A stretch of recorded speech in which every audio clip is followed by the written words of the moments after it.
I gotta have these other glasses on. I can't see a thing. All right, I'm back. Jeez, obviously I'm back.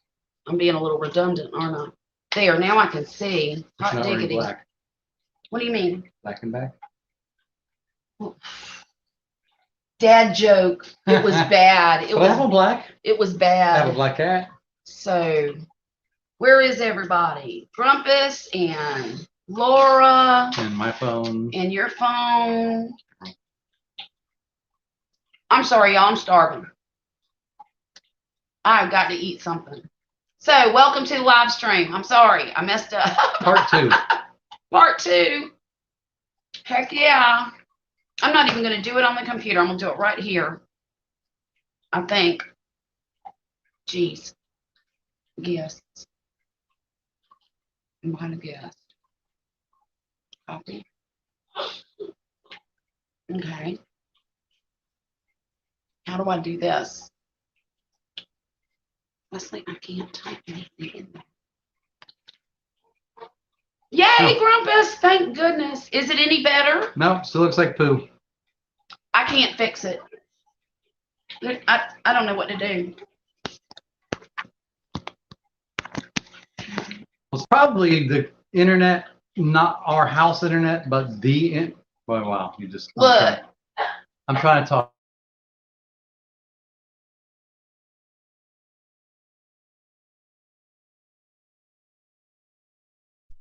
What? And it stopped.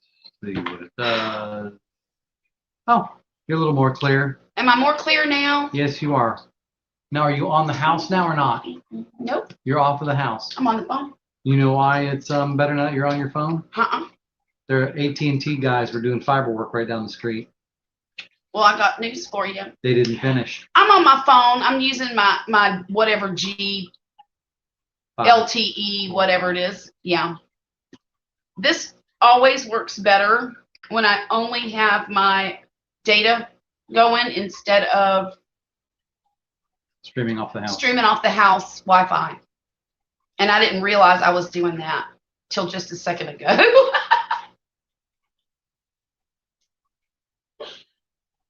You're still a little bit digital, but not near as Well, bad. there's nothing I can do about it because it is what it is right I now. know. And I hate it. Well, like I said, but they're doing work. We need to get that booster thing you were talking Mhm. about. Yay, Laura says it's much better too. Well, they've been doing All work right. all over. All right. Long You Beach. dragging your chair over. That's awesome. Thank you guys. Thank you guys so much for bearing with me. Because y'all know I'm a technologically challenged. It fades in and out, he said. I don't know what AT&T's doing around here. They're pulling fiber. They're getting rid of Are it. we going to get fiber? Eventually. All the main trunk lines are pulling and getting rid of all the old Cat 5 crap, going to fiber. And then once they get all the main trunks and everything switched over to fiber, then they can start doing actual neighborhoods and houses. But as they do it, they just do patch lines to make everything fat and happy and work for the weekend and crap like that. Did y'all understand what he said? Because all I heard was Charlie Brown teacher going, wah, wah, wah, wah, wah. Do we have an old Wi-Fi router laying around? Do we? Yes. We do. Yeah, I got to mail it back those other ones, and I haven't mailed them off yet. Those are not routers.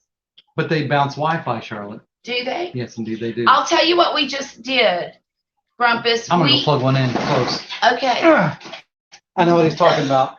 He's talking about bouncing a signal around the Hey, house. Marcel. How you doing?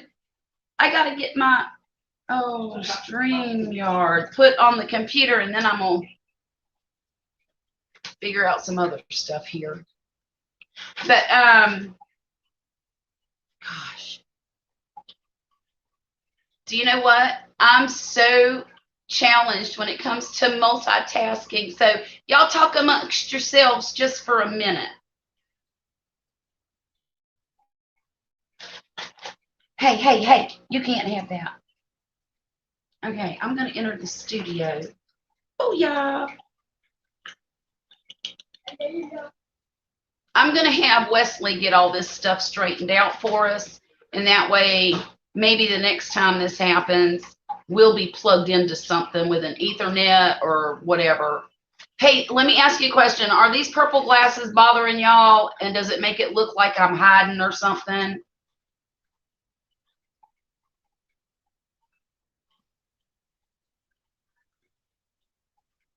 There we go.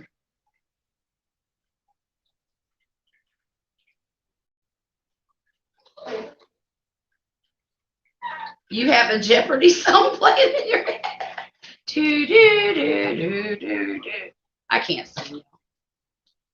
Hey, Dwayne, thanks for coming. It's good to see you. It's been a while, hasn't it? Dwayne, I'm not a multitasker. I used to be real good at it when I was a younger parent. I mean, I could drive a stick shift, change the radio, eat a hamburger, smoke a cigarette, and smack a youngin' all at the same time. But I'm old now, and I've just lost my mojo, so to speak.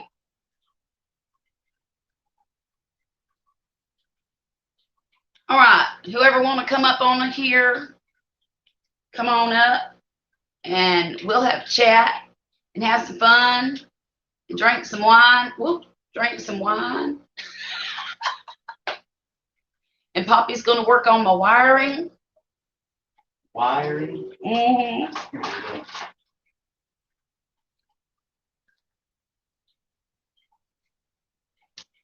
What'd she say? You know how to drive a tractor, Dwayne? I'm a little jealous because I need some tractor work done. I'm going to plow up my daughter's backyard and make it a whole field full of garden.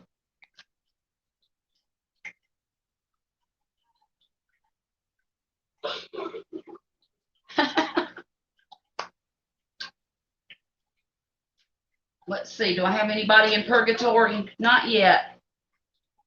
Did y'all see my link? Because I'm real lonely up here by myself. And I really don't know what to talk about except for having fun this evening. We had a lot of fun. We had a community pep rally downtown at the park.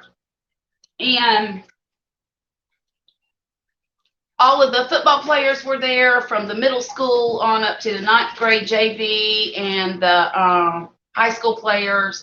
And the band was there and they were playing all their music.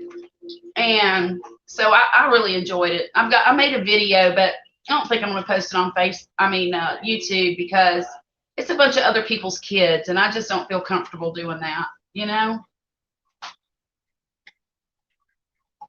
Wait a minute. What? Oh, goodness. Marcel, how's your trip going? Can they hear what I'm saying? Yeah, indeed they can. Who big alarm on my way? Okay. Twizzlers? Well, good Lord. Virginia is not a Twizzler desert. There should be a convenience store somewhere that's got Twizzlers. Marcel.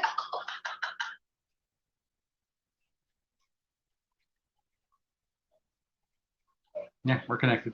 They stayed an extra day. Oh my gosh. What part of Virginia did y'all go to? Are y'all in the Tidewater or in the mountains or north area up by DC? I don't blame you. I wouldn't leave the room either. You can get Twizzlers on the ride home tomorrow. You're in trouble. Cat stealing your food. Huh? I know. He's trying to look. My daughter ordered cheesy bread from Domino's. Yeah. And I'm eating the little bits that are left. And the cat was trying to steal it. But so my kids started school this week. Yay, Oh, school. happy day. It was great. You know what? I don't have to wake them up and do all that crap this year. I know you don't. You do. I But they get to sleep a little bit later. I'm not worried about that part. I actually get to leave the house without having to wake up a kid and feed a kid and all the kid junk. Well, I go, you Mom, did your time. here's your coffee. Get up. Goodbye. You did your time. Speaking of coffee, Look, Laura, I was dancing that day. Yesterday was the first day of school. Fredericksburg, yes, close to DC. Visited Mount Vernon and George Washington's childhood. Oh, I bet that was, the whole time we lived there, we never did any of that. We didn't do squat. We went to Williamsburg. We went to Williamsburg. Busch Gardens. Yeah, we spent a lot of time at Busch Gardens. But I would have loved to have gone back or gone. I like doing little history vacations where you look at old sites and things like that. But yeah, school started and I'm not that mom that usually likes to send my kids back to school. Up until this year, I would cry the whole day, the whole first day. I would just cry and be sad. And this year, I was like, hot diggity dog, kick them kids to the curb. But, they are getting older. And I guess it's time for my mourning days to be over. Mourning as in sadness, grief. So I'm awfully tickled for them. They were both very excited to go back to school. We went to a Civil War battlefield today. Oh, yeah, I bet that was sad. I always get a little emotion when I'm going through things like that. I could never go to the Holocaust Museum. Never. I couldn't do it in a million years. I've always thought I might want to, but I think it would scar me for life. Oh, thank you, Laura. Thank you. She said it's much better. Yeah, I think it would scar me to see all that. Like the claws on the walls, the scratch marks and I don't think the tons of wedding bands and things like that. I don't think I could. Got the shoes and the teeth. Yeah, I couldn't.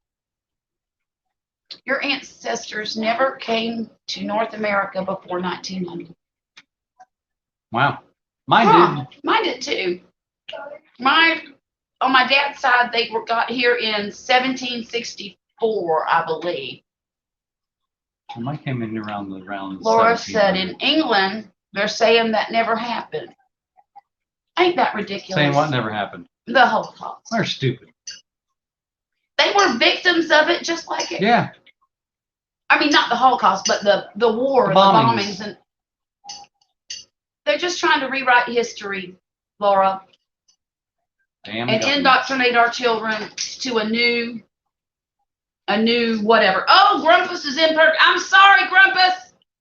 Holy crap. How did you do that? I don't know. Don't ask me. Grumpus, I'm so sorry. How y'all doing tonight? How are you? I'm hanging in there. You look handsome in that shirt. I like that. Well, thank you. I like the shirt too.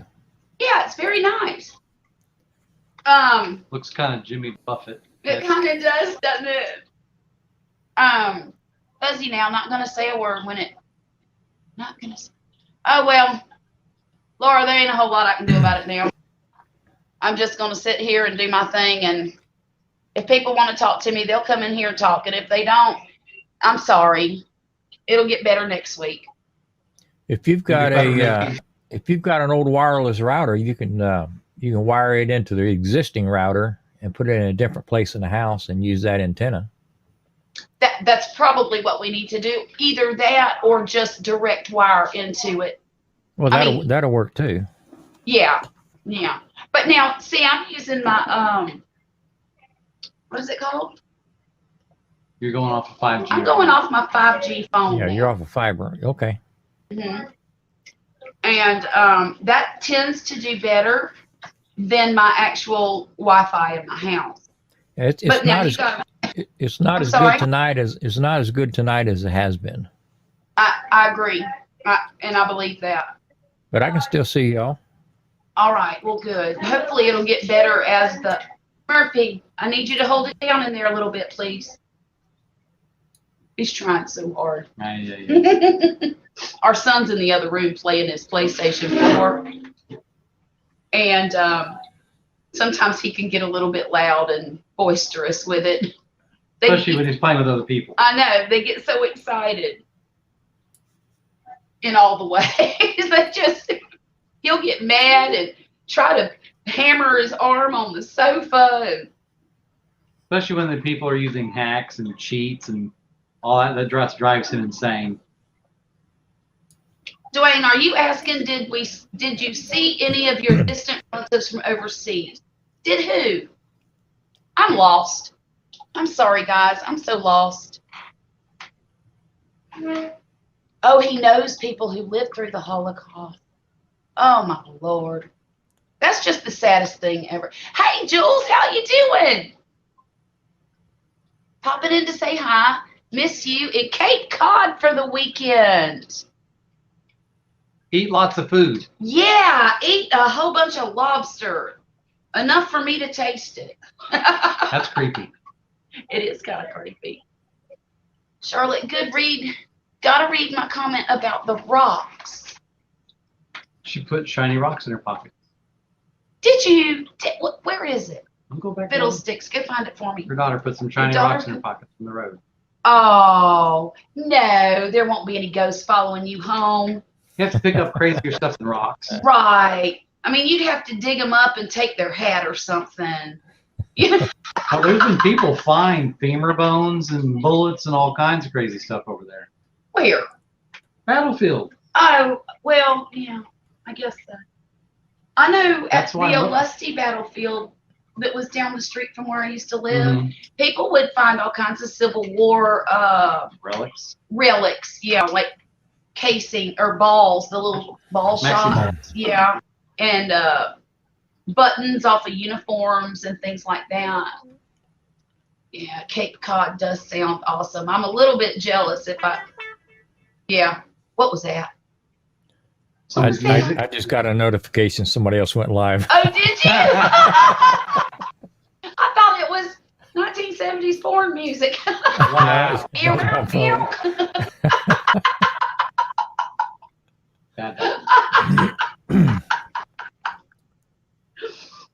So it's been 2 weeks since we did a live stream. Can you believe that? It has been. We were going to try to do one last Friday night, but we were at my daughter's house decorating and getting ready for the party until probably 9:30, 10 o'clock. Was it 10? Because then we came home. We were exhausted, y'all. I was down with a migraine. We didn't go shopping. Right. And that put us way behind. Then I woke up 2 hours late, and that kind of shot everything right in the butt. Yes, it did. Little Mr. Alarm Clock challenged over A here. little bit. Did I hear you say the cops got called? Yes! Yeah. Well, it's not really a party unless the cops get called, right? I know, right? Yeah. It was so funny because, well, I was out the front door standing on the porch with a young girl, one of the band members, and we were waiting on her parents to come pick her up. So I was trying to sit with her because I didn't want her out there by herself, on the street. So I waited with her, and I said, "Is that your parents?" And this like SUV came driving up, and I don't know why. He must have been undercover because I didn't see any of the police stickers and stuff on his car. And he come walking up in his uniform, and I said, "Can I help you?" He's the official party pooper. And he says, "Well, I'm sorry, but we got a complaint, blah, blah, blah." And I said, "Okay." I said, "Don't worry about it. It's not a big deal." I said, "We're about to shut it down anyway. I'll just go tell the DJ to turn it down." Well, about that time, my daughter had seen him coming up on her Ring camera on her phone, and she was a little bit hooted, just a little bit. And she decided to go out there and argue with him. And I kept putting my hand on her arm saying, "Come on, Erica, we need to go back inside." It's not a big deal. She goes, well, this is my home, and it's not 10 o'clock yet.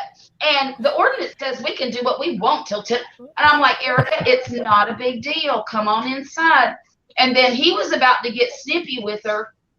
So I went back out to the back, and I got her husband, and I said, you need to go get your wife. She's about to get herself arrested for being stupid. So he went out and got her, and I went back out to the police officer after I told the DJ to turn the music down a little bit. And I told him, I said, I'm very sorry. I said, we aren't trying to cause any problems. We're just having a sweet 16 party for my little girl.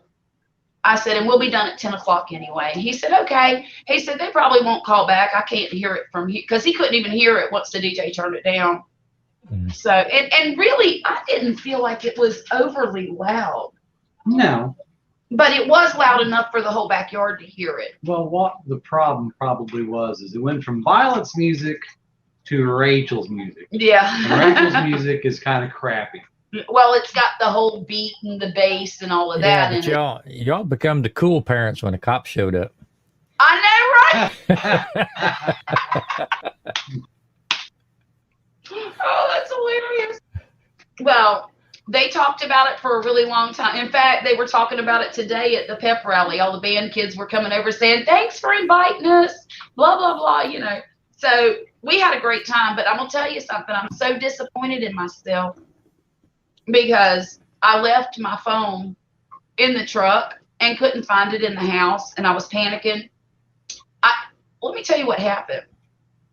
So the night, we left that night, and the neighbors were out helping us all day long, which was really, they didn't have to do that. Yeah.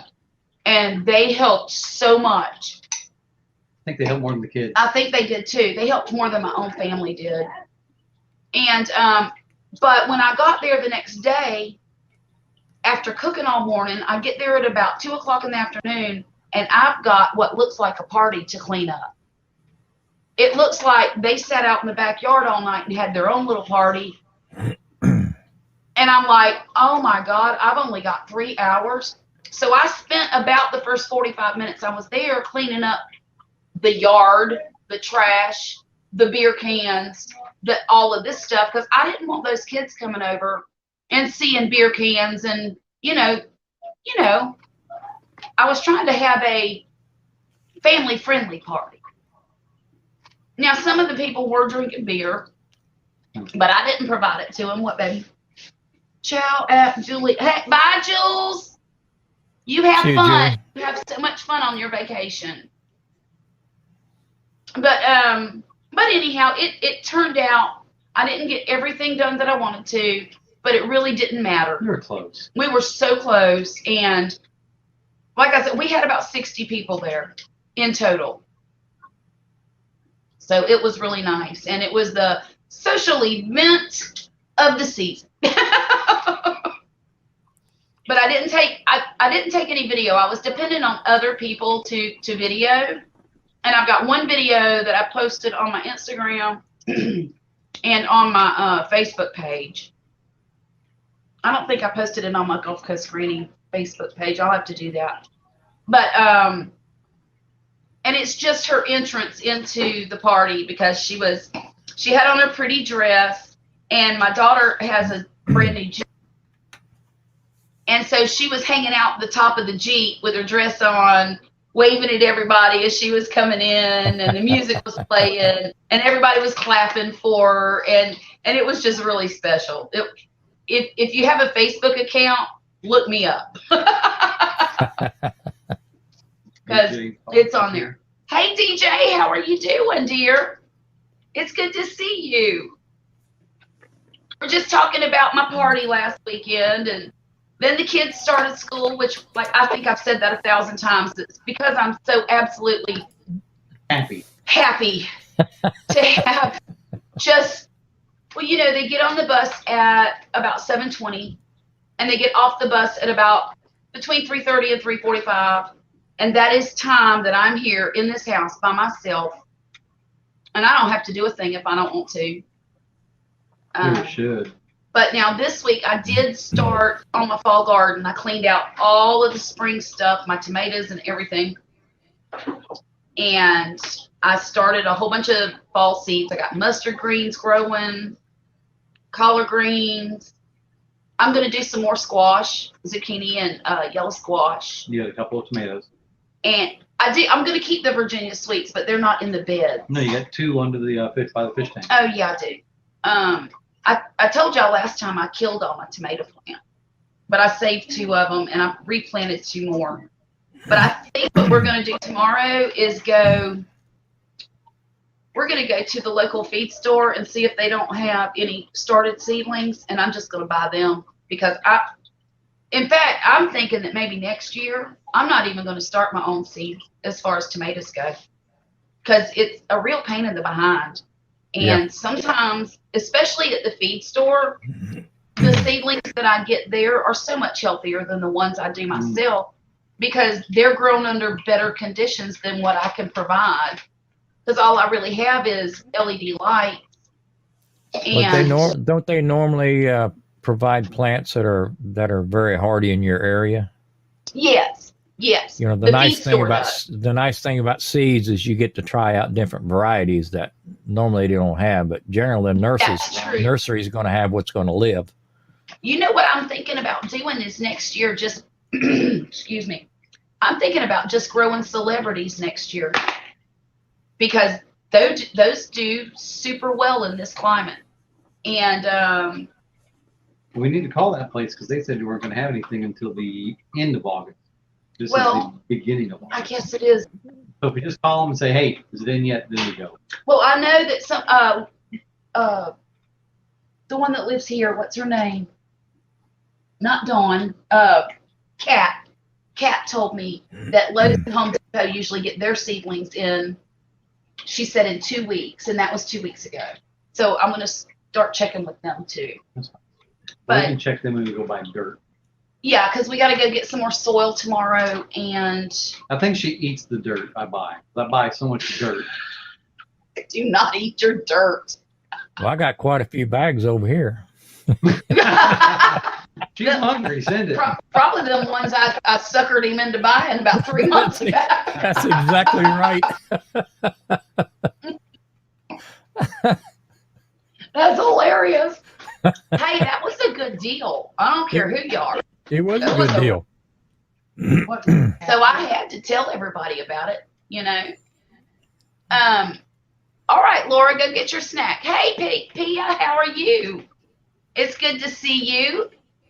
We have had such a busy week, though. Man, it's just been non-stop. Well, actually, 2 weeks. Yeah. 2 weeks, because it's been 2 weeks since we've had a live stream. It's been silly crazy. Well, at least we hadn't had a week of Mondays like poor Grumpy. I know. Grumpus, tell us about that. It's just been one of them weeks. Yeah. Everything going Murphy's Law, right? Well, I mean, it's just a lot of hurry up. Yeah. This with the COVID, a lot of people, you know, most people let their inventories run low, right. Mm-hmm. and so that made business slow for us. So our inventory's running low, and every time somebody gets one order, those dominoes fall about 6 different ways. Right. And everybody's in a rush and behind. Yeah. And it's just been a full week of that. It's like the military, hurry up and wait. Yeah. You know. And being in the lumber, using lumber like we do, you can't have it laying around too long or it starts turning colors. Right. So it's hard for me to look in a crystal ball and guess what my customers are going to be doing and what they're going to need. Sure. And they let their inventory run low, and then when they get an order, you know, I'm supposed to just snap my fingers and have stuff ready for them. And right. It doesn't work that way. It kind of don't work that way, does No. it? Well, that's a stinking shame. But that's just, you know, that's the way it is. Just business, isn't it? Crappy business is still business. Right. I definitely feel your pain because it's been the same way with us. Yeah. Electronics. Oh, yeah, because a lot of his stuff is depending on chips that are not being Oh, produced. yeah. I mean, you know. Parts availability's got to be rough. Yeah, all the electronics businesses are really, it's hurry up and wait. Yeah. We just finally got a repair back from the depot, and it's been 6 months for just a standard repair. And that's something. Wow.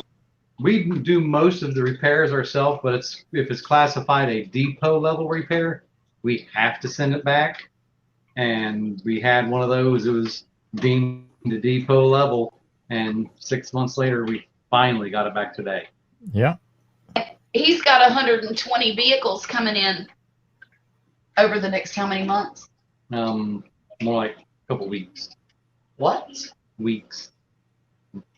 I got to change out the brain of a certain kind of camera system, SIM cards, change the names of them, reprogram them, and kick them out the door. You're going to get in trouble. You're on my table. And I imagine everybody wants it done yesterday. Oh yeah, Of course and they do. the guy we hired to help me is no longer helping me. So that kind of stinks. Let me tell you something. Finding a good employee today is near about impossible. Nobody wants to work. Nobody Right. wants to work. They don't want to show up on time. They want They to be only care about the sick. paycheck. There's no work ethic at all. Well, and not only that, and I agree with you, but there's no, even the people at McDonald's don't take any pride in their work. You know, and I know when I was a working person, and I haven't worked in 20 years, but No, it's been like 17. well, look, I've done all kinds of jobs. I was an operator at Southern Bell. That was the worst job I ever had. I hated that job. But it paid the best of most of the jobs I ever had. I've worked for mortgage companies. Mm-hmm. I worked in a dog kennel. I sold jewelry for a living when I was young. You like them dogs more than most people, though. I did like the dogs a whole lot. But every job that I ever had, I tried so hard to do my best to be proud of the job that I did, you know? Yeah. And that's just not, I say that's not a thing anymore, but I will say It's harder I've to got a son find. who's, it is hard to find.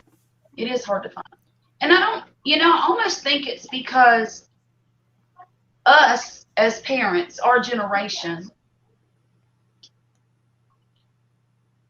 and I'm excluding myself because I know I raised children with a good work ethic. I've watched them get jobs, and Mm-hmm. I've got one daughter who has never called in sick a day in her life except for when she had to have a pacemaker put in.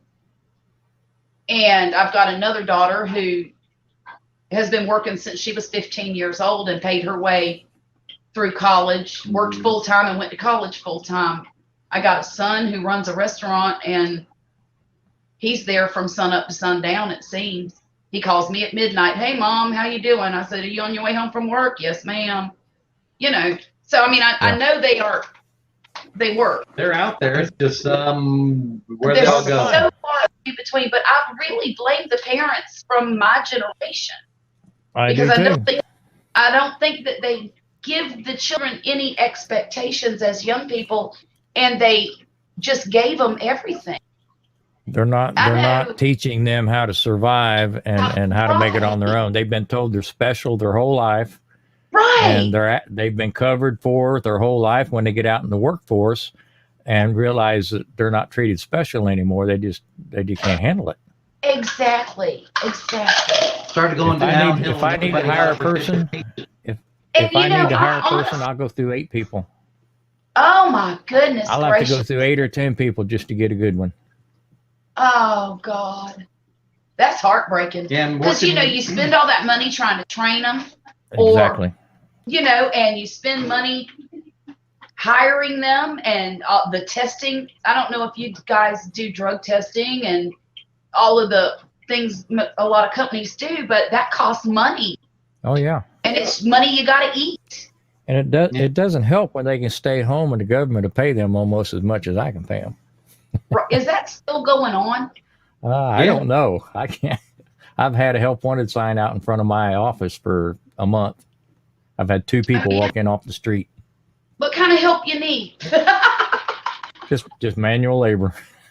You know, me and Wesley, I'll tell you what we're trying to do. We're trying to make a plan to start preparing for our retirement. And Never too early to plan. And you know, we have a 401k and all that mess, and we've been preparing all along to some degree, but I think it's really time to start doing the serious part, like buying a home and paying it off. Oh, yeah. Period. I do not want us to have a mortgage when we retire. Nope. And if the kids live with us, that's fine. I don't care if they do or not, if they're going to school and being productive, you know. It's a secondary income. Right. Right. But, you know, if they do, me and Wesley could leave them because they'll be grown, and we could just leave them to pay the bills and go and do what we want to do. Yep. And I'm looking forward to it, to be honest with you. But at this point, I always thought I would want to be really close to my family as I get older. I think COVID changed a lot of people's minds on that. Isn't it funny? Having grown children can definitely change your mind on that. Why do you think your dad moved out to the woods? My dad lives in the middle of nowhere, Georgia. My brother lives probably 3 or 4 miles away from him and has a 300-acre pine tree farm. And do you know, I don't think my brother and my parents see each other, but maybe once every couple of weeks. And that's the way it ought to be. You know, you call them up and say, hey, why don't you come over for dinner? All right. And then leave at a decent hour and go your butt home. Yeah. And that's kind of the way I want it to be. But I don't think it's going to be that way with my kids. I think that we're going to have to leave Mississippi to get some stinking peace. And I don't know what the next best place is, to be honest with you. Because I really Mama she hasn't had her belly full yet. Who? You. Poppy's accusing me of not having my belly full of these kids yet. When you're tired, you'll be putting your foot down. I'm that close. You know, and I'm starting to realize, you know, I'm only 55, and I've been raising kids my whole life. My oldest daughter's 35 years old. You've served your time. That's exactly how I feel, Grumpus. There's nothing wrong with that. I feel like I've done my job, and I've done it to the best of my ability. And these kids are on their own now, especially the older 5. The first 5. And I told my son last year he was having a lot of problems in school. And I told him, I said, look,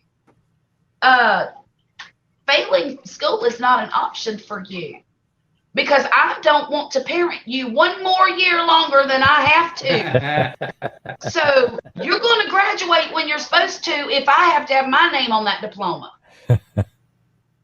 So, because I was really worried about that. I'm like, oh my God, that means I got to stay here for another year and be a mom. And because, you know, the job's never over. You're a parent until you die. But you don't have to be up there behinds until you die, and vice versa. But the responsibility should taper off.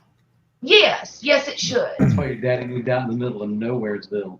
Well, he's got Dennis he's got a house next door. Yeah, they all chased him down. And then Robbie lives down the road from him. But like I said, my other brother has a home that he built next door to my parents' property, and he's got about 20 acres himself. But you can't see the house. You can't see the house.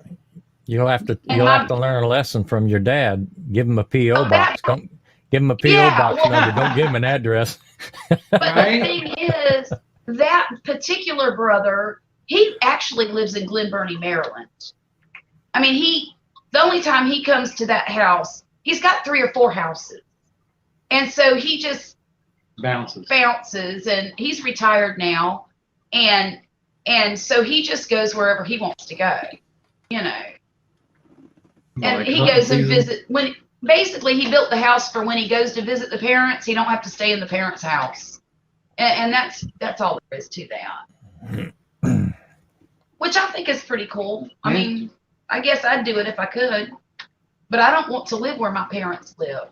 Well, fine. Next time I go to your parents' house, I'll sleep in the house and I'll bring a tent for you. As long as it's cool outside, I don't care. You can sleep by the horse pen. I don't want to sleep there. I sleep out by the pond. My dad has probably a 4 or 5 acre pond behind his house, and that's the most peaceful. I bet it is. It's the most peaceful place in the Well, I'll world. talk to your daddy about that because I didn't see gators last time. There's probably no gators in there. Well, you need to fix that if you're gonna be sleeping by the pond. Is that so? I know some pigs that are real hungry. Probably by your daddy's house. Possibly. Hey, Laura, welcome back. It's good to see you again. Oh, Grumpus, this whole YouTube thing is about to really. Is it turning into a job? No, not yet, but it's confusing me because I don't understand how to get more eyes on what I'm doing. It just takes time. That's My God, it's been 2 years, and it just, I don't know. I got 6 years to make something of it. well. That's why I started my channel. I had 5 years to retirement, and I thought at least I had my toe in the water when it's time to do it full time. That's kind of where I'm at. I've got So- 6 years to retirement, and Well, I got 2 more to make something happen. well, and has your rain stopped yet? Yeah. We've had a little break here the last, I think, 3 weekends. Yeah, we've had a little bit of relief too, and it's nice. In fact, the day of the party, I was so afraid it was going to rain, and it did. A little. But it only rained for about 20 minutes at the most, and it was not a raging thunderstorm. It was just That's a nice rain. Plus, we had rented a tent, so everybody Good, kind of good. just sat under the tent and waited for the rain to stop, and then got back. And the DJ played the whole time. Well, he Oh, had his that's great. own awning. It had Mhm. sides and a back curtain just in case. Right. Uh-huh. We had a 20 by 20 I rented from the base, and then there was another small one off the corner and another Yeah, small food one on the tent. front. So Yeah. there were tents on top of tents, and the cooks even had tents. Yeah. So Yeah. So it really worked out very well. And like I said, the rain ended and the sun came back out and all was glorious again. we thought we were going to get hammered because the yard was here and probably about maybe 5-10 miles away from us towards the north. It turned black and the cold air started blowing. Oh, it did. It was thundering, lightning was popping everywhere, and she was stressing out. Laura wants to know if you sent her something, Grumpus. Did Oh, you the see rain. The rain? I bet that's what she's talking about. Well, I imagine every time it rains here, she probably gets the leftovers about 4 days later. Right. Isn't she in Canada? Yes. Yeah, about 4 days. That sounds about right. I guess it depends on which way the weather is going, because sometimes it'll come from Arkansas and it'll creep down to us. Yeah. Look, I'm going to tell you the weirdest thing that happened the day of the party. Normally, our bad weather either comes from the south, from the Gulf, because we're like a half a mile from the Us beach. too. Yeah. And it usually comes right up off the Gulf and right over us. Or it comes from Louisiana across to the east. This storm that happened on last Saturday was coming from the east right at us. I mean, due east. And I'm thinking, that storm's headed that way, because that's the way what they always do. And the more I looked at it, the more I realized it was headed straight for us. And I'm like, what in the devil is going on here? Why is there a storm coming at us from the east? That never happens. This But this it- whole that- planet is screwed up this year. Yeah, It they're is. saying that the Gulf Stream is not as powerful as it used to be. all the weather patterns are changed because the El Nino we have, and they're usually a 2-year in a row kind of thing. So well, we no, got, it's the La Nina. okay, La Nina. La Well, we got Nina. another year of that crap next year. Oh gosh, I Y'all don't might want get another freeze, Grumpus. How bad was y'all's freeze? I mean, did you get a lot of it where you are? Oh yeah. We had pipes freezing up. Oh my God. I didn't bust any pipes. I had some light bulbs on some questionable areas. Right. I had the wife's hair dryer blowing up on a couple of pipes for like 4 or 5 days to keep them from freezing up. That's a darn good idea. But she says, "What if my hair dryer burns up?" I said, "You get a new one." I said, "But right now I'm Win-win. using this one, and it worked. Right there. It worked." Good. But yeah, Good. that's the cold. I mean, I've never seen a freeze like that, and I've been down here 40 some years. Yeah. Yeah.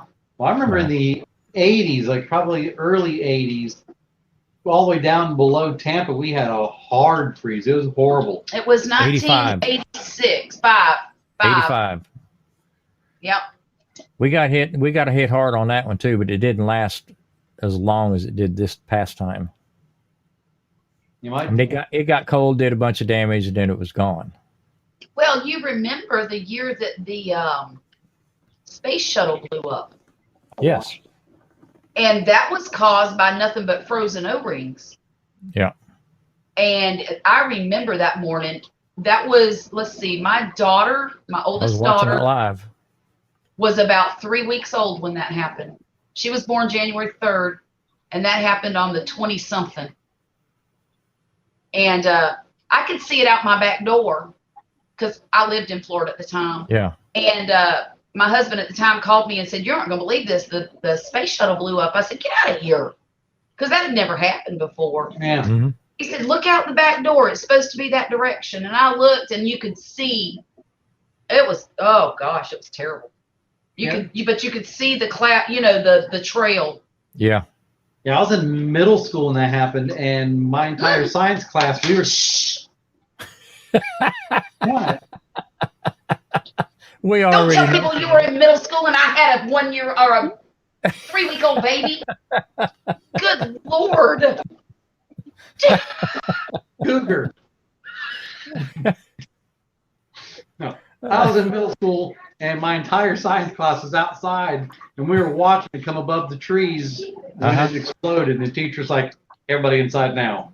Wow. Oh, Lord. But you still. That's all right, Charlotte. Or something. Well, there's 4 years difference between me and my wife, Is there? and nobody even thinks twice about it.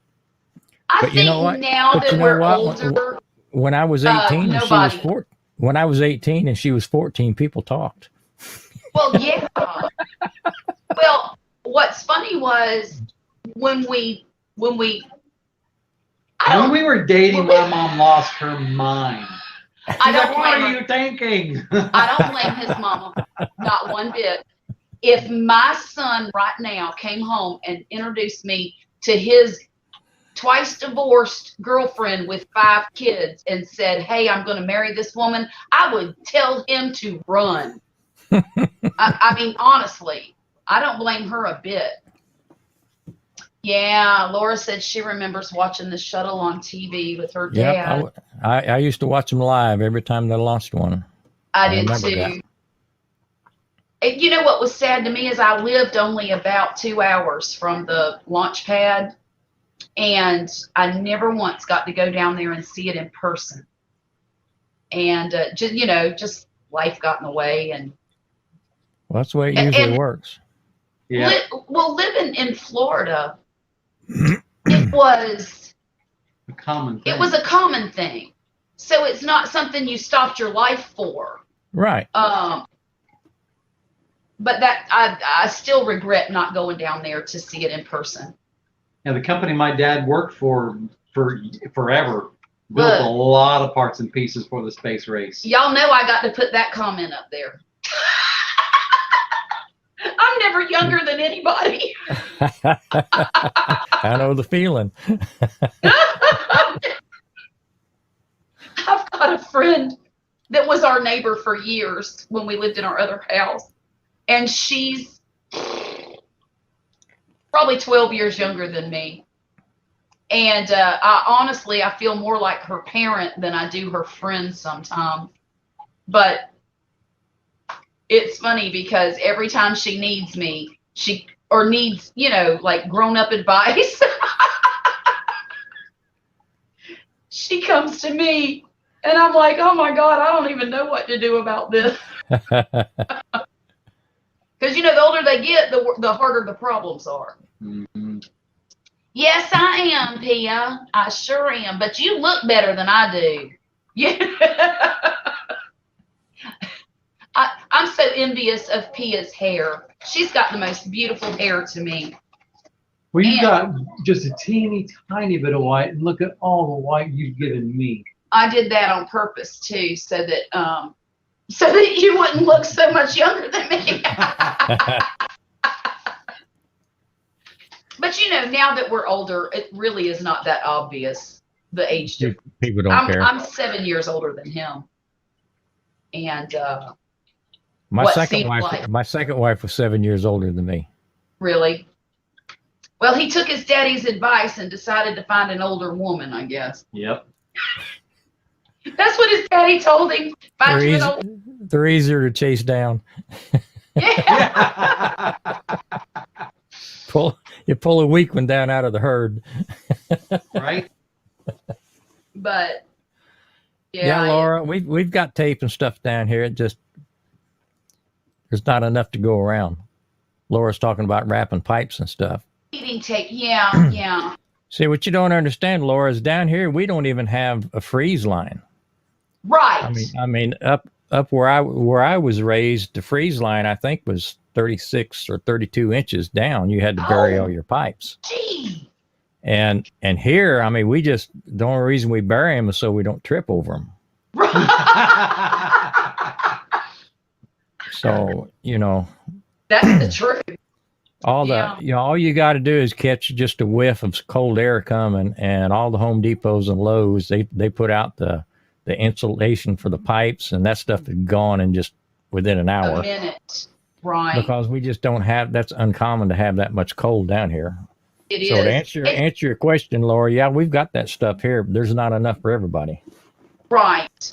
Well, and the key to that, though, Grumpus, is to buy it in the summertime when you don't need it. Well, that's true, but how many people? But nobody thinks about it. How many people don't spend money on something they hope they never use? Mm-hmm, right? Mm-hmm. But most of the time, that stuff is not in stock at Home Depot and Lowe's in the summertime. That's True. right. Well, you can Amazon it, I'm sure. Or maybe if you go to Home Depot or something.com, they'll send it to you. But they're hoarding it in the back so they can sell it for $5 instead of $1. Right? Yes, sir. Yes, sir. Hey, Murphy, turn that horn down, please. Well, it's been 2 weeks. I need a water lily update. Oh, I've got probably 12 new leaves, but no bloom yet. So I think I might need to fertilize it. Would that be It's your possible. next? Okay. Order you some of those fertilizer tablets. That's what I'm going to get. I ordered some on Amazon about 2 days ago. So they should be here either tomorrow. They should be here tomorrow. Yeah. And what do? Just stick it down in the pot in the dirt with the root? Just poke your finger down in that dirt as far as you can and pop that pellet down in it and cover it over. Okay. Put a rock over the hole or something. The new leaves are coming up like gangbusters, and they are so pretty. I just love that variegated burgundy and green. Oh my gosh, it's beautiful. And do they grow fast? Yes. And what's so neat is seeing them curled up underneath the water and then watch them the next day and they're just like this on the water. Yes. It is the prettiest thing. I'm so happy to have that lily. I cannot even tell. Even if it never bloomed, it would be It's going to gorgeous. bloom. It's going to bloom. Yeah, I got my fingers crossed. then I think the fish likes it. Oh, I know my fish loves it. He hides in there. Yeah, they get up underneath the leaves. Let me tell you what I saw yesterday. Oh my gosh, Grumpus. We went to the local Japanese hibachi place, and it's a newer place. We'd never really been before. We had been in there, I think, one time when they first opened, but it's been a while. I walked in there yesterday, and they have two enormous, what looks like about 60-gallon tanks full of koi fish this long. Mm-hmm. They're gorgeous. Well, some are prettier than others, you know. Yeah. But I told the lady, I said, you know, I need to know where you're getting your koi fish from. And also, I might just have to, because I saw one of those yellow ones, because that's my favorite. The Yamabuki, I think is what it's called. Ogon, Yamabuki Ogon. Or Ogon Yamabuki. But anyhow, they're yellow. Yeah. And they have the Jinrin color. The What do you call Ginrin, they got the spark. Yeah. Ginrin. It's They got it's the sparkles. sparkly And scales. it's solid yellow all the way down. And Yeah. it was gorgeous. But it was only like maybe 3 inches long. And I thought, dear God, I've got to have that fish.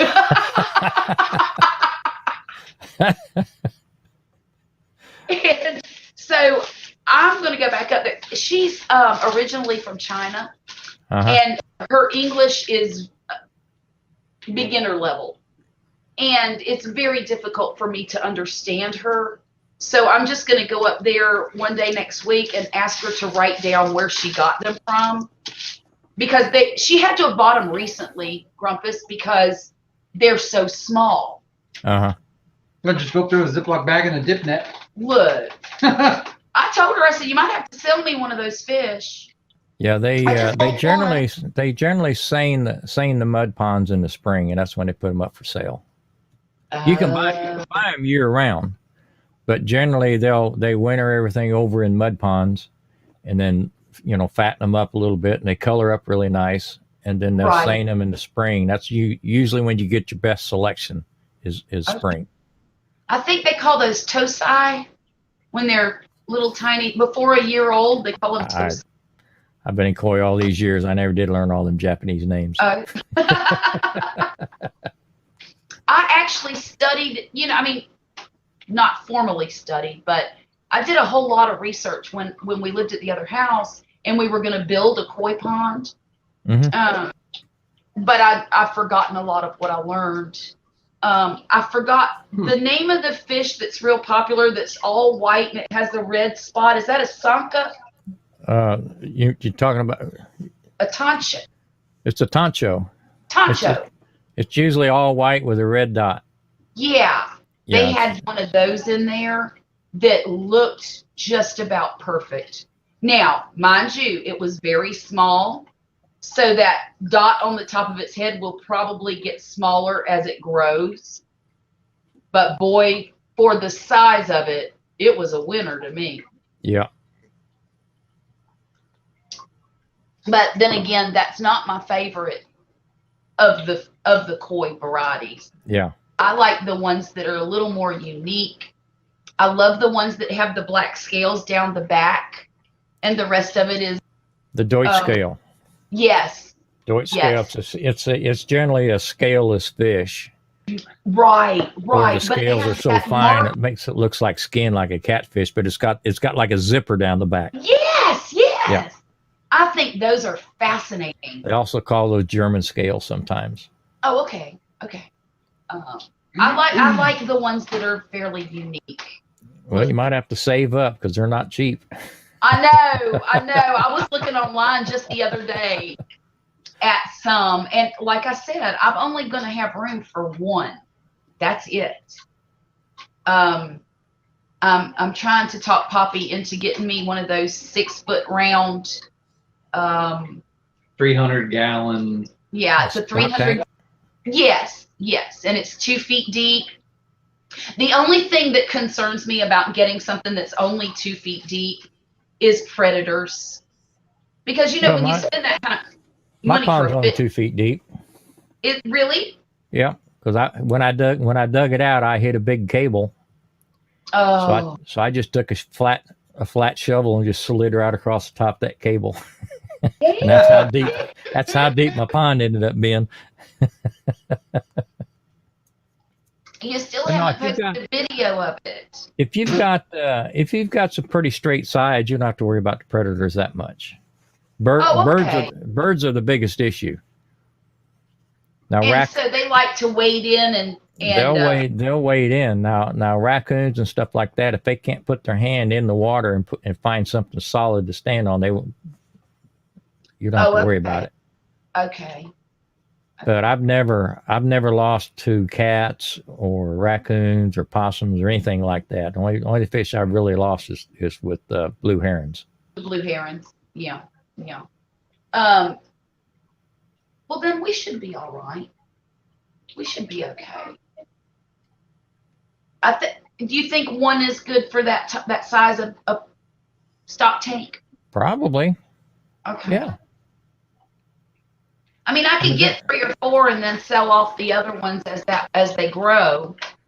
Are there any koi clubs in your area? There are. It's one of them's over in Ocean Springs, which is about 45 minutes east of us. Those are some people that you could hook up with, and they know all the fish ponds and suppliers and where to find stuff. And right. what generally happens in the koi clubs is you've got seasoned people in the club, you've got new people coming in, and you've got your seasoned people that are, I mean, they're kind of over the newness. And good night, Pia. Thank you so much for coming. Sorry to interrupt, Pia. But I wanted to say good night to Pia. Good night, Pia. Thank you so much for joining us this evening. But your seasoned people, they're starting to get into they've already got their ponds set up and paid for. They got the filtration in. They've done the whole gamut. Now they're focusing all their money on a higher quality fish. Oh, I see. And what they'll do is they start culling their own fish, right, and passing them down. And you got other people brand new into the hobby, don't have a lot of money because they done spent it all on the pond and stuff. And right. They're just wanting to get something alive in there that'll swim around.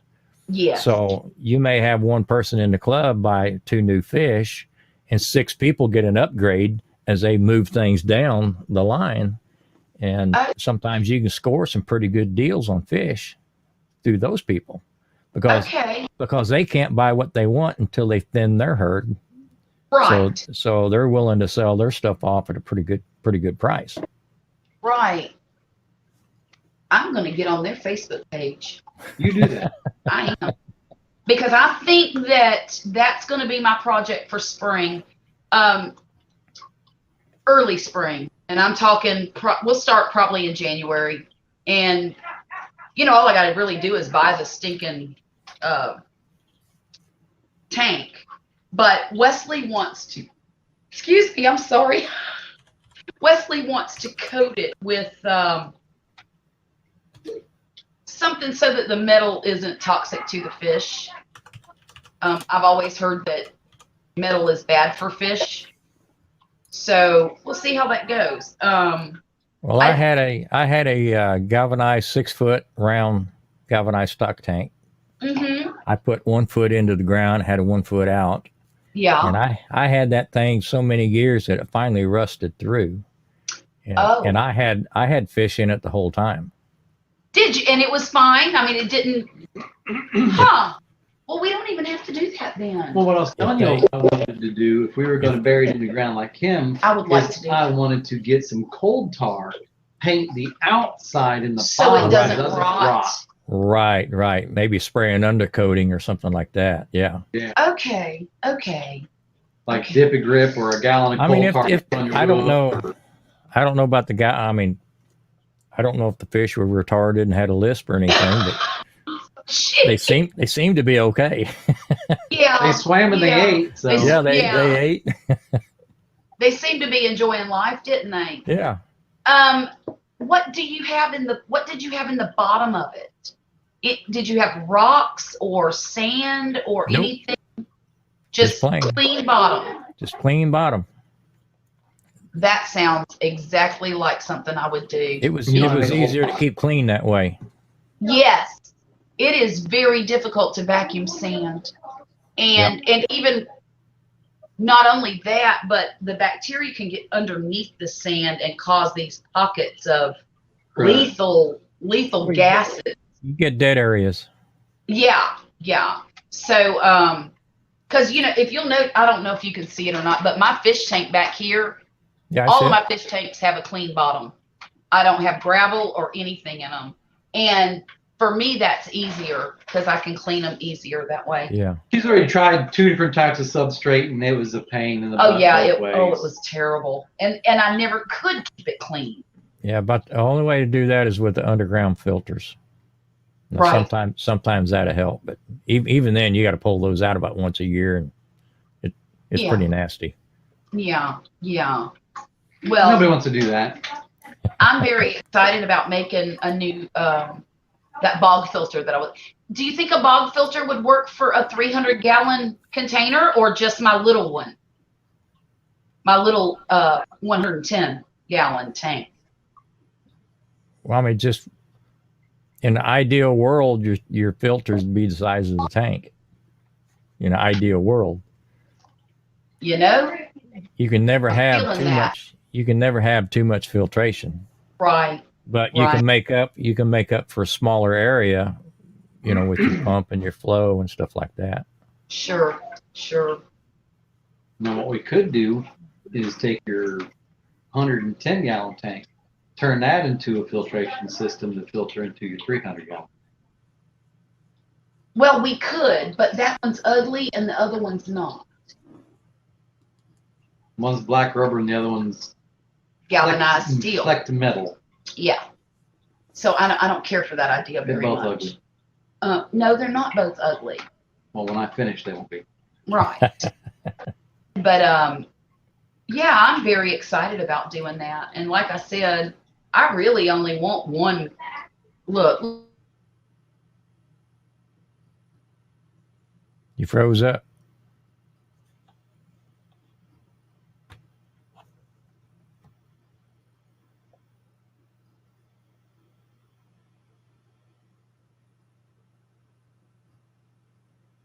Did I do that? Is anybody else in here but me? Laura, are you still in here?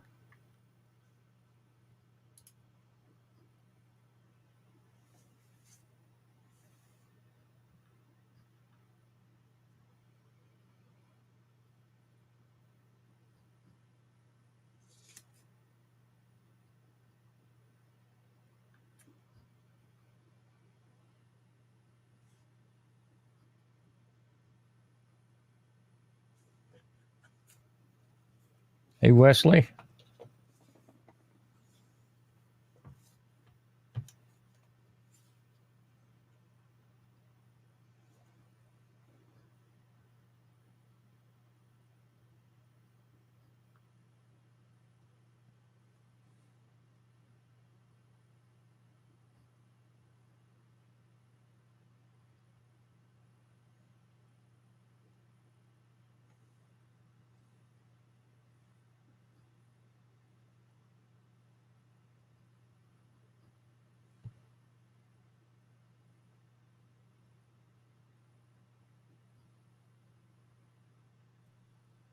Oh, You still there? I'm so sorry.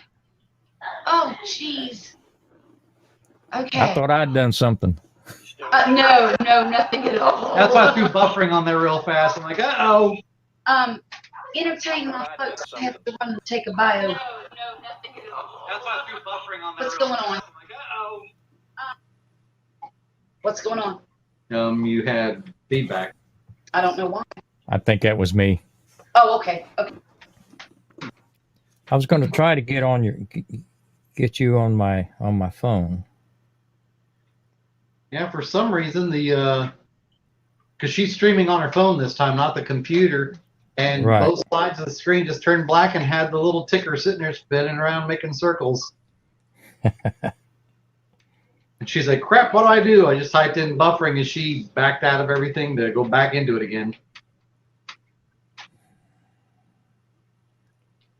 All right, where am I at?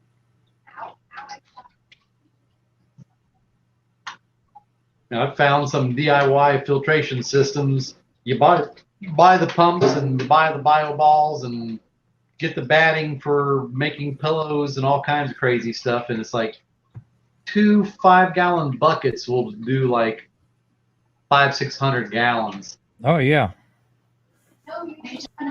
I've got I've got two 5-gallon buckets, and one inside the other one as a emergency filter in case I need it someday. Right. Thanks, Laura. I'm having a devil of a time tonight with this internet. I guess it just is what it is, though, because there's nothing.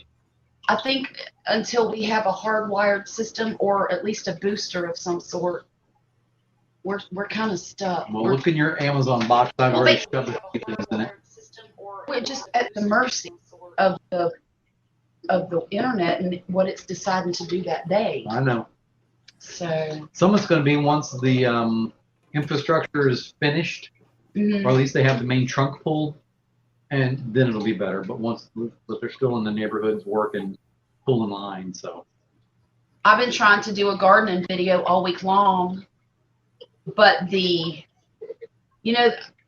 I told you I had a neighbor that they foreclosed on the house, and he was a really vile individual. I've never met anybody like him in my life, and I've met quite a few people. He was a drug addict, and he is, and in fact, he was evicted from the house because of the foreclosure. And now he's living in his van in everybody's yard in this neighborhood. well, at least everybody that'll live in it. Everybody that'll let him. Parks in my yard and calling the cops. So, and he rides his bike all over because I don't know why. I honestly, probably because he doesn't have a license. For life. However, he's gone. At least he's not my neighbor anymore, and for that I'm so grateful. But now the investor that bought the home is doing a whole refurbished job on the house from top to bottom. He must have destroyed it inside. Oh my God. They told me that it's the worst house that they've ever done. That there were needle caps everywhere, all kinds of. Gosh. Yeah, it was terrible. They've had to rip most of that house down to the studs. Yeah. Because I know for a fact he was cooking meth in that house. And it used to scare the daylights out of me because, we were next door, and what if the thing went up and, blew up? Yeah. That means he mixed the wrong two things together. That's what happened. He didn't even go to chemistry class. That man couldn't have passed a chemistry class if his life depended on it. But my point is, and like, I'm grateful. I'm grateful that they're working on the house. I'm grateful that they're redoing it and making the house, the whole neighborhood's going to be better for it. But they wake me up at 7:30 every morning banging on stuff because, they have to do that job. Yeah. And I can't go in the backyard because they've got a radio playing and they've got all their machinery going to, saws and drills and things like that. And so I've been trying to operate around them. And the other day, I had some leftover watermelon from the party, and it was going to go bad in the fridge if I didn't do something with it. And we had done eat enough that we were about full of it. So I just sliced it all up and sent it over there to them and took it to. They were so grateful, and they're very nice people. Oh yeah, they're just doing a job. They're just doing their job, yeah. But I don't think. Well, I haven't told them that I have to do my job too. And so I think I'm going to go over there tomorrow morning and ask them what time. Well, they're not going to. You think they'll be there tomorrow? Probably not. People like weekends. Well, I like my weekdays because that's when I'm alone and I can get a lot done as far as videos are concerned. But now they did tell me when I asked them, it's been about a week and a half ago. I said, we were talking about the house, and that's when they were telling me how bad it was. And I said, well, how long does it take y'all to finish a job like that? And they said no more than a month. I said, are you kidding me? Well, they have a 40-yard dumpster out Yeah. in the front yard, and it is almost full with everything they've gutted out of Wow. that. Yeah. And, they've got a crew of probably, 8 to 10 people. yeah, 8 to 10 folks. Well, if you put a camera on a tripod in the backyard, they may be down to 3 people.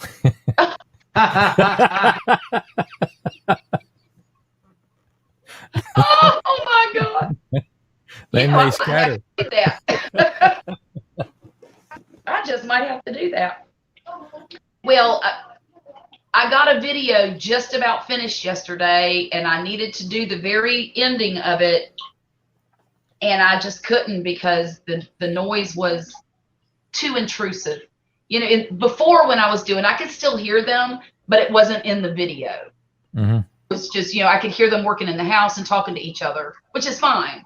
But and now I guess I'll do it tomorrow. I'll have to finish it up tomorrow and post it maybe Sunday.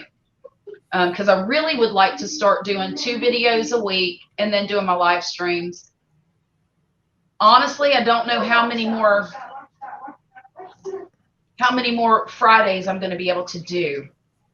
And for those of you that stick with me all the time, I'd like to know what's a better day for y'all, because my football season's about to start. Right. And we're going to be at football games on Fridays till probably 11 o'clock at night. And if they're away games, even longer than that, because I got to wait until she gets back to the band hall. They put all their junk away. Yeah. So that's going to be crazy. There's been some of those games where I've been up until 3 o'clock in the morning. Yeah. Yeah. And on the away games, if we don't go to them, I can probably stream, but I'm going to have to come up with another day. And I was thinking about doing it Sunday evenings, not late like this, but I don't know, 4 or 5 o'clock. Oh, that's dinner time though. Shoot. Yeah. You figure you got the church crowd. They go to church around 5, 6 o'clock. So. That's true. I don't know what's a better day. Maybe Saturday, I guess. You're just going to have to make it your schedule and let everybody. Everybody will just pop in when they can, huh? You stream it, they will come. Yeah, well, that's what they say. I don't know. I've got to figure out. I'm thinking about doing what I said remember when Patrick was on here? And I said I was going to do a cooking show with Poppy and cooking with Granny and Poppy. And my brother told me last Saturday at the party, he said, "You still doing your YouTube channel?" I said, "Yeah." He said, "Charlotte, you really need to let the crazy come out a little bit more." That might get some viewers. He said, "You would get so many more views if you would just let the crazy hang out." And I looked at him, I said, "Are you calling me crazy?" He said, "Well, everybody in the family knows you're a nut." I said, "Maybe they do, but what do you do?" Oh, God. Laura said, Saturday morning at 6 a.m. South. 6 a.m. I'm still sleeping. Oh, Laura, 6 a.m. Good. Oh, boy. I wouldn't have a soul on there. I don't know. Maybe I'll try it in the morning. I probably try it by yourself. Well, I could try it by. Well, and that's another thing I thought about doing too, is doing an afternoon show sometime midweek, like maybe 11 o'clock in the morning to 1 o'clock in the afternoon, for my daytime people. Yeah. You know? And maybe talk more about gardening on that particular gardening, cooking, homesteading. And what's so crazy, Grubba, says, I don't consider myself a homesteader. I consider myself an old lady that likes to grow a garden and have some animals. Well, you know, there's a place for that. Well, I don't know what to call it though. I mean, well, I understand. Yeah. Call it Crazy Lady Acres. Crazy Acres. Crazy Acres.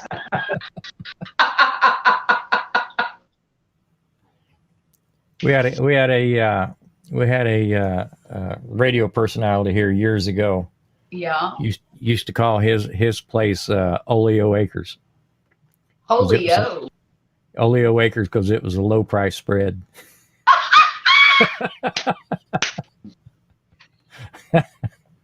That's hilarious. Oleo acres. Well, I don't know. See, and I don't have acres. I've just got square feet. So I don't know. Well, you probably But you do. show, but you know, your niche is you're showing how much can be done in a small space. And that is true. And I can do a lot in a small space. Because I did that quite a few years back with the Koi Club. Yeah. Because I've got a tiny yard. Yeah. And you know, I do seminars and talks and stuff like that on how much you can do on a small amount of property. You don't have to have a huge yard to have a koi pond and have nice stuff. Right. In fact, if I had any more room, I couldn't afford it because I'd have so much crap back in that yard. I have probably hauled in. I bet I've hauled in 30, 40 tons of rock. Oh wow. And now is that for your pathways or pathways around the pond? I've got boulders back here over 400 pounds. Oh my goodness, Grumpus. I can't wait to see it. I got a couple of rocks that took me over a week to get them from the front yard to the backyard. Oh, So what you do? Have to roll them a foot at a time? I could only flop them over 2 or 3 times, and I'd have to take a break. Oh God. Laura, I don't know where Patrick is this evening. I saw he put a short up a little while ago. I saw that. I did. But I don't know. Sometimes he shows up, Laura, and sometimes he don't. He's on a different time. Right. He's in a time totally slot. So this is zone. early evening for him. Yeah. Well, they're 13 hours different. So Yeah. It's about 2:30 in the afternoon for him. So And he's he may probably not be busy off on work. his Saturday morning or, Saturday. And he works. Yep. He works during the week, and I believe he works in the evening. That I don't know. I don't know. But I believe. I don't know. But anyhow, I'm very much looking forward to seeing him eat that fish. You're right, Cypress. They are pricey. Watched a show on koi from Japan. Funny story. When I started, when I first started dating my wife, Yeah. she was across town, little efficiency apartment, struggling a little bit. Sure. But going back and forth from her place to mine, there was a koi store that had opened up, maybe 6 months or so, and I hadn't been in there yet. And every time we passed it, I said, "Man, I need to go in there and check that stuff out." Right. So one day she decides, she's, "Well, let's just go in. Let's just go in and look." So we went in and looked around, and they had some really nice imported stuff from Japan. I mean, really, really nice. And she said, "Well, which one do you like?" And I said, "Well, I like that one down there. It's kind of nice." And she said, "Well, I want to buy that for you." Well, she didn't have a clue on how much they cost. And I said, "Well, if you're going to buy me one, that one over there I really like that one there." And she looked at it and she asked that lady how much was it, and it was $2,800. Oh, for God's sake. So did she buy it for you, or did you have a cow? She says $2,800. I said, $2,800. I'll take 2. She had no idea how much that stuff cost, and it was only about, I don't know, maybe 11, 12 inches long. It wasn't a big one. Right. Told her, I That's said- why I'm starting with really small ones. Because I think the most I would spend right now, and you'll have, because we're trying so hard to plan for this early retirement, Right. I don't want to go crazy on all my hobbies. Right. This comes from a woman that's caught probably about 100 or 200 pounds of yarn. Maybe she can trade that in. Well, I used to buy my koi at the Lily Ponds, and they were, if I remember right, they were like $39 a piece for like 3 inch. Yeah. Or they'd give you three of them for $99. So I'd buy them in threes. Yeah. I And think, like I said, they're only about that big, but the Right. problem is But they they end up cost- being that big, right. and 2-3 years down the road, you're way overpopulated. Sure. Yeah. And I think the most I would spend on one today is probably 150 tops. But the problem with buying them so small too is you have to imagine what's going to happen to change. all that color They as change. they do, and you got to kind of be able to see the change A lot of to times get the a red, really pretty one. a lot of times the red will shrink and the black expands. Expands, right? And sometimes the red will turn into black. Yeah. Or the black, and I know with goldfish in particular, the black comes off. If you have like a calico goldfish, 10 years down the road, it's going to be an orange and white goldfish. It will not be, there will be no black on it. Yeah. So, what is that, Laura? Let me see. We'll tell you both on something. Have Wesley email. Have Grumpus too. What do you want me to do, Laura? Some of these. I'm trying to go backwards. Laura, are you wanting my email?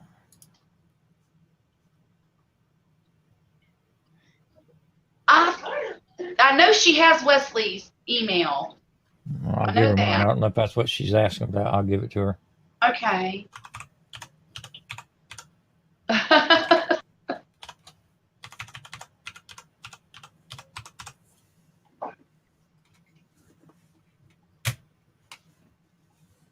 Oh.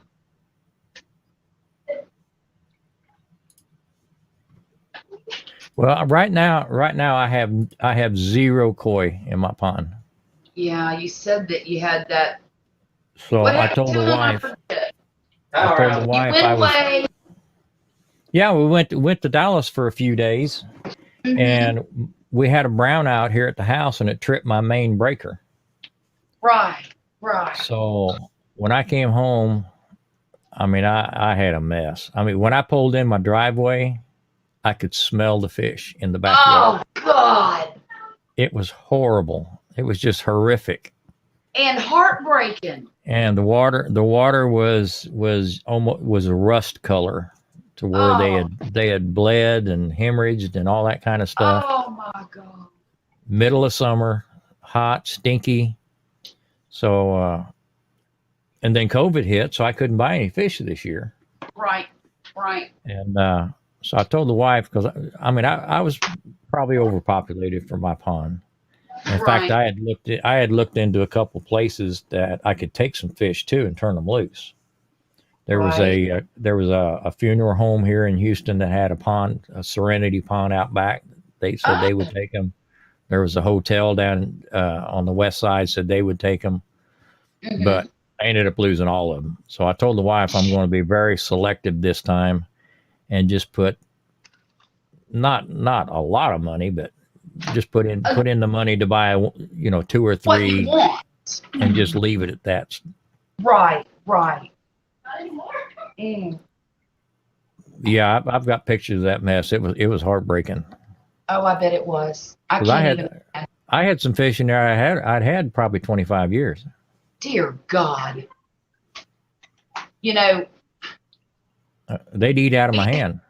We had, remember the 3 baby chickens that I got? Yep. Because I was going to get rid of the slackers. Well, we put all the chickens in with the slackers, all the babies. Now, mind you, they're good sized chickens now. They're not babies anymore. But we had them separated only so they could see each other for a few months now. We put them in last week. Yeah. They killed my favorite one. pecked it to death. Who killed the little one or The the little ones? slackers killed my favorite baby. Oh chicken. no! I am so irritated with those mean ass chickens. I could have wrung all their necks that day. I would take a cast iron skillet and just set it there next to their pen, just let it look at it all day. Just torture them. That's funny. You know, I got one I could do that with. Yeah. Where is that little sucker? It's I should just hang it on the side of their There you go. their pen and just let them think about that. Yep. And the thing is, they're great layers. They really are. I get 3 to 4 eggs a day out of 4 chicken.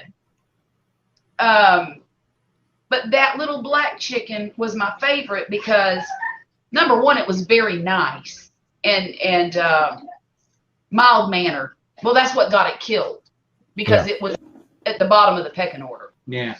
And the 4 slackers, they're beautiful chickens. They're gray, feathering, they lay really well. If it wasn't for that, they would be in the stew pot already. But that little black one was supposed to lay a blue egg for me. And now I've got to wait till next spring. And if I'm going to have to wait till these slackers die before I can get more chickens. We've got them separated. The other 2 babies are still alive. Why aren't you eating them? Because they're laying well. I'm eating the egg. So they'll lay all the way up until they die? Yeah. Well, Oh, okay. well, let me take that back. That's wrong. I just lied to you. They will lay really well for the next 2 to 3 years. After that, they will slow down. And when they slow down, I'll eat them. There you go. But while they're laying, it's just silly to get rid of them or eat them because they're doing their job. With an axe. Laura said, put that skillet in there with an axe next to it. I wanted to. Man, I was so upset. Because that was, like I said, my favorite little black chicken. And she was really pretty. Till they pecked her to death. She wasn't pretty after that. But what we did was we separated the coop into 2 sections. And now we have the babies behind a fence in the main coop with the slackers. And honestly, I don't know how they're all going to live together. But I've got to eventually get them all to be able to live together somehow. But I honestly don't know if I'm going to be able to or not. I may end up having to add, like make an addition onto the coop so that we can raise those 2 babies by themselves. What I told her we probably need to do is just put the chicken run on the back of the pen that we want to build anyway. Put the door so they can open and close and go do their thing, but make it a mesh door, like a good solid mesh door. So I know how to do it, honey. Go ahead. And then buy all black ones that she really, really wants so they could lay the blue eggs. Put them in the run so they can grow up and see the other chickens. Release them all together. And if the big dumb chickens start beating the crap out of black ones, fried chicken. Yep. Yeah, and we could do that once I have enough to replace them. And once we have all the black ones starting in the laying process, Well, I just wanted one that laid a blue egg. I have a hatchet. I have a machete. So I've seen Mama go ring, ring, ring. do you just want the novelty of having the blue eggs, or do Yeah, they taste that's all I different or wanted. look different inside? Or? Yeah, that's all I wanted was just to have that one little blue egg Because they're cool. because they're neat, you know. Yeah. And Okay. and then that's the reason I bought that particular chicken was because it was a blue egg layer. It's not the reason it became my favorite. The reason it became my favorite is because it was so nice, and it was a super friendly chicken. Okay. And it was beautiful. I mean, it was solid black, kind of like an Australorp.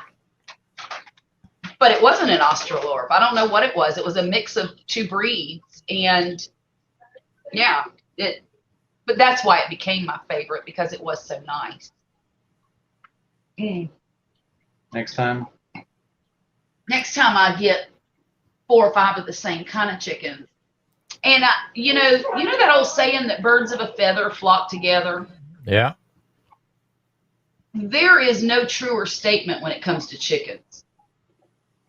Because even when I had a mixed flock, I had 2 Sussex chickens, speckled Sussex, and the 2 of them hung out together more than they hung out with the rest of the flock. The Wonder Twins. Yeah, we called them the Wonder Twins. And unfortunately, a hawk got Maggie, but anyhow, I just found that so fascinating. And I think that's kind of what happened in the coop, was that the 4 that have hung together for so long, a year now, they basically saw the other ones as interlopers and different because they didn't look like the others. And which is, interesting, because humans kind of do the same thing, don't they? They're with the neighborhood. Right. And it's a shame. I probably should have started off with just a mixed flock like I had before, because those, when I had the mixed flock of chickens, I probably had 9 different kinds of chickens, but I raised them all from babies together. Mm-hmm. So they always knew each other. Yes. Okay. And not only that, but they were so much more accepting of a new member of the flock when it came time, because I added a Polish one time. I added that Australorp one the time. fuzzy beat. I forget what kind of chicken that was, but there was one that had feathered feet. I can't remember what kind it was, but yeah, they were so much more accepting of a new member of the flock. And it was so easy, because what we would do is we'd raise them till they got a little bit bigger, and then at nighttime we would take them in and set them on the roost, and the other chickens just woke up the next morning like it had always been there. So I've never really experienced this before, so yeah, it was new. I've tried putting them in during the daytime, during the nighttime, putting them in at nighttime as a massive feeding. I tried everything I knew to get them to like each other, but them 4 gray ones we got, they're just buttholes. Yeah. And, again, like I said, they lay plenty of eggs. I never am without eggs. So the benefit of keeping them now is more advantageous than getting rid of them. Yeah. So anyhow, I guess I'm just stuck with these old 4 slackers. Well, I'll get you a black snake bullwhip and you can do what Grandma Stewart used to do. No, I'm not doing that.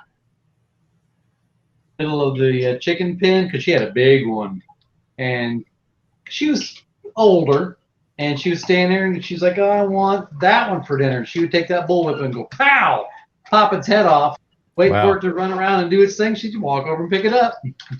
I'll be darned. My dad said he never got out of line with Mama. He was afraid of that bullwhip. I've been afraid of it too, to be honest with you. I've never been able to do that. Of course, I guess.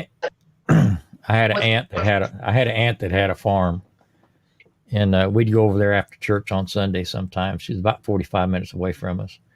And I remember one Sunday afternoon, she tied 4 chickens up on a swing set and tied them up by the feet and went down the line, just chopped their heads off. And them things got to flapping and pulled that swing set over.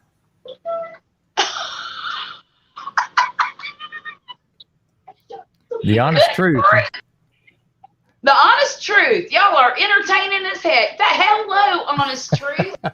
And welcome to our live stream. Look, we don't try to be so entertaining. We're just talking about life in general, but it is kind of funny. You never know what we're going to be talking about. You never know on this channel. Well, totally at least on our Friday night live stream. That's right. Usually during the week, I'm talking about gardening, but on Friday nights, we talk about just about anything. Yeah. And we've been talking about koi ponds and what else? Crappy weather. Crappy chickens, crappy weather. Sweet 16 parties. Charlotte, I'm Savage gonna, over I'm gonna have to grandma. send you.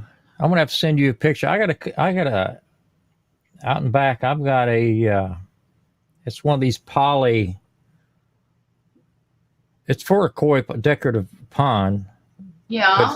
But it's the plastic with the other waterfall that goes into it that somebody gave me.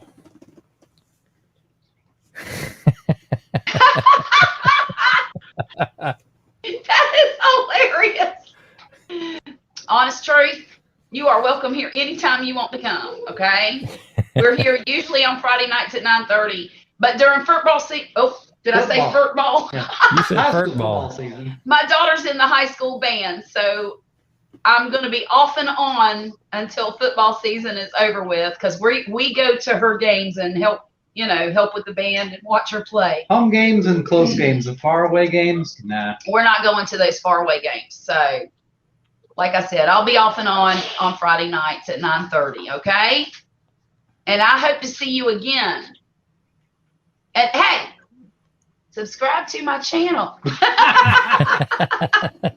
And hit the like You button. could say please. Please. Well, there's honest truth. Do you have a channel? Yeah, let us know. Football. You're killing me. Oh my God, it's hilarious. Well, what's your channel, honest truth, and what do you do? Yeah, let us know.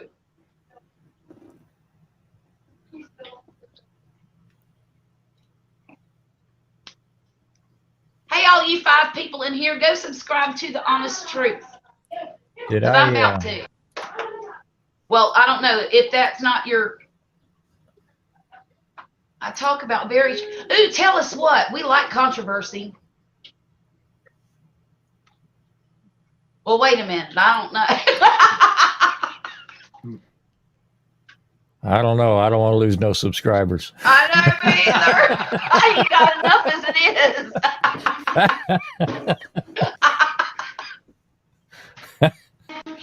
He did. He says, mainly talk about the Black community needing to do better. I rub a lot of feathers the wrong way. I suppose you do. Yeah. I might have seen your channel before, actually. We were just talking about black feathers. Yes, we were. That stinking chicken they killed. I'm so mad about it, I could scream. Let me write that channel down because I can't get to it right now. Get a pen.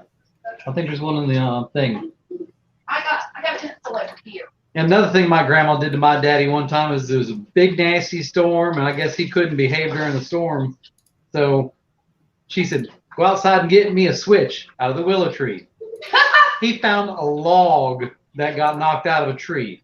He says it's about as big as his arm.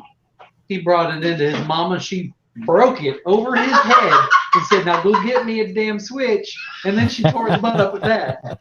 Holy Moses. She broke a log over his head? Yep. She ought to be ashamed of herself. Well, daddy should have brought a switch and not a log. Okay, I got it wrote down and I'm going to subscribe as soon as I'm finished with this live stream, Mr. Honest Truth. I hope I get them blue eggs soon too, but it's going to be a while, my dear. Not until spring. You're going to have to buy new chickens. Yeah. But I'll get them. I'm not worried about it. I need to build that second pen. before we get the Lord chickens. willing and the creek don't rise. I got plenty of years to find me a blue egg laying chicken. Well, the way the weather's going, the creek right might rise. I know, right? Supposedly there's 3 storms out in the Gulf. Shut up. Isn't Shut no your kidding? mouth. I didn't say it. The stinking You know weatherman what? did. Don't you ever tell me that again. I don't want to hear nothing about no damn hurricane. No. Wow. I'm sorry. I don't mean to get loud. Yeah, she does. She's the loudest person I know. No, I am loud, but I'm telling you what. Mm-mm. The only other person that could get louder than her was my daddy. Look, after that Hurricane Zeta last year, I've seen all the hurricane I want to see. We all had Try like being 2 back to honest. back, didn't you? Do what? Didn't you have like 2 hurricanes back to back? Well, yeah, but they weren't as within bad weeks as of each that other? one. Okay. We did. In fact, we got threatened 6 times. last hurricane season, but we had 2, and the first one, all it did was sink one of my garden beds because we have sandy soil, so it just kind of, It didn't nosedive, so I had to put cinder blocks under it. yeah. Okay. But that last one, oh my God, it was terrible. Laura said, I bet he listened after that. No, he probably did. I bet, your dad? Yeah, Oh no, he didn't. for a minute. Your daddy's the most stubborn man I ever met in my life. Kind of like you. Yeah, Stubborn as an Look, army mule. my husband married his daddy. Because this woman here, she That's is good. stubborn as an army mule for sure. I am, but It's I'm not done her way. She ain't happy. no, I'm not. Look, I never said I was an easy woman to live with. Well, there's the right No. way and everybody else's way. There's everybody else's way and my way. Well, and this is how I see it, okay? And I try to be so good to folks. I really do. I try to be good to everybody I've ever met in my life, But me. except when they come in my house and mess up. And then it's on. Because I got my rules in my house and the way we do things here. And I the way we do understand things is the way I do things. I understand And, that. you know. And I can tell when the kids have done screwed up before I even get home. Because she'll start texting me all kinds of ugly stuff about your kids did this. And your kids did that. They're only my kids when they're bad. Yeah, they're And his. sometimes I'll walk in the front door and she'll be like, and you. I'm like, oh, I just walked in here. What did I do already? I've been at work all day. I tell Well, everybody my castle ain't much, but I'm still king. That's right. And that's how I feel about mine. This is my domain. He gets to go to work every day and I'm stuck here all day. So by goodness, I make the rules. Trade you. I wouldn't mind that. And if I could drive, I'd go get me a job and you could sit on your fanny all Tell day you long. what, I'll take you to work. You can work on them cars all day, doing all the stuff I do, and I'll bring my happy butt to the house. Well, you know, that probably wouldn't be a problem for me, but they probably wouldn't like the way I did it. As long as the lights flash and sign makes noise, they'll be pretty happy. Well, I could probably do that. But all them holes I drill, they wouldn't like. They take a brand new 2021 Tahoe and I put a hole in the wrong spot. They'll be all. Yeah. That was one of the hardest things to get over when I first started doing this 10, 11 years ago, was taking a brand new $50, $60, $70,000 vehicle and like, And popping a hole here's in an it. antenna, draw, just Start blowing drilling a hole. holes in it, yeah. Then here's a light bar, I'll be blowing another hole or 2 or 3 in it. And after about 6, 8 months, I'm like, whatever. Laura said, I have a kind heart, but after the one above acts one punch to the face, but I don't want to go to jail. Aim for the throat. Punch them in the throat. They can't Yeah. talk. Throat punch. They can't even testify against you. Well, I'm just talking about making them not talk. You're trying to kill Look, people. let me show you something. Look, guys, look, my baby Millie, my 4-year-old grandbaby. Oh, she's 5 now. Yeah, 5. She painted this today. That's good for 5. Well, I helped her a little bit, okay? A lot of it. I outlined everything she did so That's that it still would good. look like a flower. But she did that. I was so proud of her. Hey, Marcel made it back. Hey, Marcel, What'd you get to eat? what'd you eat? Did you get some Twizzlers? Hey, the honest truth. Meet the little fish in the kitchen. She does a cooking show. It's amazing. Go subscribe. She's really puts out some good stuff. I was so proud of my Millie today. She came to visit me because she wanted to go to the pep rally because she's she started kindergarten this year. And that was what, yesterday? Yeah. Yesterday when school started, she got to start kindergarten. So now she is a proud Bearcat because that's what this whole community is. They're Bearcats. Even though the Bearcat is not indigenous to the United States No, at all. it's indigenous to the Philippines. Yeah. When I first moved here, I'm like, what the hell is a Bearcat? I ain't never heard of that. Is it a bear? Is it a cat? Apparently It's neither. it smells like popcorn. Look, I looked this up. Oh my God. Marcel, that is nothing like a Twizzler. She said she didn't get to eat Twizzlers. She ate one of her breakfast protein bars. Now, is a breakfast protein bar a milk and cereal Lucky Charms bar? If it tastes like Twizzlers, I don't know anything in this protein that tastes good. That's hilarious. No, it's like flavored cardboard. Right? Oh, God. You know what? I'm going to send you a whole bag of Twizzlers, Marcel.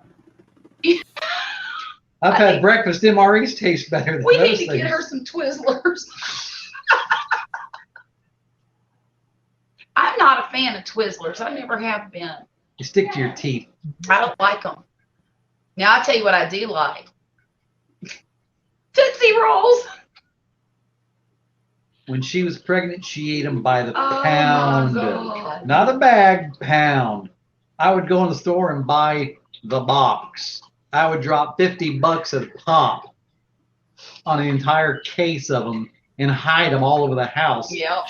She'd call me at work, where are the Tootsie Rolls? Satan asking for Tootsie Rolls. And I would tell it, they're hidden in the house. Find That is them. like me. And she Wait a would minute.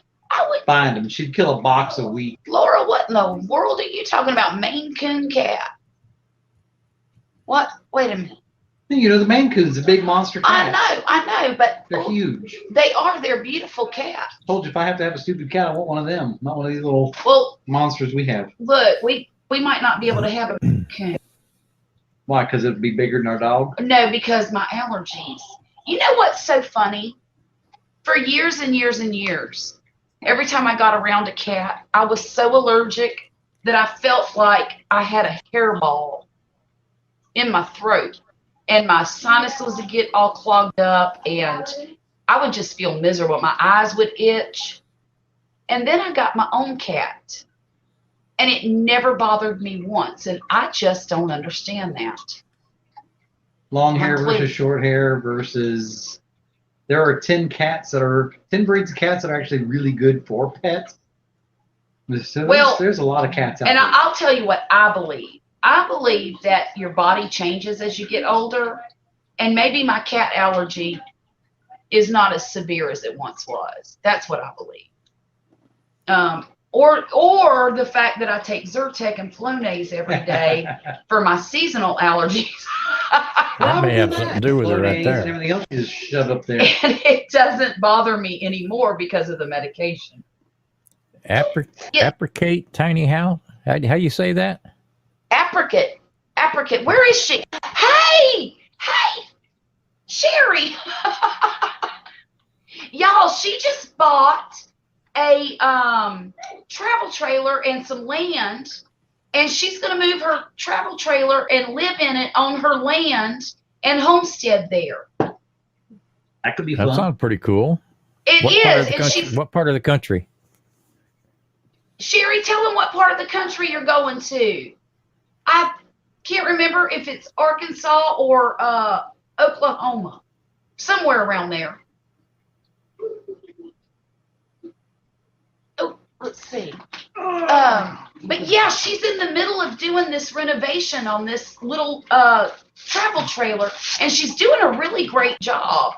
And in fact, the Ozarks is where she's going. Okay. And but it's almost got me motivated to maybe have me and Wes, because I want a motor home. I don't want a travel trailer, because the last time I saw Poppy back something into the driveway, it was almost a disaster. So I'm thinking, Because I had someone that You had couldn't help, get me didn't the you? left or the right because she didn't mark R and L on her shoes. And then the other person, every time he drives a car, curbs it. So I had the blind leading the blind, trying to tell me what way to go. right. And I told them both to shut up and get out of the yard before I ran them over. Oh, what did Laura say about allergies? She had a test done at 1 year, 12 years, and then they wanted to do it in my 30s. And you said, no way. I don't blame you, Yeah, girl. because they look like pin cushions after they're done with that. Yeah, that's not an easy thing to go through. Those allergy tests are terrible. Now, before I joined the Navy, I worked for a marina, and there was a couple of times I took a 40-foot boat behind a extended dually from about the Tampa area all the way down to Miami and below a couple of times. Yeah. So I can tow it. Well, I It's will just- say this. I need to have somebody who knows what they're doing talking to me. Well, I thought you were supposed to go one direction, and it was the other one.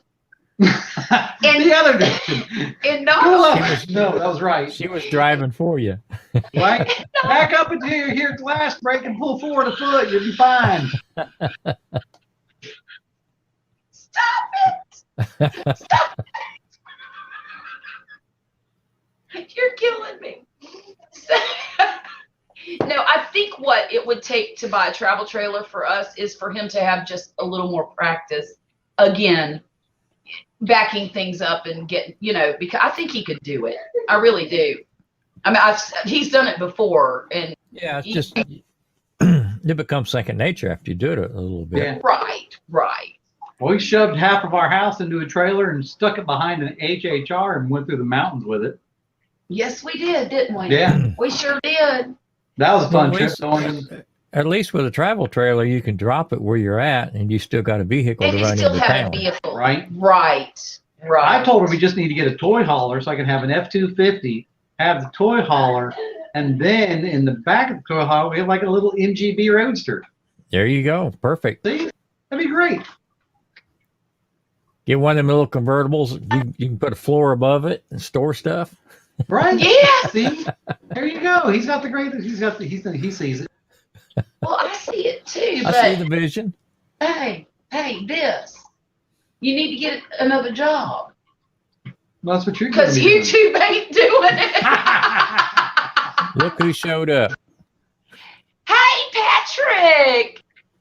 Patrick, Is come he and in join us, please. Purgatory? Is he in purgatory? No, he's not. He don't have a link. Oh my goodness! I just saw that you posted your shorts video about your fish, but I'm not.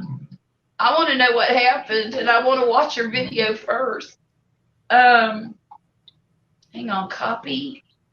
Oh, geez. Look, y'all, I had one. Excuse me. I've only had 1.5 glasses of wine, and I already feel a little bit warm and fuzzy. You know why, don't you? No. My coffee's been spiked. With what?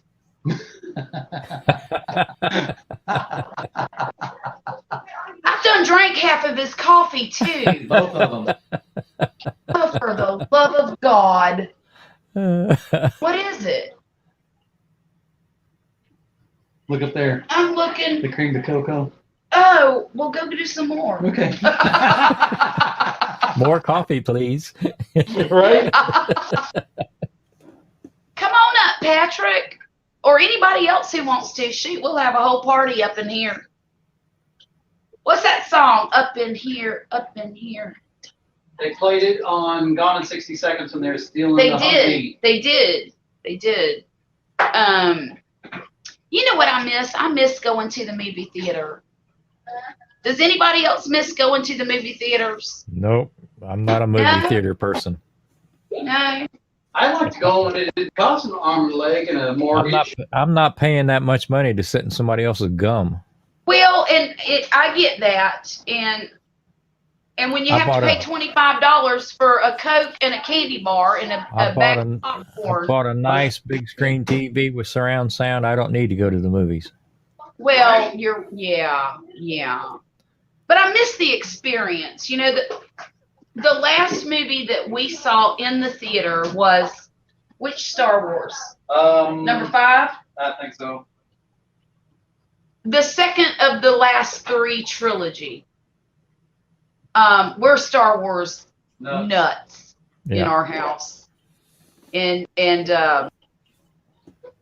honestly, that particular movie disappointed me tremendously. But I digress. But that's the last movie that we've seen in the theater, and that was probably what, 4 years ago, maybe. Well, for me, I mean, watching 4K in your living room And then going to the movie house, it just never seems like it's focused to me. Right. And I get that. I do. And it's the big screens are nice, but they do kind of run you as far as going anywhere else. Yeah. Dwayne, I love Star Trek. Shut the front door. I love the original Star Trek and the Next Generation. Because look here.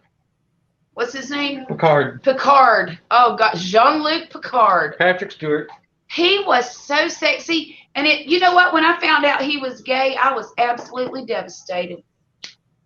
Not that I ever thought that I was going to have a date with the man, but it hurt my feelings so bad because I had such a crush on him.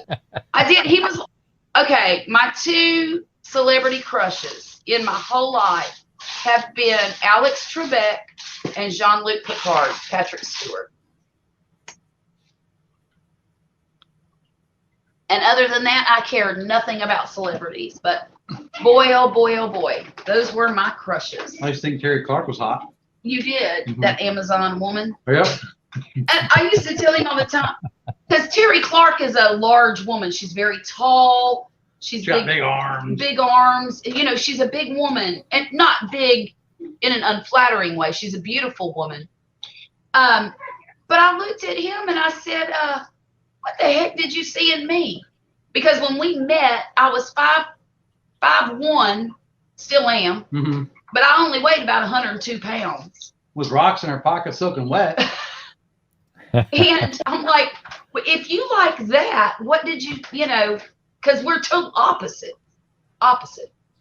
But yes, Alex Trebek is a Canadian, and I've never met a Canadian that I didn't think was the nicest person in the world. Kind of like Mormons. Mormons are very nice people. In fact, let me tell you a story about Mormons. You know how they'll go on their missions and they go from door to door trying to proselytize? Well, when we lived in our other house, there were these 2 young girls that came to my door. Couldn't have been any more than 18 years old. Well, the mama in me started questioning them before they could talk to me about their religion. And I said, are y'all by yourself? And they're like, well, yes, ma'am. And I said, why? What? Where are you from? We're from Arizona. And I said, why are you in Mississippi running loose by yourself at 18 years old? You don't have no business being out here running door to door in strangers' places at 18 years old without any supervision. What the heck? So basically, these little girls became my friends. And I told them, I said, you know what? I have my own religion. I'm not interested in Mormonism. But what I am interested in is making sure you kids eat and that you're safe. So once a week, they would come over to our house for dinner.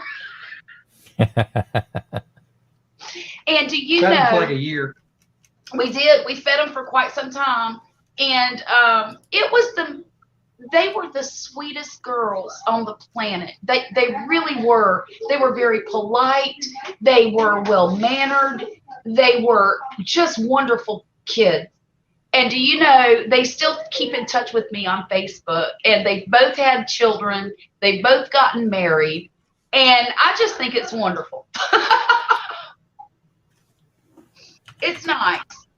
It's nice. And I got the nicest letter from one of them, thanking me for, kind of being a substitute mom when they were away from their own mom. Oh, look. What are you running loose from, Sherry? No, talking about the Mormon girl. Oh, yes, running loose. That's what I felt like they were doing. They told me, they said, they're gallivanting. They're gallivanting.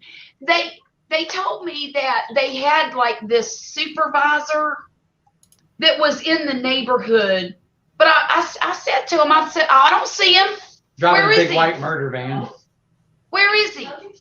And he wasn't watching those girls. I'll tell you that, or him or her or whatever it was. Whatever. They were not watching those girls. And I'm going to tell you what, it must take a lot of strength to be a Mormon parent, because there ain't no way I'm letting my 18-year-old go to another. Some of these kids go to other countries. But I'm not going to let one of my 18-year-old, I don't care how old they think they are. They're not leaving this house unsupervised to go gallivanting around a strange city. It's just not going to happen.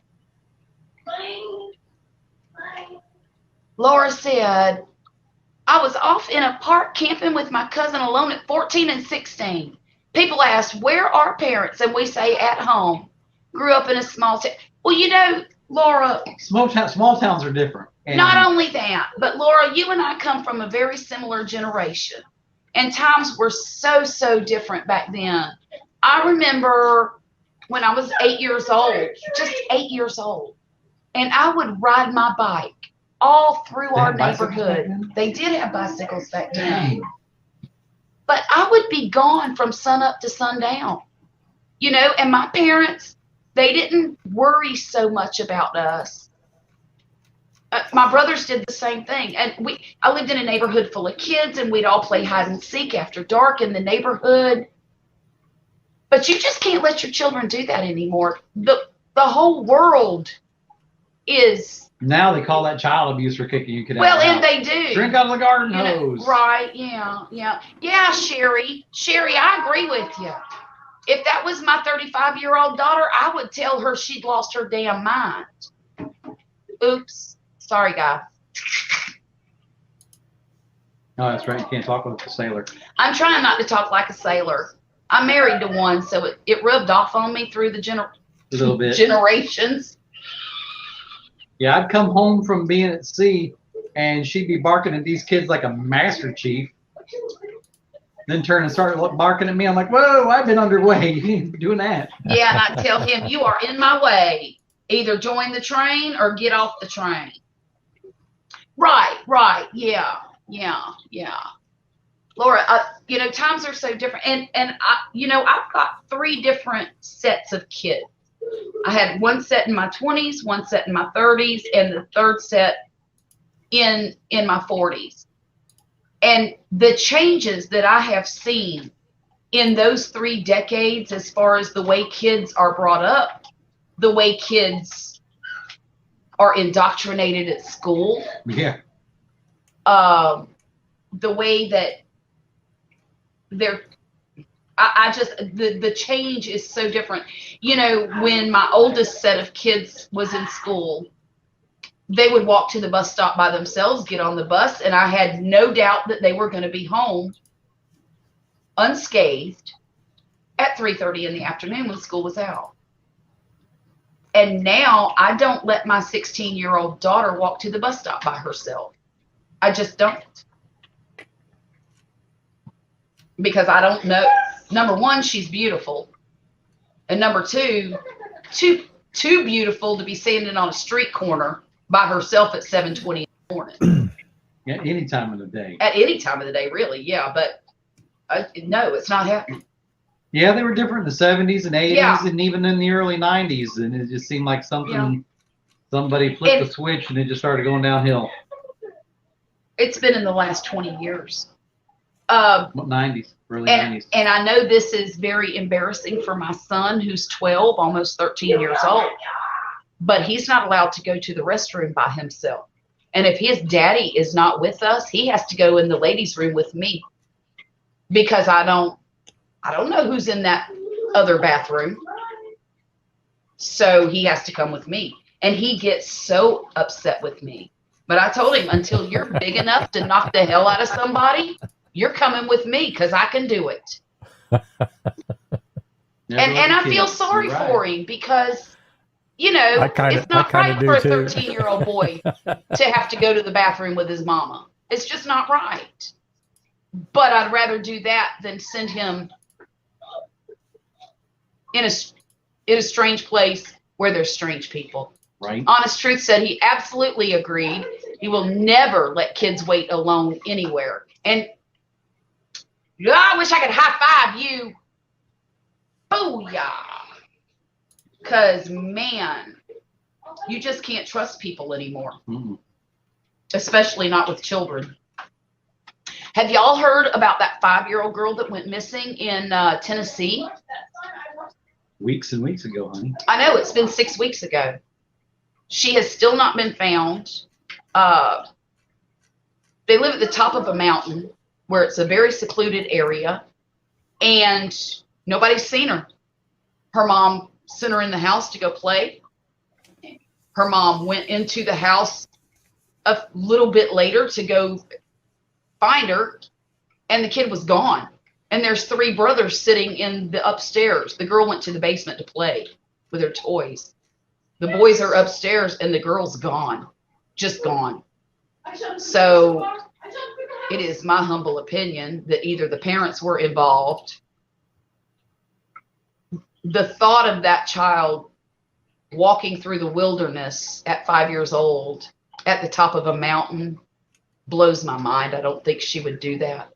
So it's either the brothers or the parents.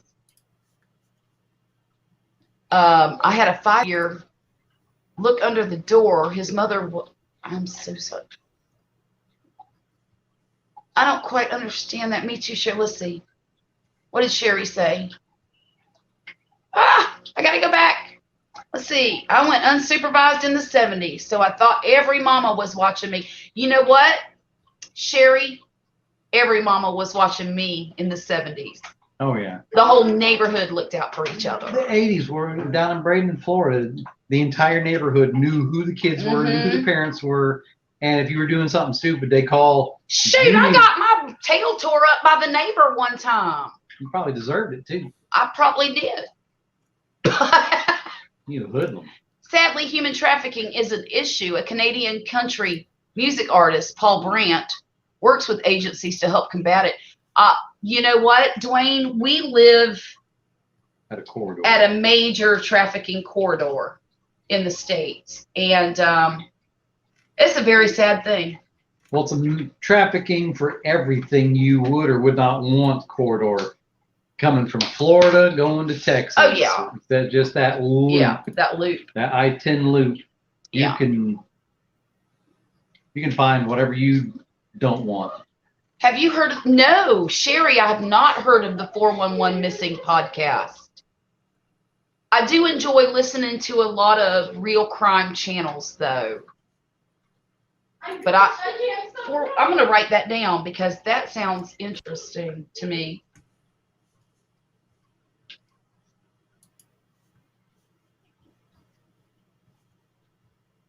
Okay, now I got it and I can find it. Summer Wells, that's exactly who I'm talking about, Laura. And I don't know if there's a stepmother or not. I know there's a grandmother. The grandmother lived in a travel trailer outside of the home, and she left town. So that's a little sus, don't you think? Sketchy. I think it is. I think it's very sus. Honestly, I wish I was born in the 60s. I'm 30 now, and I watch YouTube videos of 70s and 80s graduating classes, and it looks like the world was so much more colorful. You know what? It was. I got a little bit emotional there because I graduated in 1983, and my son just fell out of his chair. Are you all right? Dork. Can you pick my chair back up, please? Mama gonna have to put a helmet on that boy. The honest truth, I graduated in 1983, and I am from a town that had a county high school. And it was extremely diverse. We had people from all over the county coming to this one high school. And we all just, it was nice. It was nice. Everybody, well, you know, there were some folks you didn't get along with because they're assholes. No, they're everywhere. But as a whole, we didn't have a lot of divisiveness in our school. And I'll tell you that I've got a daughter who's 30. And 35. And I feel like, as a parent, the divisiveness of present, I believe, started just before President Obama was elected. The stuff that we see today. And it has gotten worse over the decade. And that's only my personal opinion and personal experience as a white woman. And of course, I don't have any other experience, you know. But I know, too, that the first time I ever saw an African-American individual was in the 2nd grade. I lived in a town that had to start segregating schools in 1972 when I started the 2nd grade. And it was a thing. I mean, there were riots in the high schools. There were riots in the middle schools. The elementary schools, of course, where I was, it was just a different environment, and we knew things were different. Now, mind you, I was only about 7 years old at the time. But as a child, from the perspective of a child, we just figured we had new kids in the school. It wasn't a thing to us. To our parents, whole different story. Our parents were not used to that integration. And another generation. Yeah, they were from that generation, and they just, I think it took decades for some of those people to accept the integration. But, I mean, it was a real thing back in the early 70s. But by the time I graduated high school, it just wasn't a thing. It was normal. And like you said before, very colorful. And very accepting. And even at that point in time, in 83, I even believe in the small town that I'm from, not globally or throughout the state, but I believe that in the small town that I was from, we knew lots of gay folks.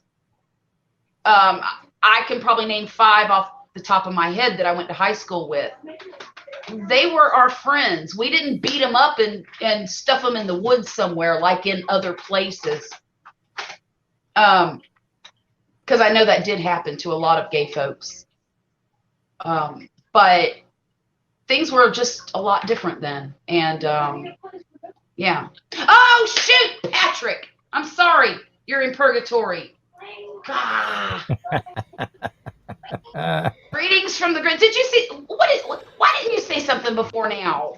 Jeez. He's mesmerized. I was testing you, Charlotte. I was testing you. Well, you win. No, because I just got here. Huh? Do you think how long do you think it takes for me to look this good? I mean, not long. it takes a long, long time. Oh yeah. This isn't Everybody, just, you know. I want you to meet Patrick from Patty Joe Cooking. From Australia. Please go and subscribe to his hilariously creative cooking channel. And beer. But you can cook with beer, so hey. Indeed, and you can drink it. I'll tell you what, Wesley, I've done that, and every time I do it, I look at the beer going into the thing, and I think that's a waste of a good beer. You know what? I do not doubt drink it. That's why you buy crappy beer to cook with. Because you still get the decent flavor of beer, but you're not blasting away good beer. Isn't that the same deal as using crappy wine to cook with?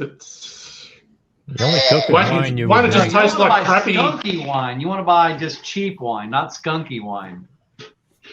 Well, I always buy. Well, I don't drink wine, but when I did drink wine, it was never expensive.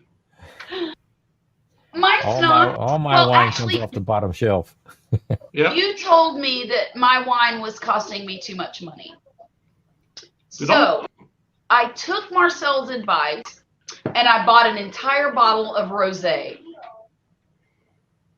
That crap An was entire bottle. an entire bottle. Wait, is She it drank 2 or 3 sips out of one glass, and she goes, "This stuff sucks." How do you buy a half a bottle? I think she's talking about those small bottles, Grumpus. Oh, No, she okay. likes the small bottles of Merlot. She does not like this crap. See, this is the rosé that he bought me. I think it was the cheapest one on the whole No, store. it was $10. Well, you I couldn't $10. spend 50. $10. Yeah. Look, Good he grief. knows. My husband knows. Don't buy me no bottle of wine unless it costs at least $20. He failed me. That is so wrong. Well, and she was That like, is "Well, so I don't wrong. know if I like it or not. If you like the cheap stuff, you're gonna like the expensive stuff even better." Wesley, you should have just If sold her that that's- bottle for $20. I know, he should have told me that. No, but really, I'm going to use this to cook with because it just, it was dry, but it just didn't have the flavor. I buy Pinot Grigio to cook with, and I buy it at Walmart, and it's less than $3 a bottle. Really? See, there you go. There you go. There you go. There you go. And it's If I Exactly. cook with And it has a screw cap, y'all. Even beer, better. I normally just get like a tall boy of Budweiser and dump it in my seafood. He does. He does. Do I need to keep repeating myself? I mean, here we are 2 weeks later, still no video from you, Wesley.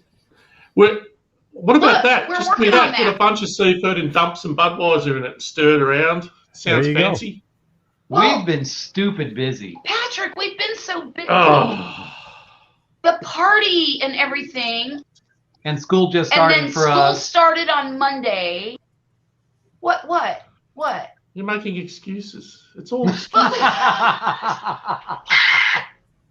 Hey, we still, You know, we still, We're all still busy. have the trophy. We got the trophy. Right there. You're just so busy up there. Well, things have settled down now. I would, you know what, Marcel? I wish you were home too, so you could. Now, you'll be home soon. how's Marcel's trip going? How's it all going, Marcel? Yeah, I was just tell him reading- about it, Marcel. You're in. Where are you? You're in. Where is it? You are. Where is Marcel? She's in She's Virginia. in Virginia. Yeah. She's making me Cool. homesick with her pictures. Yeah, but they don't have good barbecue there. No, they have to. They've got that vinegar-based barbecue, and they throw their coleslaw on top of it, make the whole thing soggy. I'll have to go. Sorry, I'm just distracted with Marcel. He'll have to go to Instagram and have a look at what she's been up to because sounds great. Grumpus, are you going to your reunion? I absolutely am. Class of 71. Wow. 70. Oh gosh.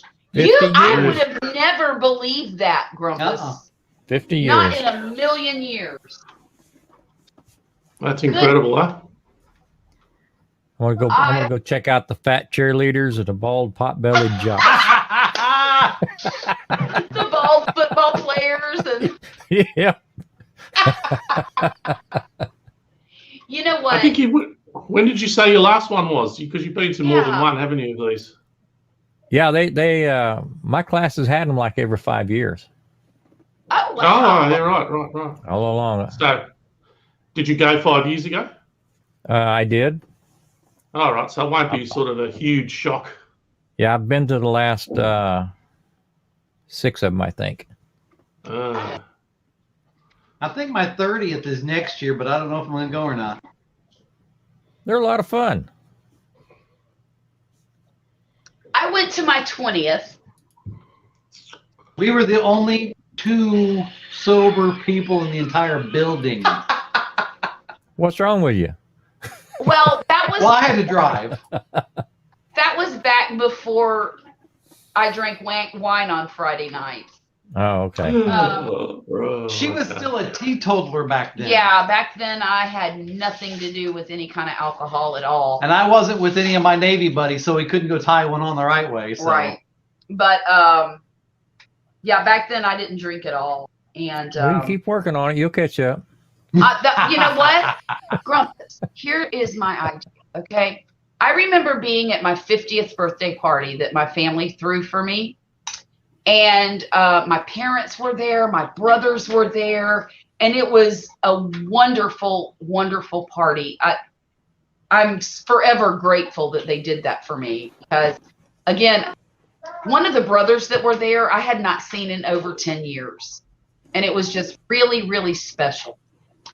And that particular party, he bought me 2 shots of Patron. Really good tequila, by the way. Oh, yes. I love that stuff. But anyhow, Maybe I should buy you some Patron. so I was sitting there at the table and I said, everybody at this table knows that I've never really drank most of my life. I'm 50 years old now. By God, I've got y'all mostly raised and gone and grown. And it's time for me to be a drunk too. Time to embarrass them. My stepmom looked at me. She says, I don't think that's going to work out very well for you there, Charlotte. It's never too late to be a drunk. But having a couple of glasses of wine on a Friday night is a good idea, I think. It's good for your Yes. heart. Welcome back, Laura. Where'd you go? Welcome back, Laura. She went for more coffee, I think. Did she get more coffee? Is it think spiked so. coffee? I don't know how in the world you can drink coffee at this time of the day What are you or talking even about? at night. I got coffee. He does it, but I can't. Mine's also spiked. It's not plain. What is that? Now this is What is cheap beer, Victoria Cheap beer. Bitter, but it's Victoria good. Bitter. Is it like Pabst Blue Ribbon? Oh, it's got some colors just, to it. this is a standard sort of generic, just one of a like a local beer, and it's pretty good. I mean, there's nothing wrong with it. But then I'm a drunk. So what do I care? It's called Fills bitter, up a but is it mason bitter? jar. That's awesome. Safe travel. Yes. Yes. It is bitter. It is bitter. It's a lager. Okay. A A lager. Lager.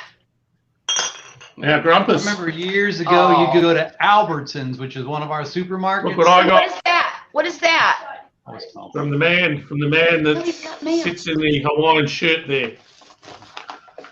I got it, Grumpus. Thanks so much for this. When did We're that all- come in? 'Cause A I few mailed it days quite ago. a while ago. Isn't that classy, these stickers? Oh.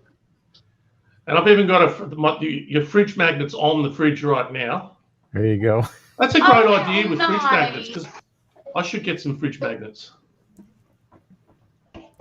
Well, I And, believe bus- everybody. I should get some fridge magnets. Or stickers. or business something. cards, Nice. drink coasters. Ooh. Hey. That, All right, honestly, Grumpus, come off of it. Where did you get those things printed I up? tell everybody to shameously self-promote these- at every look at opportunity. these pens. Oh, that's Grumpus supply nice. pens. Those The only are problem I've got, Grumpus, is you didn't autograph anything, so they won't be worth much if I try and sell them. Save the envelope. Yeah, I'll have to. I mean, anyone could have sent these to me. But that's all right. I'll That's save the great. envelope and I'll say, look, it's from him. I'm telling you, these. I don't even want to use these coasters because. That'll keep the sweat ring off your desk. Yes, it will. Yes, it will. Oh, I usually lick that up. Oh, Jesus. Great, really nice pens too. I like a nice pen. Yeah, they do write pretty nice. Those are very Yeah. nice. Marcel, Thank you very what much. time are you leaving You're in the welcome. morning? I'm glad you got them. Yeah. Save the envelope. Chug, chug, Oh. chug, chug. I'm actually really thirsty, unusually. Yeah. So I'll slow down. I Okay, that's promise. number 2. Should I stop? No. No. Yeah, you should definitely stop. Not. You nasty old man. Yeah. You knew that Oh. when I married you. Marcel Yeah, but has you weren't an old man then. No, the whippersnapper back then. Marcel hasn't been to any car washes, she says. No car washes at all. Good idea. Very good idea. Although your husband's with you this time, isn't he? He could deal with them. Right. He's traveling with, yeah, I'm sure he'd get out and give him, a bit of what for. You're planning to leave Still before you. 9. Okay. That's a long drive. Good. That is a long drive. Because I know when we went to Virginia my daughter lived in Virginia when she had our granddaughter. And the day that she had the baby, I called him at work and I said, tell him we have to go. Excuse me. So he came home, we packed up, and the very next morning at about 4 a.m, we left. What time did we get there? About 4. That evening. All right. Excuse me just a minute, guys. Wesley, tell them what happened. We drove all Enough. night or all day, and we got there late in the evening, Done. and Okay. we just kind of knocked on the door. We're here, and they're like, "Holy crap, what?" They didn't know we were coming. They thought we'd be like next day, 2 days later. Nah, I made that run straight shot. Yeah, it was But about 13 hours. yeah, but Charlotte and I, we would make speed runs when our 2 boys lived in Jacksonville and we lived in Virginia. I would get off work on a Friday, say, "Chief, going for a long drive. I'll be back." He's like, "Another speed run?" "Yes, Chief." And we would haul butt all the way down to Jacksonville, grab 2 kids, turn around, and haul butt all the way back. And I would still be back at work on Monday morning. Yeah, that's a true story. I'd be tired, but I'd be at work. Remember when we had to go pick Erica up? Oh, yeah. That was a horrible, holy crap, that weekend sucked. God, it was terrible. I didn't have duty that weekend, and I told my lieutenant and my chief, my daughter's stuck in Georgia. We got to go save her. And they're like, "You know weather's coming, right?" And I said, "That doesn't matter. God, We got to go get her." And we took the bare necessities, hauled butt down to Georgia, either washed, sold, threw out, gave away whatever that belonged to her that we could not shove into our vehicle, and started driving north. Oh, and Sherry, we hit goodbye. Ice and Good night. snow and all the other kinds of crap that would come along with it. Hang on. Sherry, I want to thank you for coming to my live stream, okay? And please come back Friday at 9:30, okay? All right, go ahead. And by the time we got back to Virginia, everything on the roof of the car was frozen to the roof of the car. Oh my gosh, we stayed at that.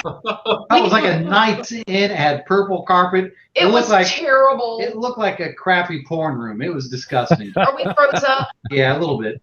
But no, we're good down here. Are we? But yeah, it took 2 days for the crap on the top of the car to thaw out to get it off. That is the truth. Oh my gosh, we packed up everything we could. We had a station wagon, one of those Mercury Sable Yeah, station wagons. 92 Sable. And we put as much of her stuff in as we could, and then put everything else on the Luggage rack. luggage rack. God, it was a mess. But she was. Can y'all hear me? Yes. Okay. Yeah, see? She was 17 when she left home. She had already graduated high school. She graduated a year early. And she decided she was going to go down to Georgia to go to Because she was grown. college because she was grown, y'all. She was grown. So she 4 months later called us and said, "I want to come home." We might as well have installed a revolving door at that point. Yeah. Yeah, For the next ring 7 my- years, she was I ring in and my out, in and out. I ring What my happened? mother about once. I'll ring my mother about once a month and do that. You say, "Mom, Used to be so come much- get me." I've had enough. Well, we finally fixed her that mess. She said, "I'm done. I've got it figured out. I'm moving out." We're like, "You sure?" She goes, "Yes, it's 100% this time. I got it." So they were going to go have a party at the lake and then start their new adventure. And that weekend, after she left, we bagged up the rest of her crap and threw it by the front door in garbage bags. And I took a chainsaw to her wall. It wasn't a chainsaw. It was a chainsaw. It was like one of those reciprocating saws, wasn't it? No, I never had a sawzall. It was a chainsaw. Really? Yes. I don't know I who's to chainsawed the believe. wall down. Yeah, he did. We had it all fixed and repaired. The baby girl had a master suite. Yeah, she We had did. put a Dutch door. I turned the door into a Dutch door with the chainsaw. And God, I miss that house. then our oldest comes back to the house again. Where's my room? You don't have one anymore. That's right.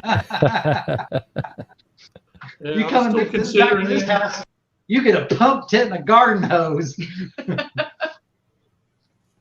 He was bad. He was bad. He was bad. I had to What are cut you them gonna do? strings because Mama wasn't going to cut them. Oh, I'm cutting them now. She's 35, baby. They're cut. They're cut. I don't believe it. You keep tying them back wife's, together. my wife's got a 42-year-old. She can't cut the strings. Well, I will say this. The 35-year-old, which is the oldest one, she is definitely very self-sufficient. She has her own husband and her own family, and really, she never asks for much other than babysitting, Free ass babysitting. free babysitting. But, you know, you're a granny, and you love the grandbabies, and you Mhm. want to see them, Right. so you just do it. So it means you should see them on your accord when you want to see them and not watch them for no pay. Because you're providing a service with no pay. Well, that's things you do for family. And you know that. And that's why I charged her a bunch of money to rebuild that motor her husband blew up. That's fine. But when it comes to other things you do for family, you just do them. You just do them.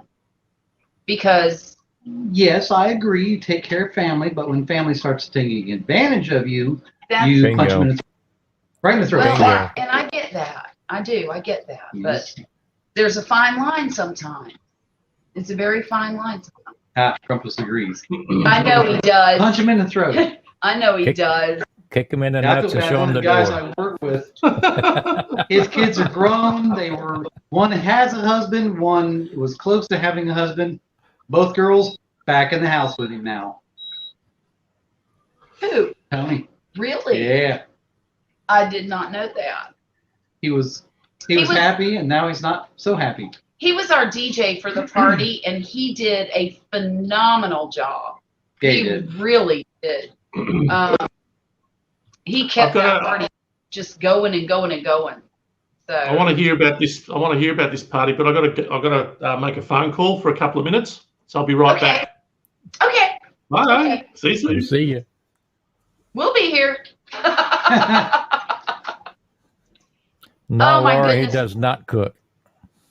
Who doesn't cook? She's asking Wait a about my stepson. Oh, he doesn't cook at all, huh? In fact, he buys his cigarettes and his mama has to boil him eggs so he'll have something to eat for lunch.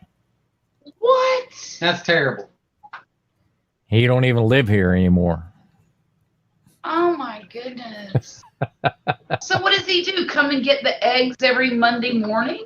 He finds them on his doorstep like a little fairy left them there. I know. I Get know. him some chickens. He can feed them and get his own eggs. Yeah, get him some chickens. He would lose them. Lose the chickens. I wish my phone would come back to life. Is my phone? They're good right Well, here. whatever- See? Whatever you're on now, it cleared up pretty good. Okay.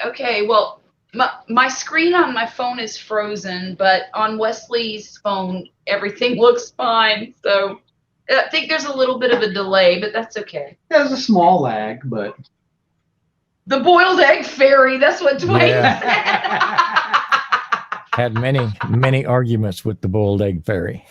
I'm so sorry, Rumpus. That's terrible. Hey, we make our bed, right, Wesley? Yeah. That's true. Well, and I don't coddle mine. Okay, What? I might coddle mine. She does. Some. Oh, look, you're back. Oh, I am back. Look She at me. coddles them all. Who, me? I do. I shouldn't. There's 2 of them she should coddle. The 2 that live in the house. The other ones, Exactly. not so much. And that's where I'm headed. Tell me when you get there. I will. All the money you've been throwing at them, I want that. Yeah. Yeah. I'd have my sleeve by now if I had that money back. The girls don't ask for anything. I'm not Except talking baby. about them. The boys, well, I have one son who's 24 and another who's 25. Mhm. And really the only offender is the one that's 24. But he is now working a steady job. And he hasn't asked me for anything in quite a few months. 2. So I'm hoping, I'm hoping that we're on to bigger and better things. I'm hoping to. Grandpa said he can eat them damn cigarettes. Right? Grumpet, please don't tell me your wife is buying him his smokes. All right, I won't tell you. Oh, Dang. no. Yeah, I went low on the cigarette price scale, and I added up how many I've bought my wife in the last 20 years. I could buy a car. I could buy a nice car. Yeah, but Yeah, I but- wouldn't have my sanity. But You he's still don't have it. Cigarettes or not. Do you hear him? Cigarettes just keep you from killing us. Grumpet, do you hear the way he's talking to me? I hear that. I'm appalled. Hi, Paul. I'm appalled. Is that your new name for the day? Jeez. That's terrible. Look, I have to go see my heart doctor next Thursday. And probably explain to him why she's still smoking. Yeah. When he said, that- "Hey, that you might guys be an quit interesting smoking." conversation. I'm a little nervous, to be honest with you. You gonna 'Cause blame your I'm- husband for buying them for you? You're right. I'm going to blame him. I'll stop. I will knock you out. But, yeah, I'm afraid he's going to hold my medicine hostage. I guess I'll just tell the doctor I have Stockholm syndrome. Well, all I have to take is a blood thinner and cholesterol medicine. So I messed around and figured out just a couple of weeks ago that I was really running low on my blood thinner. And they promised me that I have to take this for the rest of my life because I have a stent in the artery and they don't want clotting, etc. So yeah, I got to go back. And I honestly, I feel fine. I take my cholesterol medicine like I'm supposed to. I take all of my medicine like I'm supposed to. And all I really just want is for him to write a prescription and say, "Praying you are well, go out and play." You're about You know? as well as my hip is. Yeah. I'm fine. I am fine. Fine as I am. I'm fine. You're not fine. I tell her when I say I'm fine, she's like, "What's wrong?" So I understand what I'm fine means. No, there's nothing wrong with me.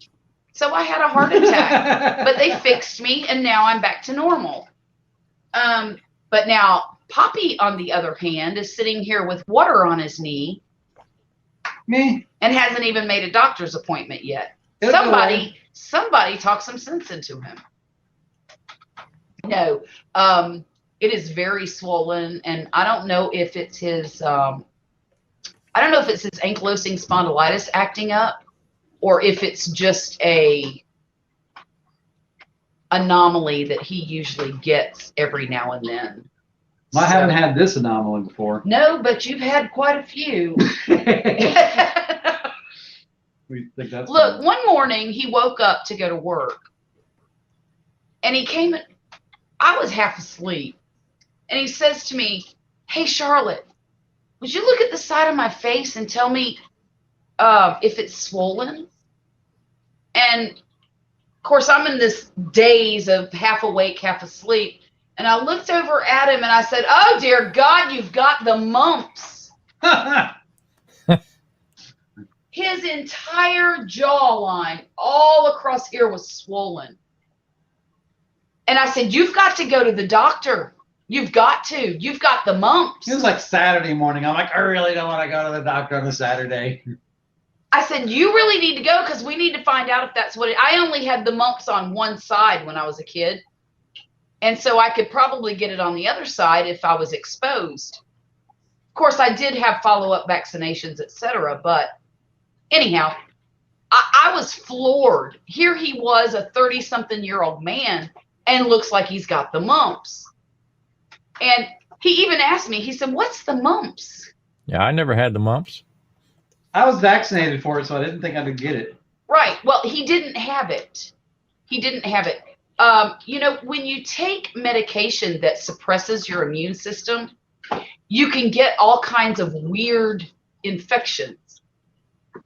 And that's what happened to him. The gland that happens to swell when you get the mumps also swelled because he had this weird infection in that gland. They put him on an antibiotic and it went away within what, 2 or 3 days? Yeah.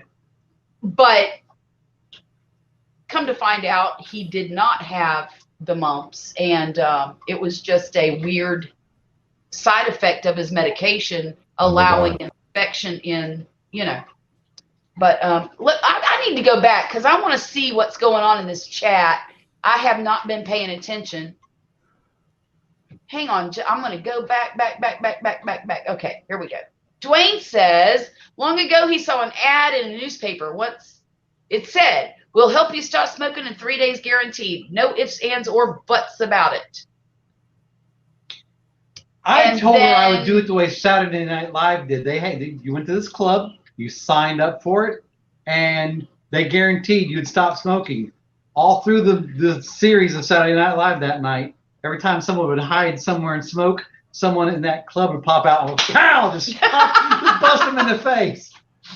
The Christmas tree even jumped out and hit somebody. Laura says, "My ex had a massive heart attack at 46. He flatlined.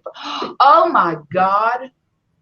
It took, on the third time, 350 volts to get it. Oh my God, Laura, that's terrible. He lost the left side of his heart, needed a pacemaker, and it's been 16 years ago.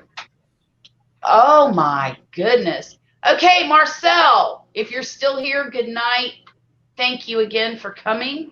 Good night, to Marcel. our live stream. We love you. Have a safe trip home tomorrow.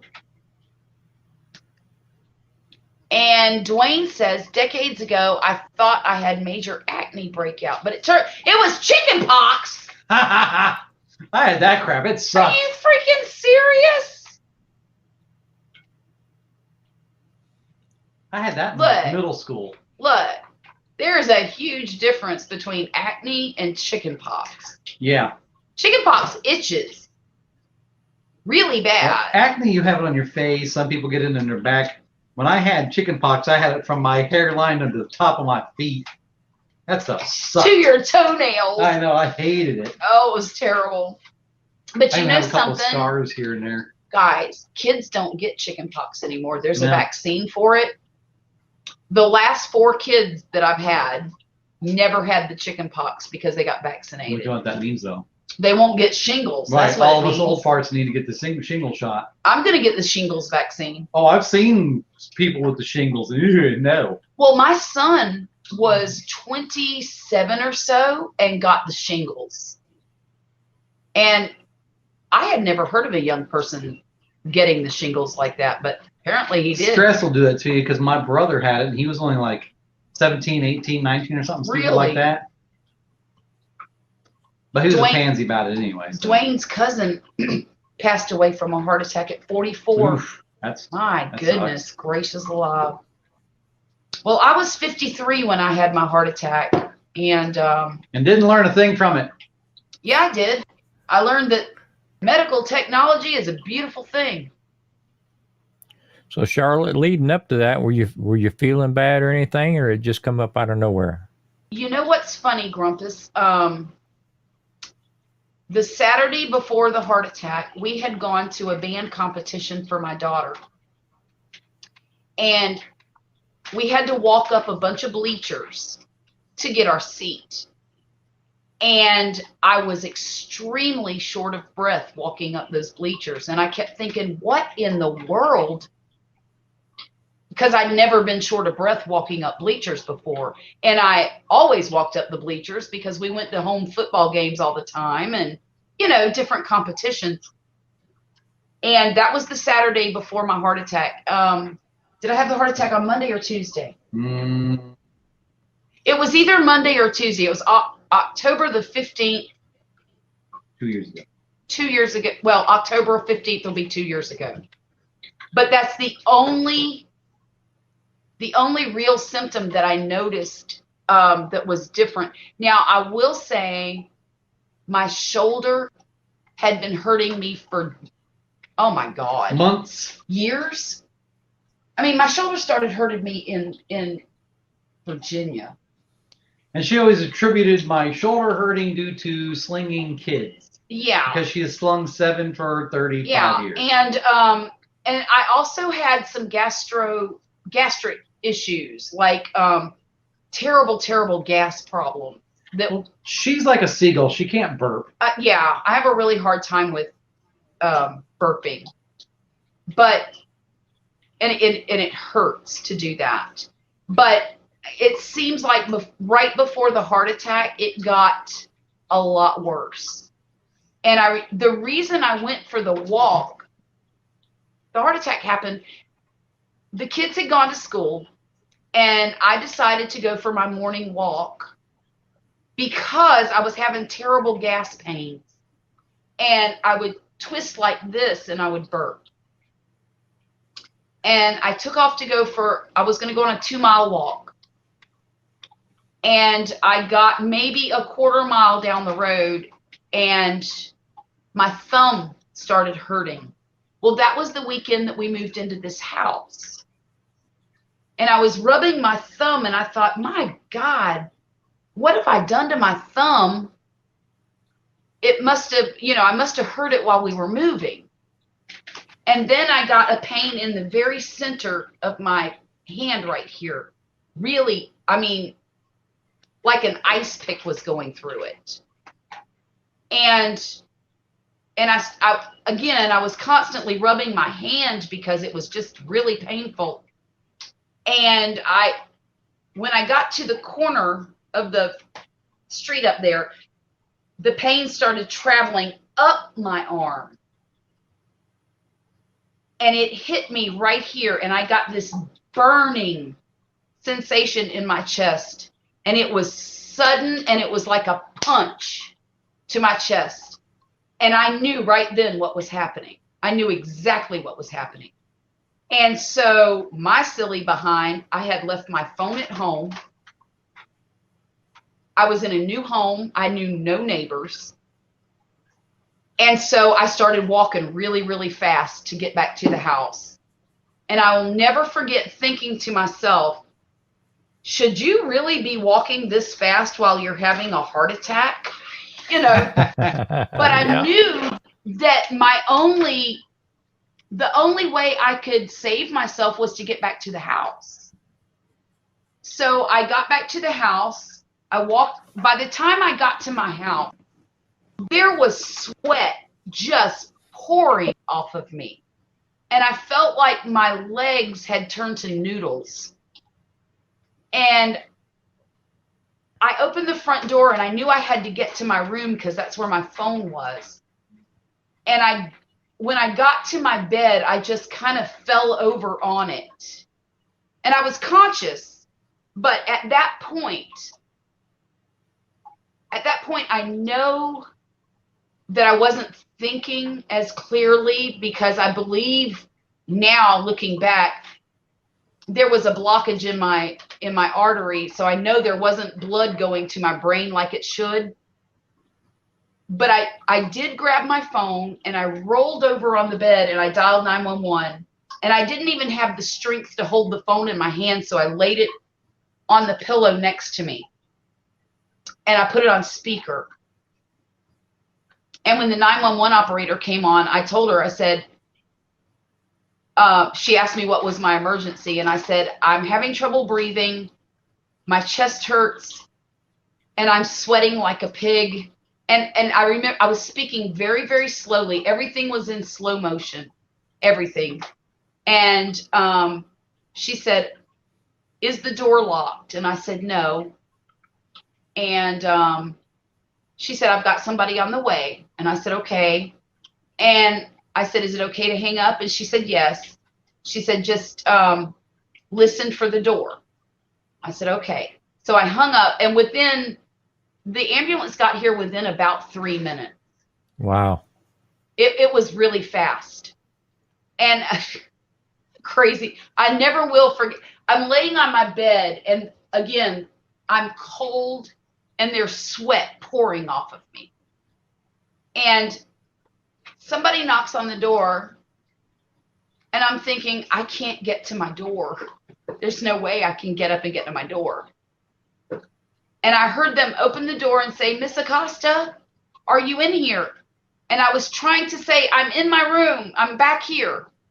But it was really quiet. I know it was. I didn't have enough air to yell at them like I normally would. But I kept thinking to myself in my head, I thought, okay, you came to this house because I called 911. Of course I'm freaking here. But they were so good to me. They came back to the bedroom, and I remember this one guy, he was trying to find my pulse in my right arm. And he said to the guy, he says, I can't find a pulse. And I looked at him and I said, it's there somewhere because I'm still breathing. And so what's really, and the guy, God loving, the little paramedic that was taking care of me, he grabbed my hand and he was feeling my arm, and he said, you're so clammy. And he kept saying it over and over. My God, she's clammy. And I was like really cold and really sweaty. And they asked me, they said, can you get to the front door? And I shook my head no. And I remember thinking, before the ambulance got there, I thought, the first thought I had was, I can't let my kids walk in the house after school and find me dead in this bed. I can't. So I knew I needed to call 911, okay? And after I called 911 and I knew they were on their way and I'm waiting for them, all I could think was, I prayed and I said, God, if I have to die, take me now, because I don't want to wake up with broken ribs. Because, you know, when they do CPR, if they don't break ribs, they're not doing it right. And I knew if they had to do that I was going to wake up in agony. And, but anyhow, the guy that was taking care of me, they walked me out. I had one guy on this side and one guy on this side and a guy in front of me. And I was able to walk to the front door. And again, our house is not very big. And one of the reasons they couldn't take the stretcher down to the bedroom is because the hallway was very, very narrow. But they got me to the front door and they put me on the stretcher, and they told me to chew up 4 baby aspirins that they shoved in my mouth. And they also gave me some nitroglycerin. And they put me in the back of the ambulance, and they said, the guy that was taking care of me, I will never forget him as long as I live, because he was so kind and just He was amazing. But he said to me, he says, after a while, they hooked me up to everything and got me all these IVs going in the back of this ambulance. And he said to me, he said, Ms. Acosta, I think you might be having a heart attack. And I looked over at him. I said, not today. And he laughed. He did just what you're doing. He started to chuckle. And he said, is there anybody you want me to call? And I said, mm-mm. And he grabbed my hand and he saw my wedding band and he said, well, don't you have a husband? I said, mm-hmm. He said, you don't want me to call him? I said, no. He says, why not? I said, because that stupid idiot will kill himself trying to get to the hospital before you do. And I did. I beat him. He did. So, oh, Patrick's in purgatory. Hang on. Again. Yeah. Hey, Patrick. So then Yes, this is yeah. we're still in my driveway, and he's talking to me about all this stuff. And he looks at me again and he says, "Are you feeling okay?" I said, "Yes." I said, "But aren't you going to take me to the hospital?" Because I'm thinking, here I am having a heart attack. Aren't you going to get me to a hospital?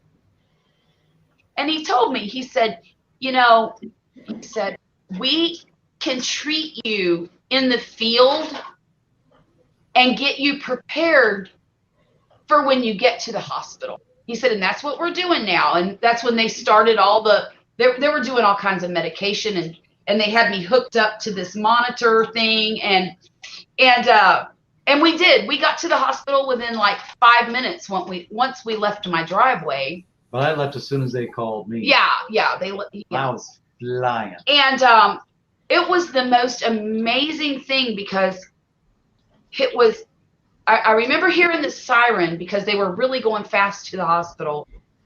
And we get to the hospital and I recognized out the windows, I was looking around me and the guy said, the driver, he was like, "Oh, there's no parking." And I said, "Really?" So they drove right up to the back of the emergency room door, hauled me off, ran me through the emergency department into an elevator. I mean, and it happened within seconds. And we got to whatever floor we were on. What was it, 3rd or 5th or something? And there was a team of people waiting at the elevator to catch me in this stretcher thing. And they grab the stretcher and they start running down the hallway with me, throw me into this room, strap me down, and they tell me they're going to do a catheter thing.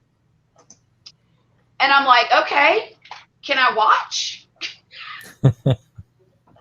And my doctor, Dr. Han, he's like, I don't think you're going to want to watch this. I said, this is really cool stuff. And what I wanted to do was see it on the screen because I could see the screen in front of me. But they knocked me out and I didn't get to watch.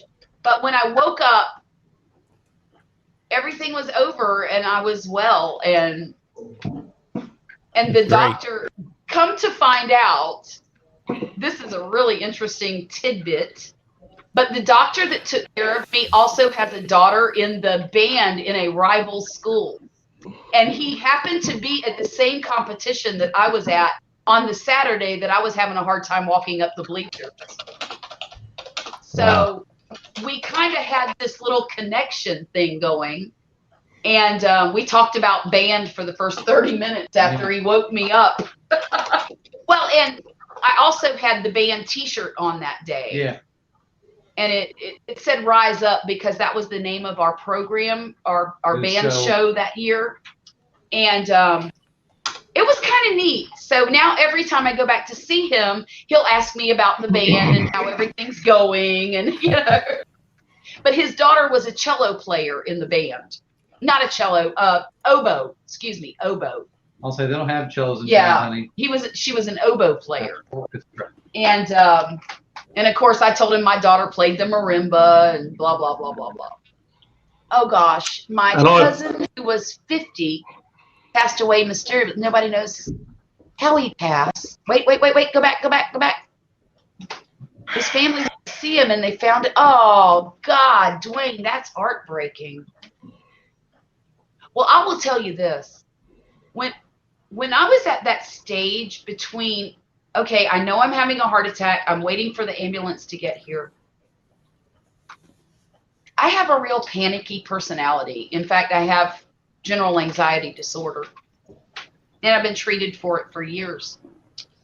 And I always imagined that if something like that were to ever happen to me, that I would be panicked and afraid and scared to death to die. And I learned through that experience, and I don't know if it was because there was a lack of oxygen going to my brain and I was just not thinking clearly. But at that particular time, I was not afraid. It was a very calm craziness. And I knew, I was so happy. I remember laying there on my bed thinking, oh, thank God my kids are not going to have to find me like this because somebody's coming. And even if I die, they'll get me out of the house before the kids get there. You know? Yeah. But it was not a scary experience. Once the initial, oh my God, I'm having a heart attack thing took over, you know? It was not scary. It was almost peaceful. And it really, really took away my fear of dying. And I know that sounds crazy because I know everybody, well, I don't know, I think at our age, we fear the unknown. I think at the point where we're elderly, senior citizens, and I had a neighbor tell me one time, she said she was, 94? Which one? Miss Marilyn. Yeah. She was 94 and it was her birthday. And I had gone to help her. God love her. She lived by herself in the house next door to us. And she would go down and check her mail every day. And I noticed that it was getting harder and harder for her to check her mail without Assistance. Yeah. And so I would go down to the mailbox and help her back to her front door every day. And that particular day happened to be her birthday. I know it was in December, but I can't remember the date. And she told me, she goes, yeah, today's my birthday. I said, oh my goodness, Miss Marilyn, happy birthday. And she goes, yeah, I'm 95 today. I said, you are so, so blessed. And I hope that I'm you when I grow up. And she looked at me and she said, you know, sometimes people just live to be too old. I'd like to see your reunion, your 95-year reunion, Grumpus. I would like too. to see that too. Yeah. I think Grumpus should video the reunion. Oh, Oh, definitely. No, I probably wouldn't do that. Definitely. You could wear one of those secret little cameras that they don't know you're wearing. Just put a GoPro on my forehead. Oh, well, they might notice that. Charlotte. Yes. Charlotte, I've got to hear about this party. I'm dying to know how it went. You probably told everyone before, but I wasn't here earlier, so. I'm sorry, what did you say? You might have talked about it earlier before I was here, but. And I did a little bit. How did it go? It was a wonderful party. Did you see my Instagram video? Oh, have you got one? No, I haven't. I must look at it. When you get off of here, look at the Instagram. I'll have a look. Because I have her entrance. She came into the party in my daughter's brand new Jeep with the T-tops open. So she's standing up and there's the music playing and all of her friends were there. And the person who took the video for me, the video did not turn out great. And she didn't video everybody that was standing around, but the people that she did video was about a fifth of the people who were there. There were about 60 people in total, but Mhm. she comes in on her chariot. She's standing up there. Chariot. And she gets out. Her daddy helped her out of the truck or the Jeep.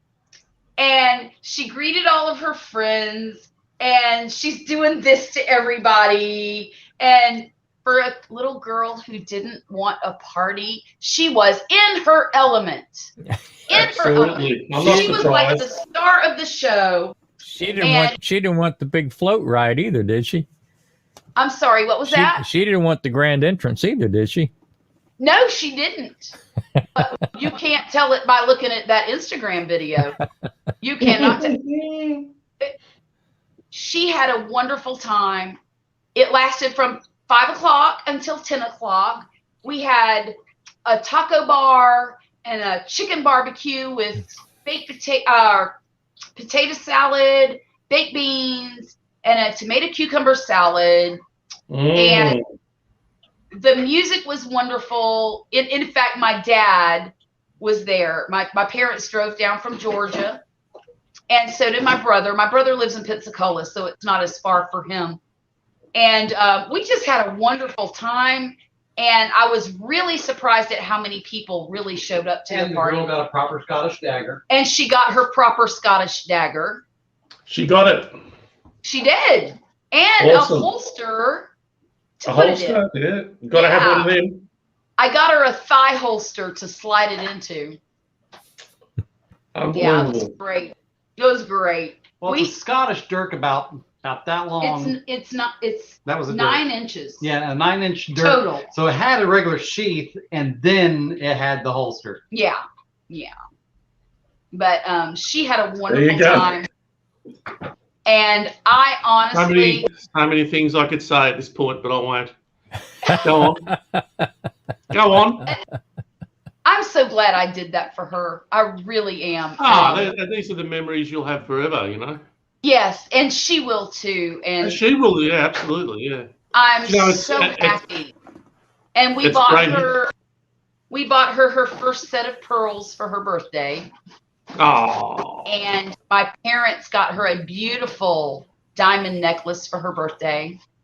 wow. And her friends brought her so many gifts. And the cake was amazing.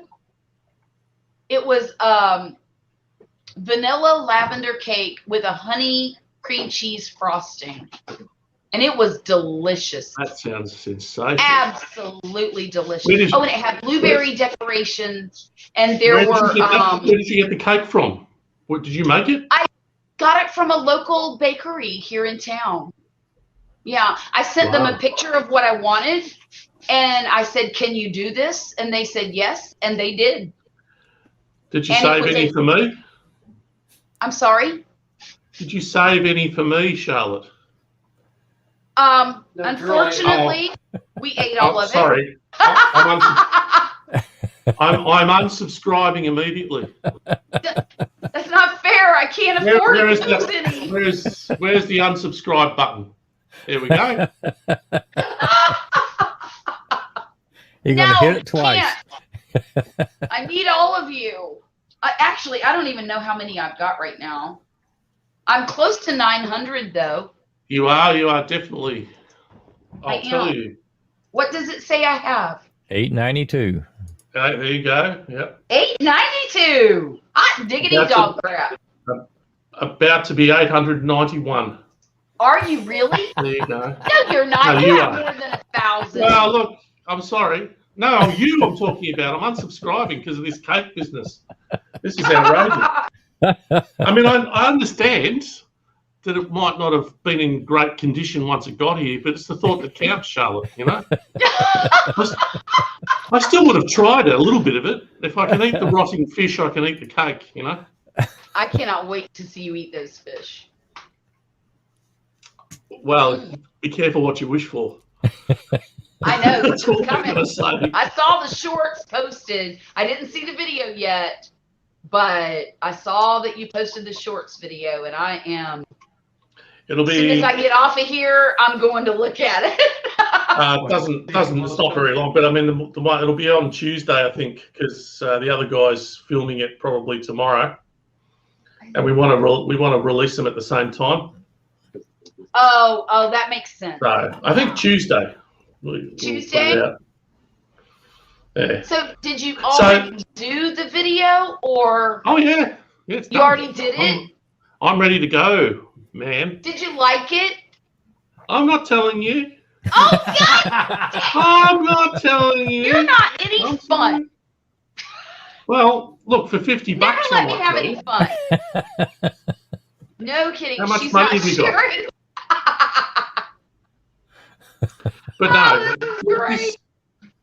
this Um, so I mean, in the end, how many people? You said about 60 people showed up for it, for the Yeah. party. yeah, about Mm. 60. Mm. And And that there was no nothing issues, to- no dramas. It was all You didn't went tell me well. about the exciting part. Oh, the cops. Oh yeah, we got the cops called on us. What? It was probably because of you, Charlotte. No, it was the DJ. It was the music was too Oh, loud. the music was too loud. But Grumpus says that we just became the most popular parents on the whole block because Yeah, got cops, called on yeah. us. Yeah, rock and I hard. was at a friend's place about, this must be 30 years ago now, and it was late, and we had the music up to 11, and it was very loud, and the doors were locked. Apparently, the neighbours had been knocking on the doors. The cops had to come and turn the power off to the house. so we're all drunk, and suddenly everything's black. We don't know what the hell's going on, and it's 6 coppers walk in. Oh, What's God! going on in here? And it's all dark and everything. We're all, so that was an interesting night. I bet it was. But they couldn't get in. Apparently, they were bashing on the door, and we couldn't hear them. Well, see, we didn't Right. have them bust in the house. We just had them walk up to the front door. And I happened to be standing there with a young lady who was waiting for her parents to pick her up. And I thought the cop car was her parents. And I said, "Is that them?" And she said, "No, I don't think so." And car stopped. And these 2 people came out. And all of a sudden I looked, it was kind of dark, But the closer they got to the light, I'm like, oh, shit. Undercover unit. So they get out, they're in their uniforms, and they're like, are y'all having a party? And I said, yes, we are. And he says, well, who's the party for? I said, my 16-year-old daughter. And he said, well, we had a complaint from the neighbors. They're trying to watch their TV, and they can't hear their TV because of the music too loud. I said, don't worry about it. I'll go tell DJ turn it down. Apparently, they should have turned up their TV. I know, right? Losers. But it really wasn't. I bet you. I guess if you I know- had been a neighbor, it might have bothered me, but the music really was not over. And you're about to tell me next. I bet you that you gave those police officers a slice of cake, didn't you? No, but my daughter Even they tried got to cake. go to jail. The one that What? owned the house. She comes Your outside. daughter? She's like, what's going on here? Oh, she wanted to have a fight with the police. She was a little tried. bit. She was a little bit toasted. A little. She was drunk from the night before. I know, and she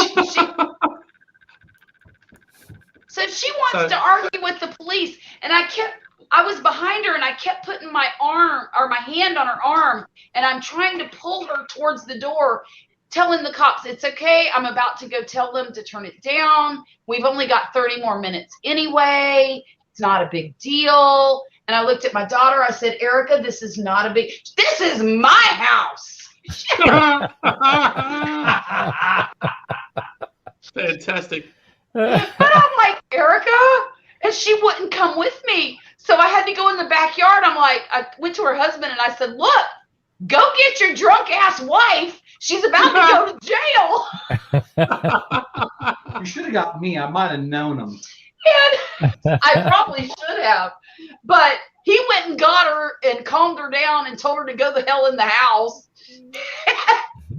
And at that time, I was already out in the yard telling the DJ, hey, we got the cops called. Can we turn the music down just a bit? And he did. And I went back outside and I said, is that low enough, do you think? And they said, I can't hear it from here, so why not? And he said, if they call again, we'll just come back and tell you. And I said, well, we're ending this thing at 10 o'clock, so it shouldn't be an issue. And he said, have a good time. And it was all over with. I'm thinking, my daughter's an idiot. Well, we knew that. Because when she walked out in the front yard, she was hereby drunk in public. Yeah, she was. She really was. She should have stayed drunk in the house. Terrible. And I'm like, terrible. I suppose- here you are drunk AF and you're going to start a fight with the cops?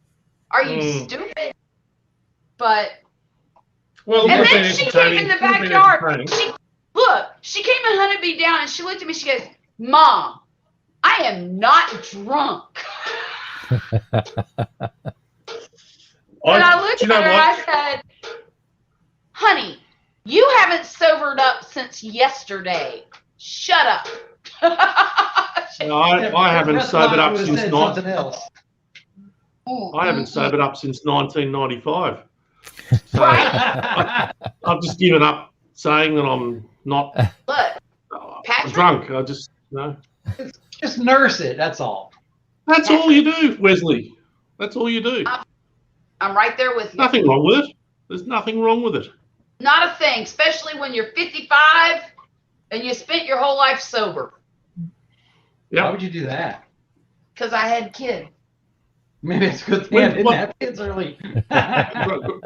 Grumpus, what age were you when you had your first alcoholic beverage? I was 17. Really? What? Wow. But that was illegal. I was on. I think- I was. That It was was the illegal, summer. Grumpus. I graduated and I came down to Dallas for a few months, and I stayed with my grandma and her husband. So it's all their fault. Let me partake of some of his beers. Oh So my. they're different in Texas. Those Texans. They tell you what. Wow. He would buy Right. every payday. He'd buy a case of the big bottles of Schlitz. Oh my Yes. Malt Good stuff. liquor. That's good stuff. Is that the stuff you use in the seafood, Wesley? That's sort of No. No. Budweiser. Budweiser goes in the seafood. Budweiser. So that's what I Right. cut my teeth on. Oh my Schlitz. goodness. I'm not going to There say you what go. age I was, but I was young. I was really, really young. Yeah, Really? you were And 21, I would right? Be the nice kid and carry my mom's drink from the bar to our table at the restaurant. And I would slam a Brandy Alexander in a heartbeat. I was, you guys are not going to believe this, but the first time I ever got drunk, I was 27 years old. I was less than, Yep. I was probably 12, 13. And it was total accident. How do you accidentally get drunk? Well, I drank more than I should because I didn't know how to drink. Snuck up on her. I was at this gay bar and I was playing. Oh, we've all been to gay bars. I was playing pool with a bunch of ladies. They weren't ladies, honey. Well, Ladies, they were ladies. right? The only thing, oh God, this is so funny, y'all. So I was there with my friend at the time, Oh, and I know who you're talking about. I know. I was in South Florida, and I went to this gay bar with my friend to watch a drag show. I As love you drag do. shows. Oh, And we all so after it was all over with, the drag show, I was playing pool with these ladies, and they Yeah. kept following me around And feeding her liquor. do. and feeding me all these drinks. And then I was sitting at the piano bar with this guy, girl, no, Guy, girl, or girl, guy? a trans guy No. named Elvis. So a drag queen. Yeah, but he Okay. was out of his clothing he was out of his uniform at the time. He was back into his normal clothing. Okay. And I was sitting there next to him, talking to him, and we were really having a conversation. And he kept buying me lemon drops. and they were really good. And, and so he asked me if I would sing a song at the piano, and I did. And he looked at me and he said, "I have been gay my entire life, but I think," and I looked at him, I said, no. You want a cure. This is not happening. You weren't drunk enough yet, apparently. So then my friend that I was with, he took me, well, we walked down the stairs to go play some more pool, and he and I were playing pool together, and he happened to be, I learned to play pool from him. He was a pool shark. And I've watched him make thousands of dollars in a night just playing pool and sharking people. And Sandbagging. yeah, and well, that and there's more to it than that. But we were playing pool together, and these women kept putting their quarters on the table because they wanted to play me. And so he was laying down and sandbagging so that I would win and they could play me. And so I would beat them, and they got mad. Some of them were getting really mad because I was beating them in pool. Well, I was pretty good at the time. Probably not so much anymore. But so I was getting really, really trashed. I mean, I don't even remember how I got to the car. But I think that he had to carry me to the car. So kind of like Christmas 16. Yeah, kind of like that. And when I get really, really, really tipsy, Yeah. She gets really, really hot. I get really hot, so I start taking clothes off, but not in public. Just in my car, in the car. So we get to the car, and I'm like, "Oh my God, it's so hot in here! Clothes are flying everywhere." And he taps me on the shoulder. He said, "Look," and he points to the window, and there's this woman who followed us to the car, and she's got her head like this, looking at, Watching you. and I looked at him. I'm like, "Get out of here!" So I didn't drink a lot after that. I wonder why. We've all been there. We've all been there. It was My insane, y'all. It was absolutely insane. Of course, I was young. I was maybe 28 or so when that happened. My first night ever in America was spent at Greenwich Village. Ooh. And with my cousin, who was a Scotland Yard police detective, All right. who was drunk off his ass. Can I say that on this channel? A Scotsman drunk? No. Get out of here. Yeah. Well, he's the reason why I started drinking, because he forced me. That's a whole other story. But we were there having a look around. This is on the same trip that I met my future wife. But the first night was in Greenwich Village, and we rocked up there. He was drunk, and there was just gay. Everywhere was a gay bar, and my cousin's, shall we say, not used to that, and his reactions were hilarious. We were standing in this long line to get into a nightclub, and there's all these women kissing each other, and he's looking, he's going, "What the hell's going on here? What sort of joint is this?" And then supposed to be kissing each other? Did you grab just one? run off. He'd run off down the road, and then we ended up in a bar where the bartender was the owner of the hotel was actually tending the bar, and he was gay, and he was trying to proposition me. Oh my! Or he was definitely flirting with me, And Yeah. my cousin was drunk, slumped over in the chair, and he looks across me. "He's a poofter. He's a poofter, mate. Don't you realise?" And I said, "Yeah, I understand." So Michael's gotten up and he's walked to the bathroom, and he disappears for about half an hour. That's him. And suddenly the owner, behind the bar says, "As your friend, what's happened to your friend?" So we went and looked. He'd passed out in one of the cubicles and locked himself in there. So we had to kick the door in to get him out, and he was slumped my over the toilet like this. Had to slap him. Get up! Oh Drag him. my And that was my first night in Manhattan. Go figure. Poofed. He's a poofter, mate. He's a poof. Sounds like Yes, one night okay. in Patty Beach, Thailand. Yeah. Yeah, he was a bad influence on me. You think? Oh yeah. I Corrupted pulled me. Shore Patrol. My mother's never forgiven him. Oh. I pulled Shore Patrol a few times overseas, and I fired and carried a few guys back. Yeah. Oh, Grumpus. What's new with you, Grumpus? Just kicking back after a long week. Yeah. Yeah, he said he had 5 Mondays. In a row. 5 Mondays. 5 Mondays in right, a row this okay. week. Still You know no what? video from you, Grumpus. I'm still working on my edit. I'm gonna tell This is you going what. to be the most epic Well- video of all time once you release it. What happens is I come in here and I work about 3 minutes and I have a notification pop up. I'd rather do that than edit. Yeah, I know what you mean.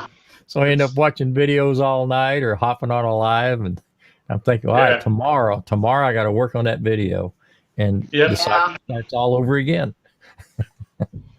It's a challenge, isn't it? I had to stop doing temporarily my cousin's videos, the dude, because I just don't have the time at the moment. Yeah, So And I'm he's thinking, really your cousin? yeah. Well, Did I you mean, just- we haven't proven it with DNA, but we've traced it back far. We're pretty 99% certain because there's just too many coincidences. It's a long story, but Well, it hey, works. Yeah. hey, what was that? I said it works. 'Cause, Yeah. I mean, it's totally believable. Yeah. Yeah. It was an unbelievable chain of coincidences that led us to sort of slowly piece it together. Hang on. Right. And this is unbelievable. This is one of the things about YouTube that's so amazing. You know, it's just the people you meet. Yeah. Yeah. I'm so glad I started my channel just for that reason. You know, because I met you guys for starters, Grumpus, so many others, and I've even met a cousin like I never would have known existed. I can't. It blows my mind thinking about the odds of that happening. I mean, it how, really is. yeah. It's pretty amazing. Yeah. you know. And it all started with him in a chain of emails. Just he noticed my surname as Carol, and he said, "Oh, have you got any?" And it went from there. Yeah. That's Because amazing. his grandfather's surname's Carroll, right? So, and Right. you know that was just a long shot, you know. But then we looked into it, and I'm like, holy cow, there's, you know. And if I did a lot more research, I'd probably, but it's expensive to do it, you know. It's time It consuming. is. Yeah. You And know, we- I found a cousin of mine. What? I think Murphy was Violet was about 4 when I found her.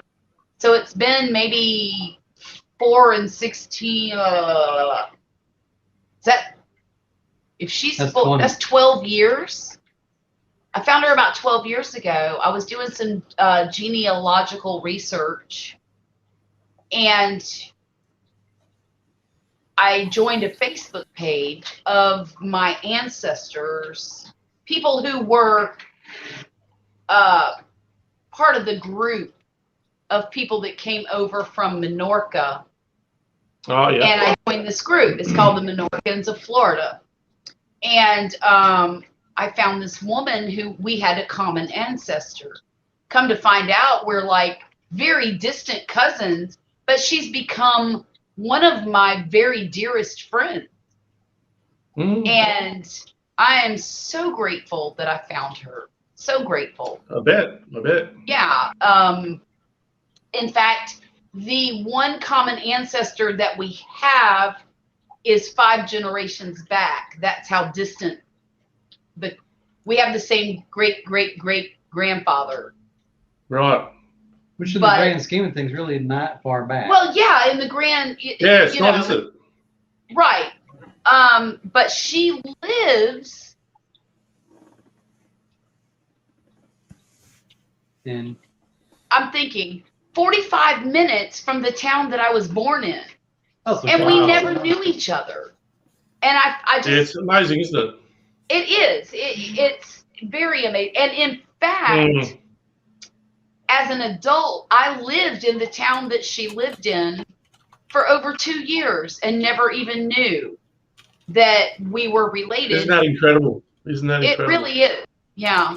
And in fact, at that time that I lived there, I did not know that the bulk of my ancestry started in that town in Florida, the bulk of it. And it's just really, really fascinating to me. And again, I couldn't be more grateful to know her and to have met her. She's like family to me. And she is family to me. She is family, yeah. Just down the road a bit. But just down, yeah. So that was really a blessing to me. Mm. Yep. We have flies in our house. I don't know where they're coming from, and it's really aggravating me. Well, they're fruit Get fly. some Yeah. fly spray. Spray it around. I have some, and I have the little fly traps, but they're coming in from outside, and I think the chicken coop is attracting them. Oh, yes. Yeah, and Yeah. it's irritating me. Maybe you should put some fly paper on the chicken coop. I think you should this weekend. Yeah, I'll buy some. but yeah, I'm a lucky lady to have found that person. Yeah, it's great. And what about you, Grumpus? Have you got a knowledge of your sort of family history? Not too much. I've got members of my family that have traced things back, but that was never really my thing. My I'm wife working on got my family tree. my wife got real heavy into it for a few years, but she was Mhm. chasing her side of the family down. Yeah. And I've got what's a her couple. heritage? Got a couple cousins that have chased ancestry back quite a bit on my side of the family, but How- Laura said I don't that's ask a like lot the of questions. show Long Lost Family. The mother and daughter worked side by side and never knew. Oh my goodness, Laura! I've never seen that. Yeah, Mm. Never knew they were mother and daughter. that's crazy. Wow. Huh. Mm. Well, that would be really interesting, wouldn't it? Can you imagine that? No. That No, I would can't be bizarre. It would be bizarre. Very bizarre. Especially to be in the same place. Yeah, that just blows my mind. Mm. I've heard of What was stories the- like that. I can't think of specifics, but I've heard of stories similar to that, and it's amazing when you hear about It is amazing. Yeah. You know. And I'll tell you what, my aunt who passed away, how long ago has it In a been? few years. 5 or 6 years ago. This is a crazy story, but my mother passed away when I was 8 years old. And she was friends with this particular aunt that just passed away recently. And this aunt found me on Facebook maybe 10-ish years ago and friended me on Facebook, and we started communicating. And she is the one that taught me about my ancestry and where we came from, and because she did all of the real research and ended up sending me all of the actual official paperwork, birth certificates, Social Security, all that stuff. And it was really cool to reconnect with her because she was really the only person the only connection to my biological mother that I had at that time, other than my own father. But my father, he's been remarried now for almost 50 years. And he never really talked to me about all of that when I was growing up and stuff. It was like something that was shoved under a rug, and we weren't allowed to talk about it as I was growing up. And even if I were to ask him now, hey, tell me something about Becky, that was my mother's name. Tell me what kind of person she was. And my father's pat response would be, she was a very beautiful woman. She was, had a good personality. I mean, very vague stuff, you know what I mean? But my aunt that I reconnected with, she was able to tell me stories about the woman that I never knew. Mm. And it was very cathartic to be able to reconnect with her. And, I remember as a child really caring about this woman, this aunt, because she and my mother were friends, so we would hang out. And I grew up with my cousin who was her son. And anyhow, when I reconnected with her, she told me about all of this ancestry that she discovered and sent me all the paperwork. And I just went crazy with it because it was just so fascinating to me. I never understood why I felt such a connection to a certain place in Florida until I learned all of this ancestry. And I said, oh my God, this all makes sense. Because, well, I believe that, how do I say this? I believe that our DNA has kind of like memory, if that makes sense. And I always went to this town in Florida and felt at home there. I know that sounds crazy. Y'all, shut up, I'm drunk. But no, seriously, I did. I always felt this connection with this town and always felt at home when I was there. As a teenager, as a young adult. And then I find out when I moved to Mississippi and I'm in my 50s, that's where my family basically is from. That's where they originated. When they came over from the foreign port that they immigrated from. So, I don't know, it's really a unique experience. Let's put it that way. Very unique. Very Absolutely. unique. And some people are more in touch with that sort of thing than others. Yes. It's almost like a sixth, without being corny, a sixth sense or something. It's Yeah.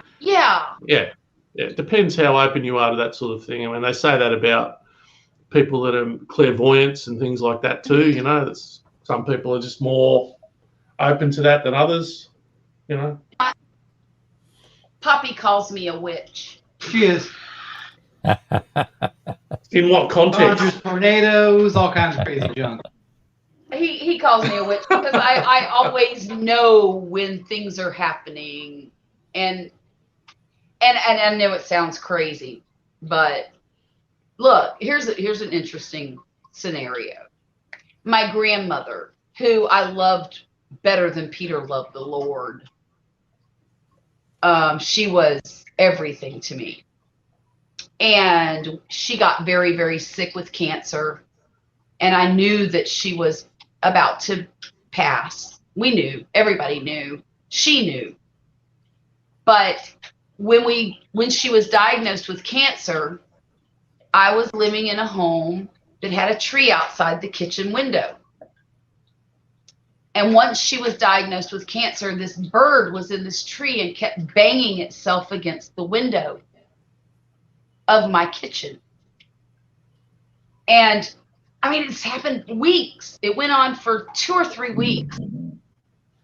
And finally, I went outside and I said to this bird, this is crazy, I know. I even called the Audubon Society and I said, look, I've got this bird banging on my window. It's like it's seeing its reflection and is trying to attack itself. Trying to get in. And I said, I don't know what to do. And they said, go buy an animal of prey, like an owl or a falcon or some kind of prey bird, and stick it in your window. It can just be a picture and see if that works. I did that. I got this owl and I stuck it. It was like one of those clingy things. And I stuck it on the window and I thought, that'll take care of that bird. It did not work. So finally, once I was in the process of kind of accepting that my grandmother was going to pass because it was inevitable.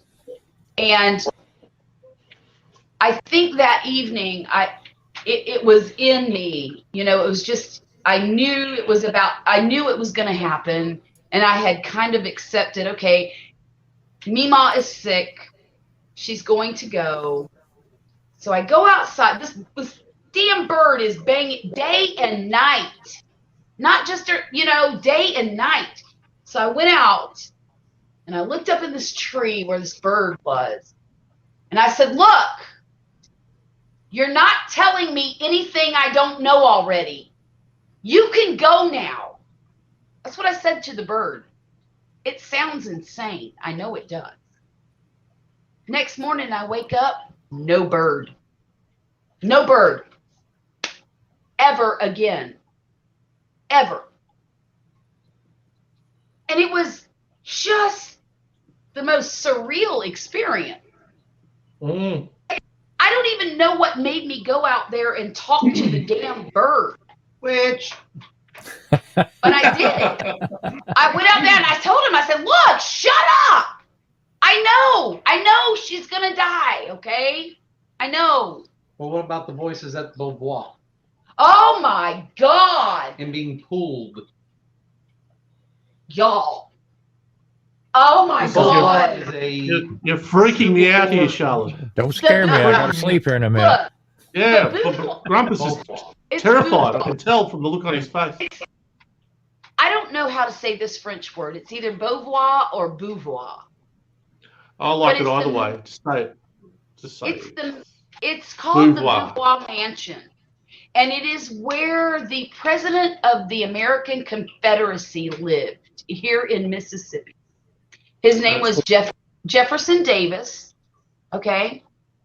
And if you know any Civil War information, he was the president of the Confederacy, and that was his mansion that he lived in. Well, it is preserved here on the coast of Mississippi. It became a veterans hospital. It became- for vets it of the was- Civil War. His wife, after Jeff Davis's passing, his wife turned it into a veterans hospital for veterans of the Civil War. There's a cemetery there for veterans of the Civil War that is hundreds of years old, And of it's course. full. And it's full. So every year at Christmas time, they have a walkthrough. Yeah, you can go inside the home and walk around. You can see Jeff Davis's and his wife's bedrooms. You can see their daughter's Their daughter's bedroom. rooms. The kitchen, which is on the back outside of the home. Hmm. And then there's the rose gardens, which Jeff It's Davis loved the beautiful. gardens. Beautiful place. And then And at You can- Christmas time, they light it up with beautiful Christmas lights. Victorian age Christmas stuff. So it's Yeah. of the time period. So it looks really, really nice. Right. And if you go to the further back, there's a white picket fence that blocks the normal section The To house the of the cemetery, grounds to the cemetery. where you can, in the daytime, go back there and look and see if you have relatives back there or just walk around and look. right.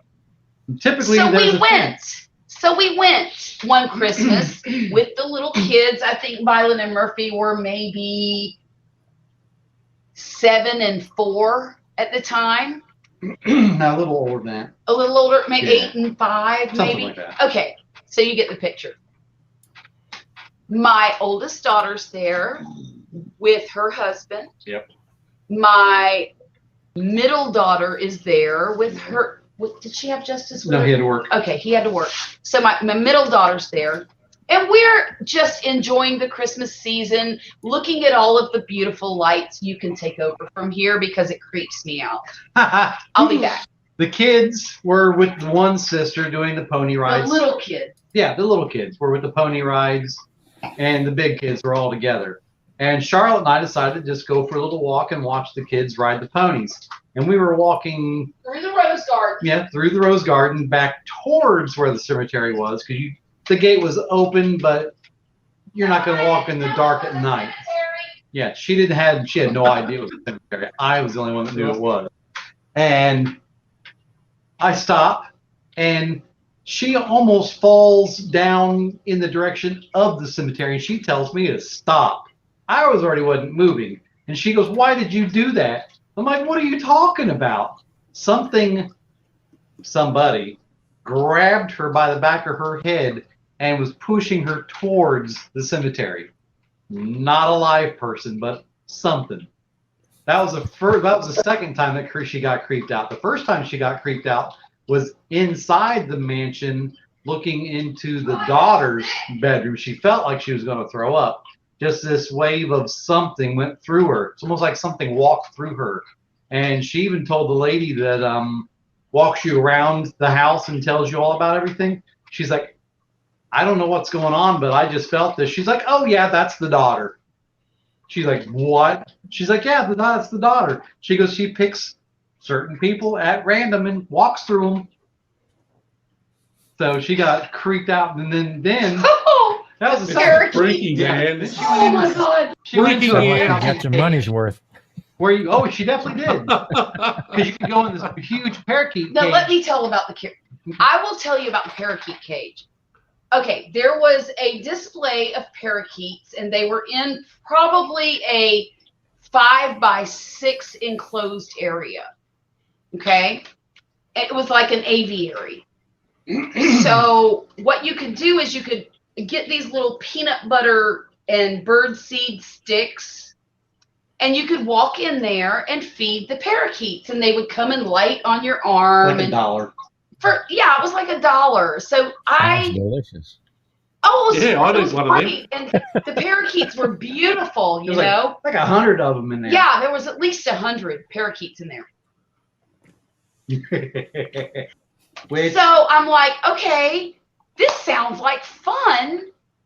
I'm taking the baby boy who's like 5. Can I feed the parakeets, Mommy? Sure, let's go do this. So I grab I pay for a couple of sticks of peanut butter, and I give him one, and I take one for myself.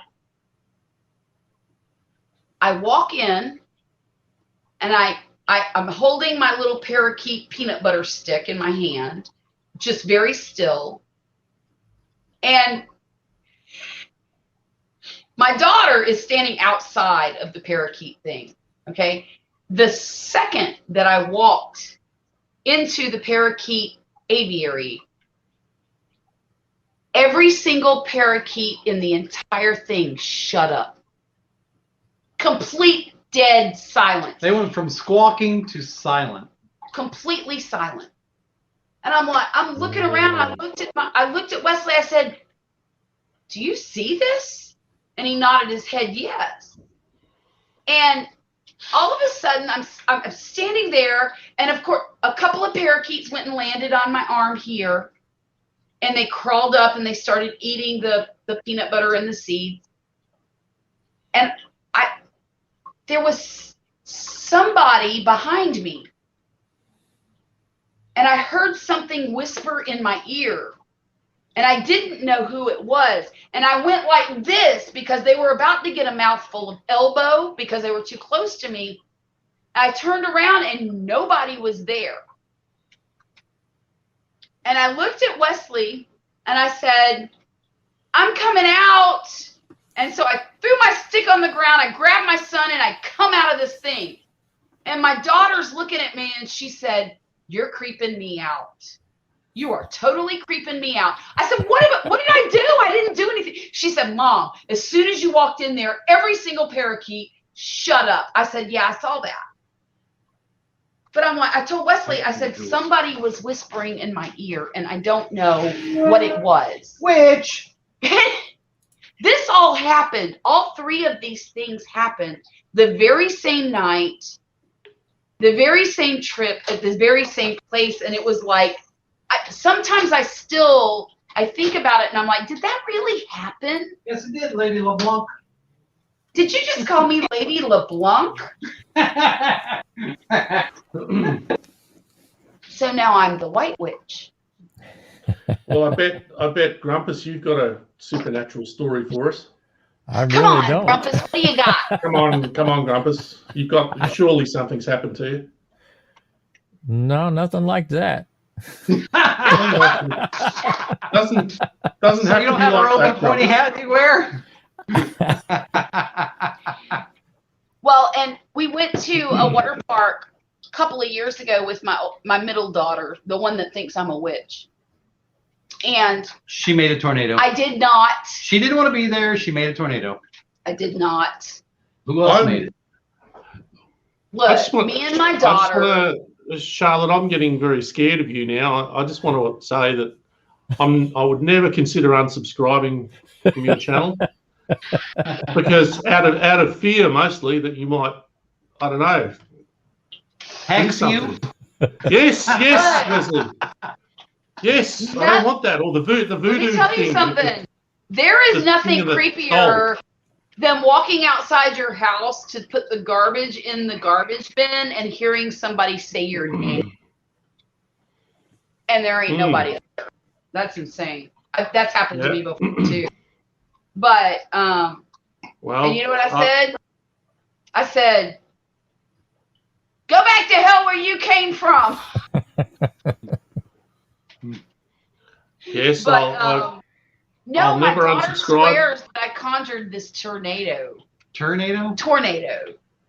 We were at a water park, and him and the little kids were off swimming somewhere, and a storm was coming. And I said to my daughter, I said, Rachel, we've got to go and find the other folks, because we got to get out of here. There's a storm coming. So the water park is in like a U shape. So we're walking around this U shape to try to find them. And so we're like looking in the water the whole time we're walking. And I look up and there's a cloud, but it's like swirly. And I looked at my daughter and I said, Rachel, that looks like a tornado. And she said, stop it. Stop it, Mom. Stop it. And I'm like, I'm not doing anything. It's the weather. It looks like there might be a tornado. So we're like trying to finally we found them. At the point that we found them, everybody's phone started going off with the weather alert. Tornado warning, tornado warning, tornado. And I'm looked up and there is this funnel cloud. Oh my God, it was right over our heads. People started running People out of that were park. running out of the park trying to get to their cars. And I'm like, holy shit. So I go into the concession area and I take my kids and I threw them in like a 7-Eleven cooler, where you go in to stock the drinks. And I'm like, y'all get in there. Yeah, you seem to like 7-Elevens, don't you, Charlotte? I do like the You seem 7-Eleven. to like 7-Elevens a lot. Yeah. I love a Slurpee, That's what I've heard. I've heard that. Oh God, that's the best. But yeah, now my daughter accuses me of conjuring the tornado. You did. And I'm like, no, I didn't. Because every lap she made, that tornado got further and closer and closer. I think to it's the ground. not so much an accusation as a statement of fact, Charlotte. Jesus Christ. I mean, by the sounds of it, that's why I will never unsubscribe. I will never unsubscribe from your Don't. channel. You are a terrifying individual. It could be detrimental. I would not ever say anything bad about you because I'd be afraid of a tornado coming over to the first one ever in Melbourne, Australia would I be wonder, Patrick, sent over by you. if I could get subscribers like that. I promise to watch Maybe all I your should learn to- videos twice. Maybe I should learn to read tarot cards. No. I would watch yourself because every time I say stupid things to her and aggravate her, I wake up with weird bruises. Yeah. And I'm the one on blood thinner, not him. Yeah. Yeah. So she probably has a sock with a bar of soap in it under her pillow.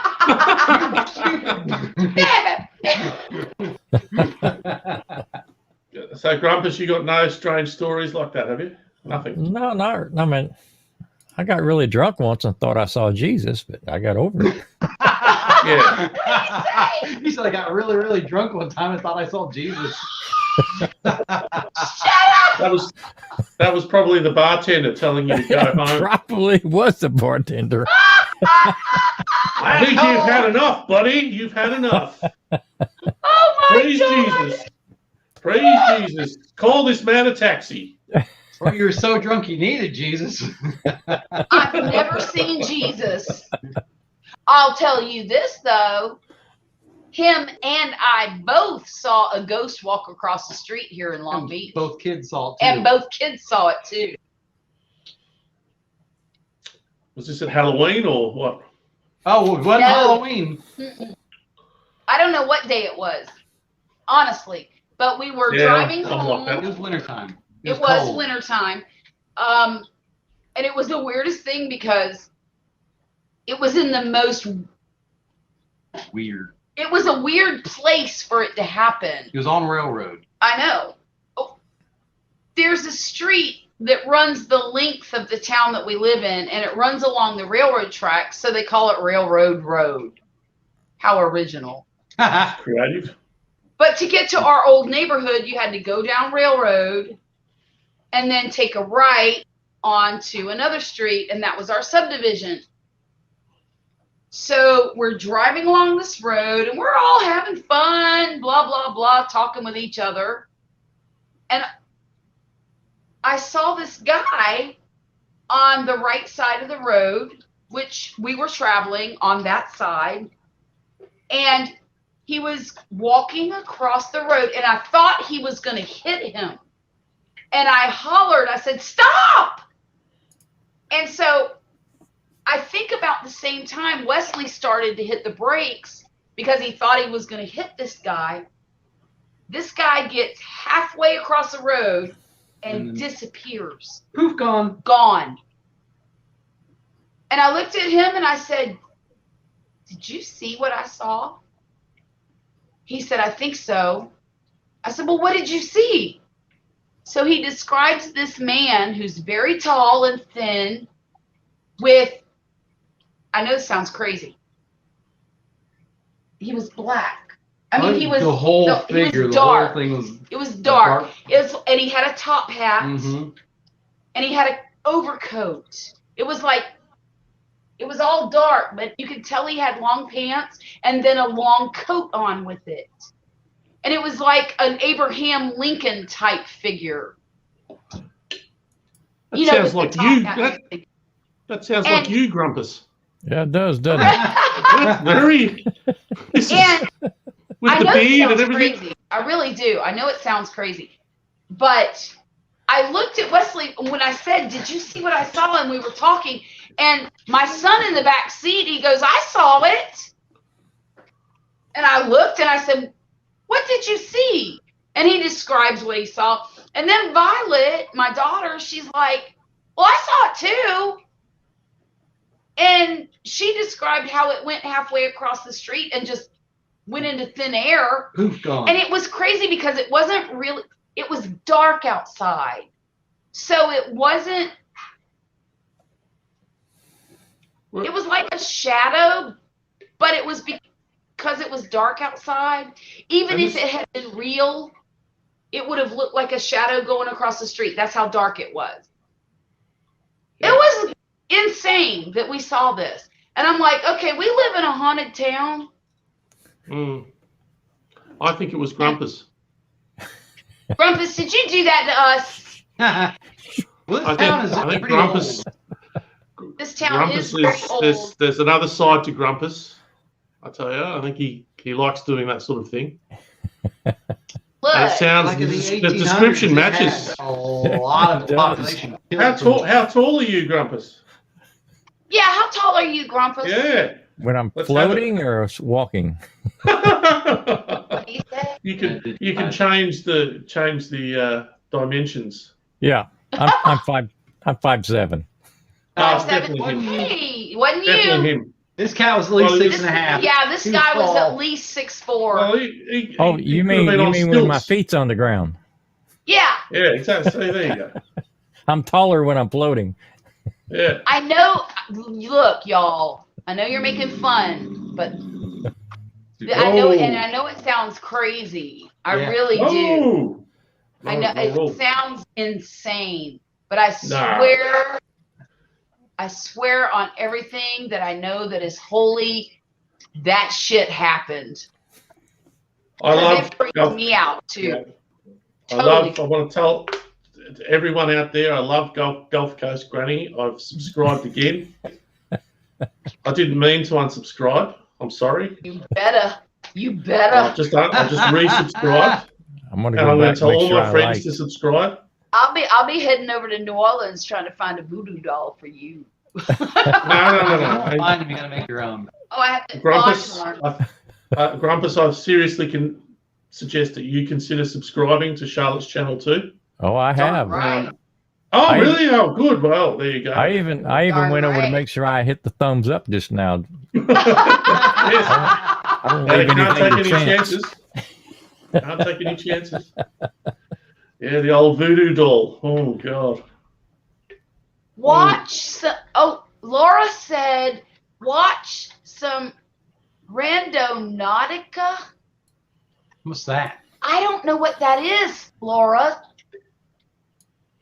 Mm. but I need to know, so I'm going to Google it. Hang on, I'm going to write that down. Excuse me. Rando, Randonautica. Sounds perverted. Well, it sounds like hurricane victims to me. That could be. You know, so many hurricanes have come through here and killed so many people. Mm. Yeah. It's Yeah, for Halloween a few years ago when I was still with the Cub Scouts, we did this huge walkthrough of the cemetery, and a bunch of the leaders and some of the kids even picked certain graves, right. and And they had to do research on Yeah, them we and did. write a thing about it and do a speech. Mm. And so everybody that toured the graveyard, they would stop at these grave sites where there was a Boy Scout who would read how that person lived and passed. Yeah, Yeah, and a lot of them were killed by hurricanes. yeah. The Boggs. Yeah, the The Bog Boggs, family, Bog a family. lot of drownings, a lot of people that just there was a marker there, but no body Yeah, because they just gone. yeah. Hurricane ate them and never spit them out. I'm not going to be one of those people, by the way, because after that last hurricane in October, we won't stay for another one. Oh, I surfed in bigger. I don't care what you did. We are not staying in this house with all these trees around us. We're going somewhere else. If there's ever and there will be. It's not an if. It's a win. It's a win. When there's another hurricane threat, we are leaving town. If it's bigger than a 1, yes. If it's a 1 or smaller, meh. Need to build one of those bunkers. I have no interest in that. What I have interest in is leaving the frack out of town. Fair enough. I would do the I same remember thing. in 92, Grumpus, the Hurricane Andrew. Yes, I was out surfing in that when it was out in the Tampa Bay. I bet the waves were good. I was 13 foot overhead. It was great. It was a little soupy, but it was outstanding. Check out YouTube. I love those guys who play. Oh my goodness. Hate the one that was in my name. Oh, Hurricane Laura. Do you know what? I don't think there's ever been a Hurricane Charlotte. Oh, there Married? will be. You married her. Yes, he did. Yes, he did. Well, folks, That's I'm gonna pretty funny. have to go, unfortunately. I'm so sorry. I hate that. Oh, look, you've only been on for 4 hours. It's okay. Has it Well, been I 4 will hours? watch your video as soon as I'm finished with this, okay? And actually, we Oh, should probably get off of here. Yeah, It's almost 2 o'clock in the morning. That we've been getting up at like what 6:30? No, you've been getting up I at give it 5. 5. I get up at 6:30 now that the kids have started school. So yeah, you need that's your fun. sleep, you people. Right? I know. Well, No? you know, you have insomnia. You don't need sleep at all. That's true. That's true. All you need is coffee. Just keep going. Screw it. Coffee. Well, and if a you're bunch- not going to go to sleep, that's a good opportunity to do a video, do a cooking video, Wesley. We're finally. going to go get the ingredients for his chili tomorrow, Oh. and I'm going to film it on Sunday. We're going to do cooking with Granny and Poppy. You have inspired us, Patrick. Are And you we're gonna just saying that, Charlotte, or do you really No, mean it? no, I'm serious. I'm serious. Hey, don't make Because her my mad. No, Look, what? Grumpus Well, can verify this. but Grumpus you can don't want to verify. Look, I'll start crying if you don't do it. I told my brother, he said, "You still have this YouTube channel?" And I said, "Yeah." And he said, "You know, you really need to start pulling out the crazy." Because half my family knows I'm nuts, right? Half your family is nuts. I know half my family. Well, actually, I'll tell you what he really said. He said, "You need to pull out the Acosta. You need some Acosta crazy in this videos." So I told him, I said, "You know, I'm about to do that." I said, "My friend Patrick inspired me. We're going to do cooking with Granny and Poppy episodes." That's Have- fantastic. I like it. Music And- to my ears. And I really believe that I'm going to pull out some crazy and ask him what the hell he is doing in my kitchen. And it's going to be hilarious. I can't wait. I can't either. So I think it's going to I've be a lot of fun.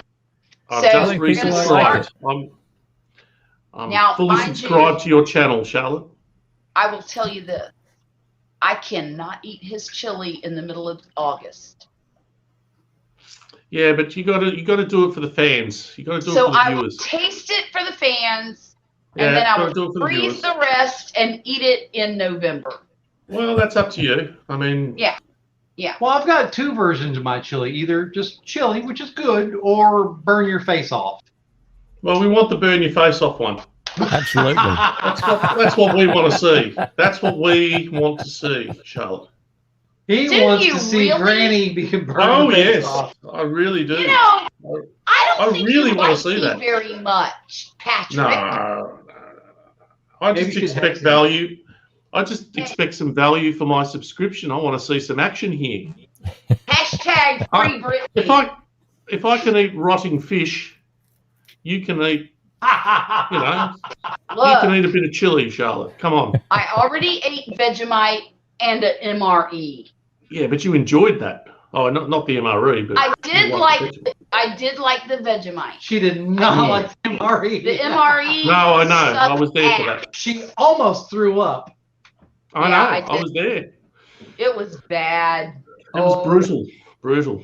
But his chili is actually very good, and it's super basic and super simple, That's what I like.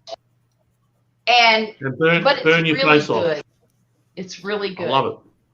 And yeah. Well, So I'm- Sunday I'm I gonna film hope. it. I don't know how long it's gonna take me to edit it. I have one gardening video coming out probably Sunday, and then I think I'll post the chili video sometime around Wednesday. Because this is fantastic, Charlotte. You're giving I me have a something to goal. look forward to.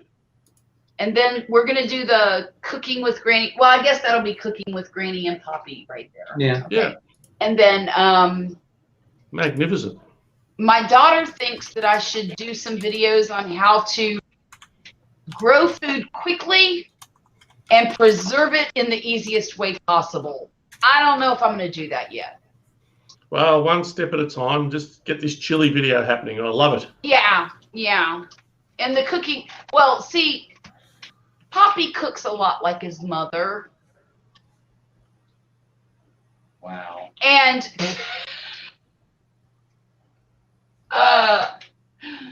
and I don't.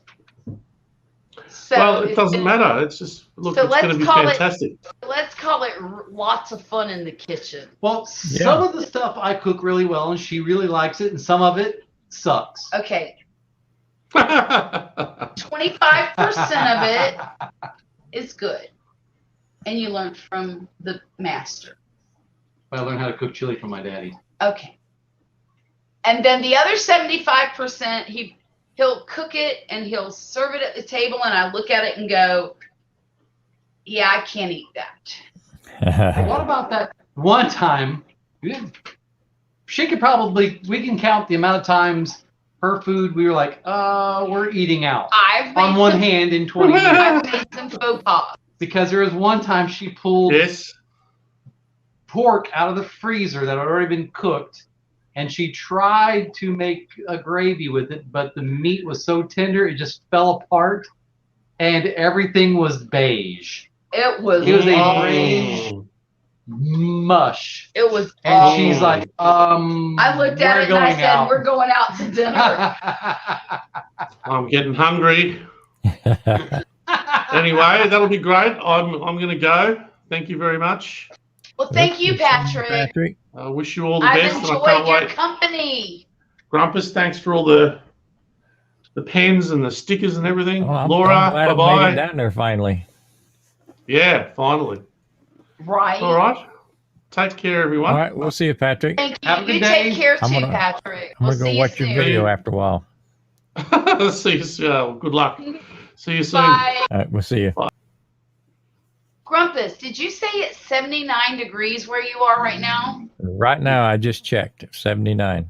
Check what we are. I'm curious. That's kind of high for 2 in the morning. Yeah, it's warm. Are you at 2 in the morning too? Yes, 2 in the morning. 76. It's 76 here. Wow. We're gonna have a hot. Our real feel is 85 though. We're gonna have a hot day tomorrow. Tomorrow's supposed to be like 91. Oh, Yeah, I was going to fire the pit up tomorrow. It's going to be another hot one. it is. It is. You know, we had about a week of fairly cool for August weather. What's it supposed to be tomorrow? Rain, partly with thunder showers and Oh, shit. thunder showers. Oh, and thunder showers. For the next 3 days, they're calling for thunder showers. Well, maybe it'll just be afternoon. Oh, the 3 o'clock, it's really hot outside, so let's rain for 20 seconds and make everything hotter. Right. Yeah. Right. Yeah, That's orange right. rain. We get those all the time. Oh, Yeah. I hate those. And then Tuesday it's supposed to be 91. Oh God! So looks far, the terrible. hottest I've seen it in that shop, because right now we don't have AC outside in the shop where I work. We have some fans that blow around with the hot air. Last year, it got to 102 in the shop. Oh my I God! believe it. I believe that. You know what, Rumpus? I keep telling him he needs to figure out a way to have his own business so he doesn't have to kill himself to work every day. Well, that And- goes for all of us. I just don't know how that's going to happen. I really don't. But I'm trying like crazy to figure it out. Well, see, with my knowledge, everything is outside. I know. I can fix aircraft. I can fix boats. Those both are outside things. Yeah. I can Yeah. do electronics, but big, bulky electronics, not that fine-tuned stuff. So again, outside. Mm-hmm. But 2 weekends ago, it was, let's see, it wasn't last weekend. Weekend before that, it was 101 in my backyard. Mm. And I thought that can't be right. So I went in the greenhouse and it was 109 in the greenhouse. Oh, for God's sake. So I did what any Texas dude would do. I went out and built the fire in my pit and sat next to it all day. Well, right. What Might do you, well. Grumpus, what do you have in your greenhouse? A little of this, a little of that. It was I mean it's windowed on 3 sides. Yeah. And I have my fish filters in one corner. Got a lot of shelves in it. You know, we repot plants in there and Yeah. bring them in out of the weather and that kind of stuff. Yeah. We don't use it as much for a greenhouse as we should. Right. It ends up being a greenhouse / shed. I've got a packet of painted daisy seed. I'm very skeptical that they will grow here in South Mississippi. And I'm wondering if you've ever had any luck with daisies. I mean, we've bought pots of daisies before and stuck them out. Right. But you know, they got a short lifespan anyway. Right. Well, these are supposed to be perennial. I don't believe it. I honestly don't believe it.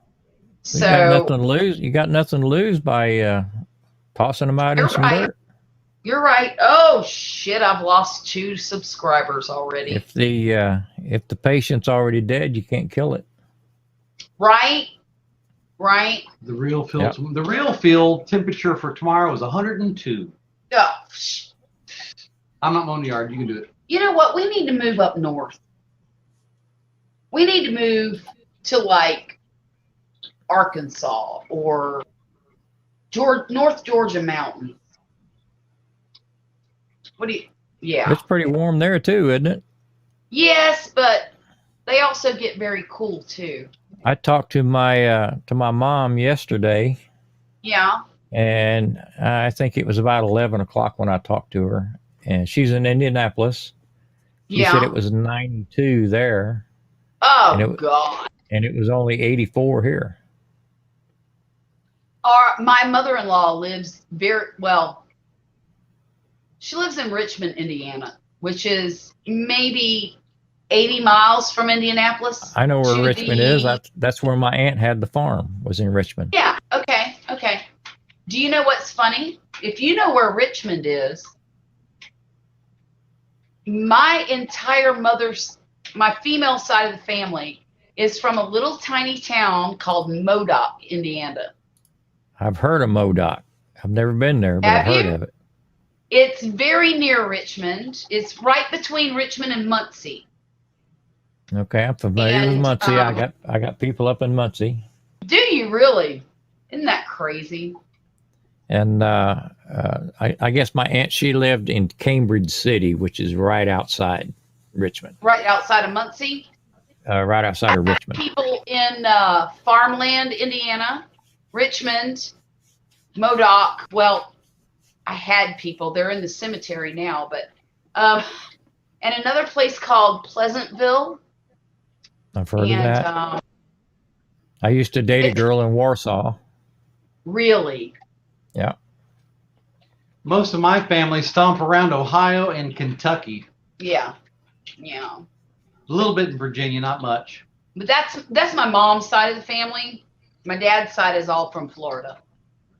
Well, that would be my mom and my dad's side, because when my dad's family moved down to Florida, so did my biological mother's family. They moved down to Florida as well. I did not realize That's where that whole arranged marriage thing was when my daddy was on his first marriage, where I came from. That was arranged. Arranged. His mama and her mama knew each other and were friends and hooked them up.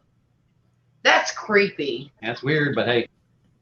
That's creepy. That's how you did things way back when. Well, Grumpus, I think I'm going to bed. I think I am too. I feel myself slipping. I do too. I'm feeling myself slipping big time. I got to get up. What time is it? 2? I got to get up here in about another 4 hours. Oh my goodness. Are you going to have to work tomorrow? No, I'm going to build a fire in the pit. I got a brisket to put on. All right. Yes. Okay. Well. That's a video. That's a video. I've done plenty of briskets. Oh, okay. I found a brisket point in the freezer last weekend, so I put it in the refrigerator so I could cook it this weekend. Right. I don't blame you.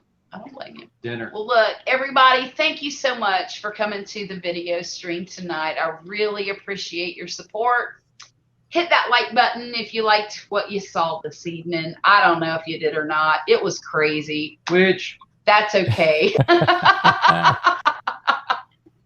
And Grumpus, I appreciate you coming on our live stream. Well, thanks for having me nice. on. Laura, you Hey, take care. I've enjoyed it so much. You don't even know how much I enjoy these Friday evenings. I really do. I'm going to, I've got your email, right? Yes, Gulf Coast Granny at Gmail. Yeah, I think I've got your email wrote down. I'm going to send a couple pictures your way. Awesome. I will send you some videos of the party, okay? And that'd be great. All right. All right. Sounds wonderful. Good night, Laura. It's been great. Thank you so much for coming. All right, good And night, I will- everybody. I'm out of here. Good Night. night. Goodbye. See everybody later. Mwah!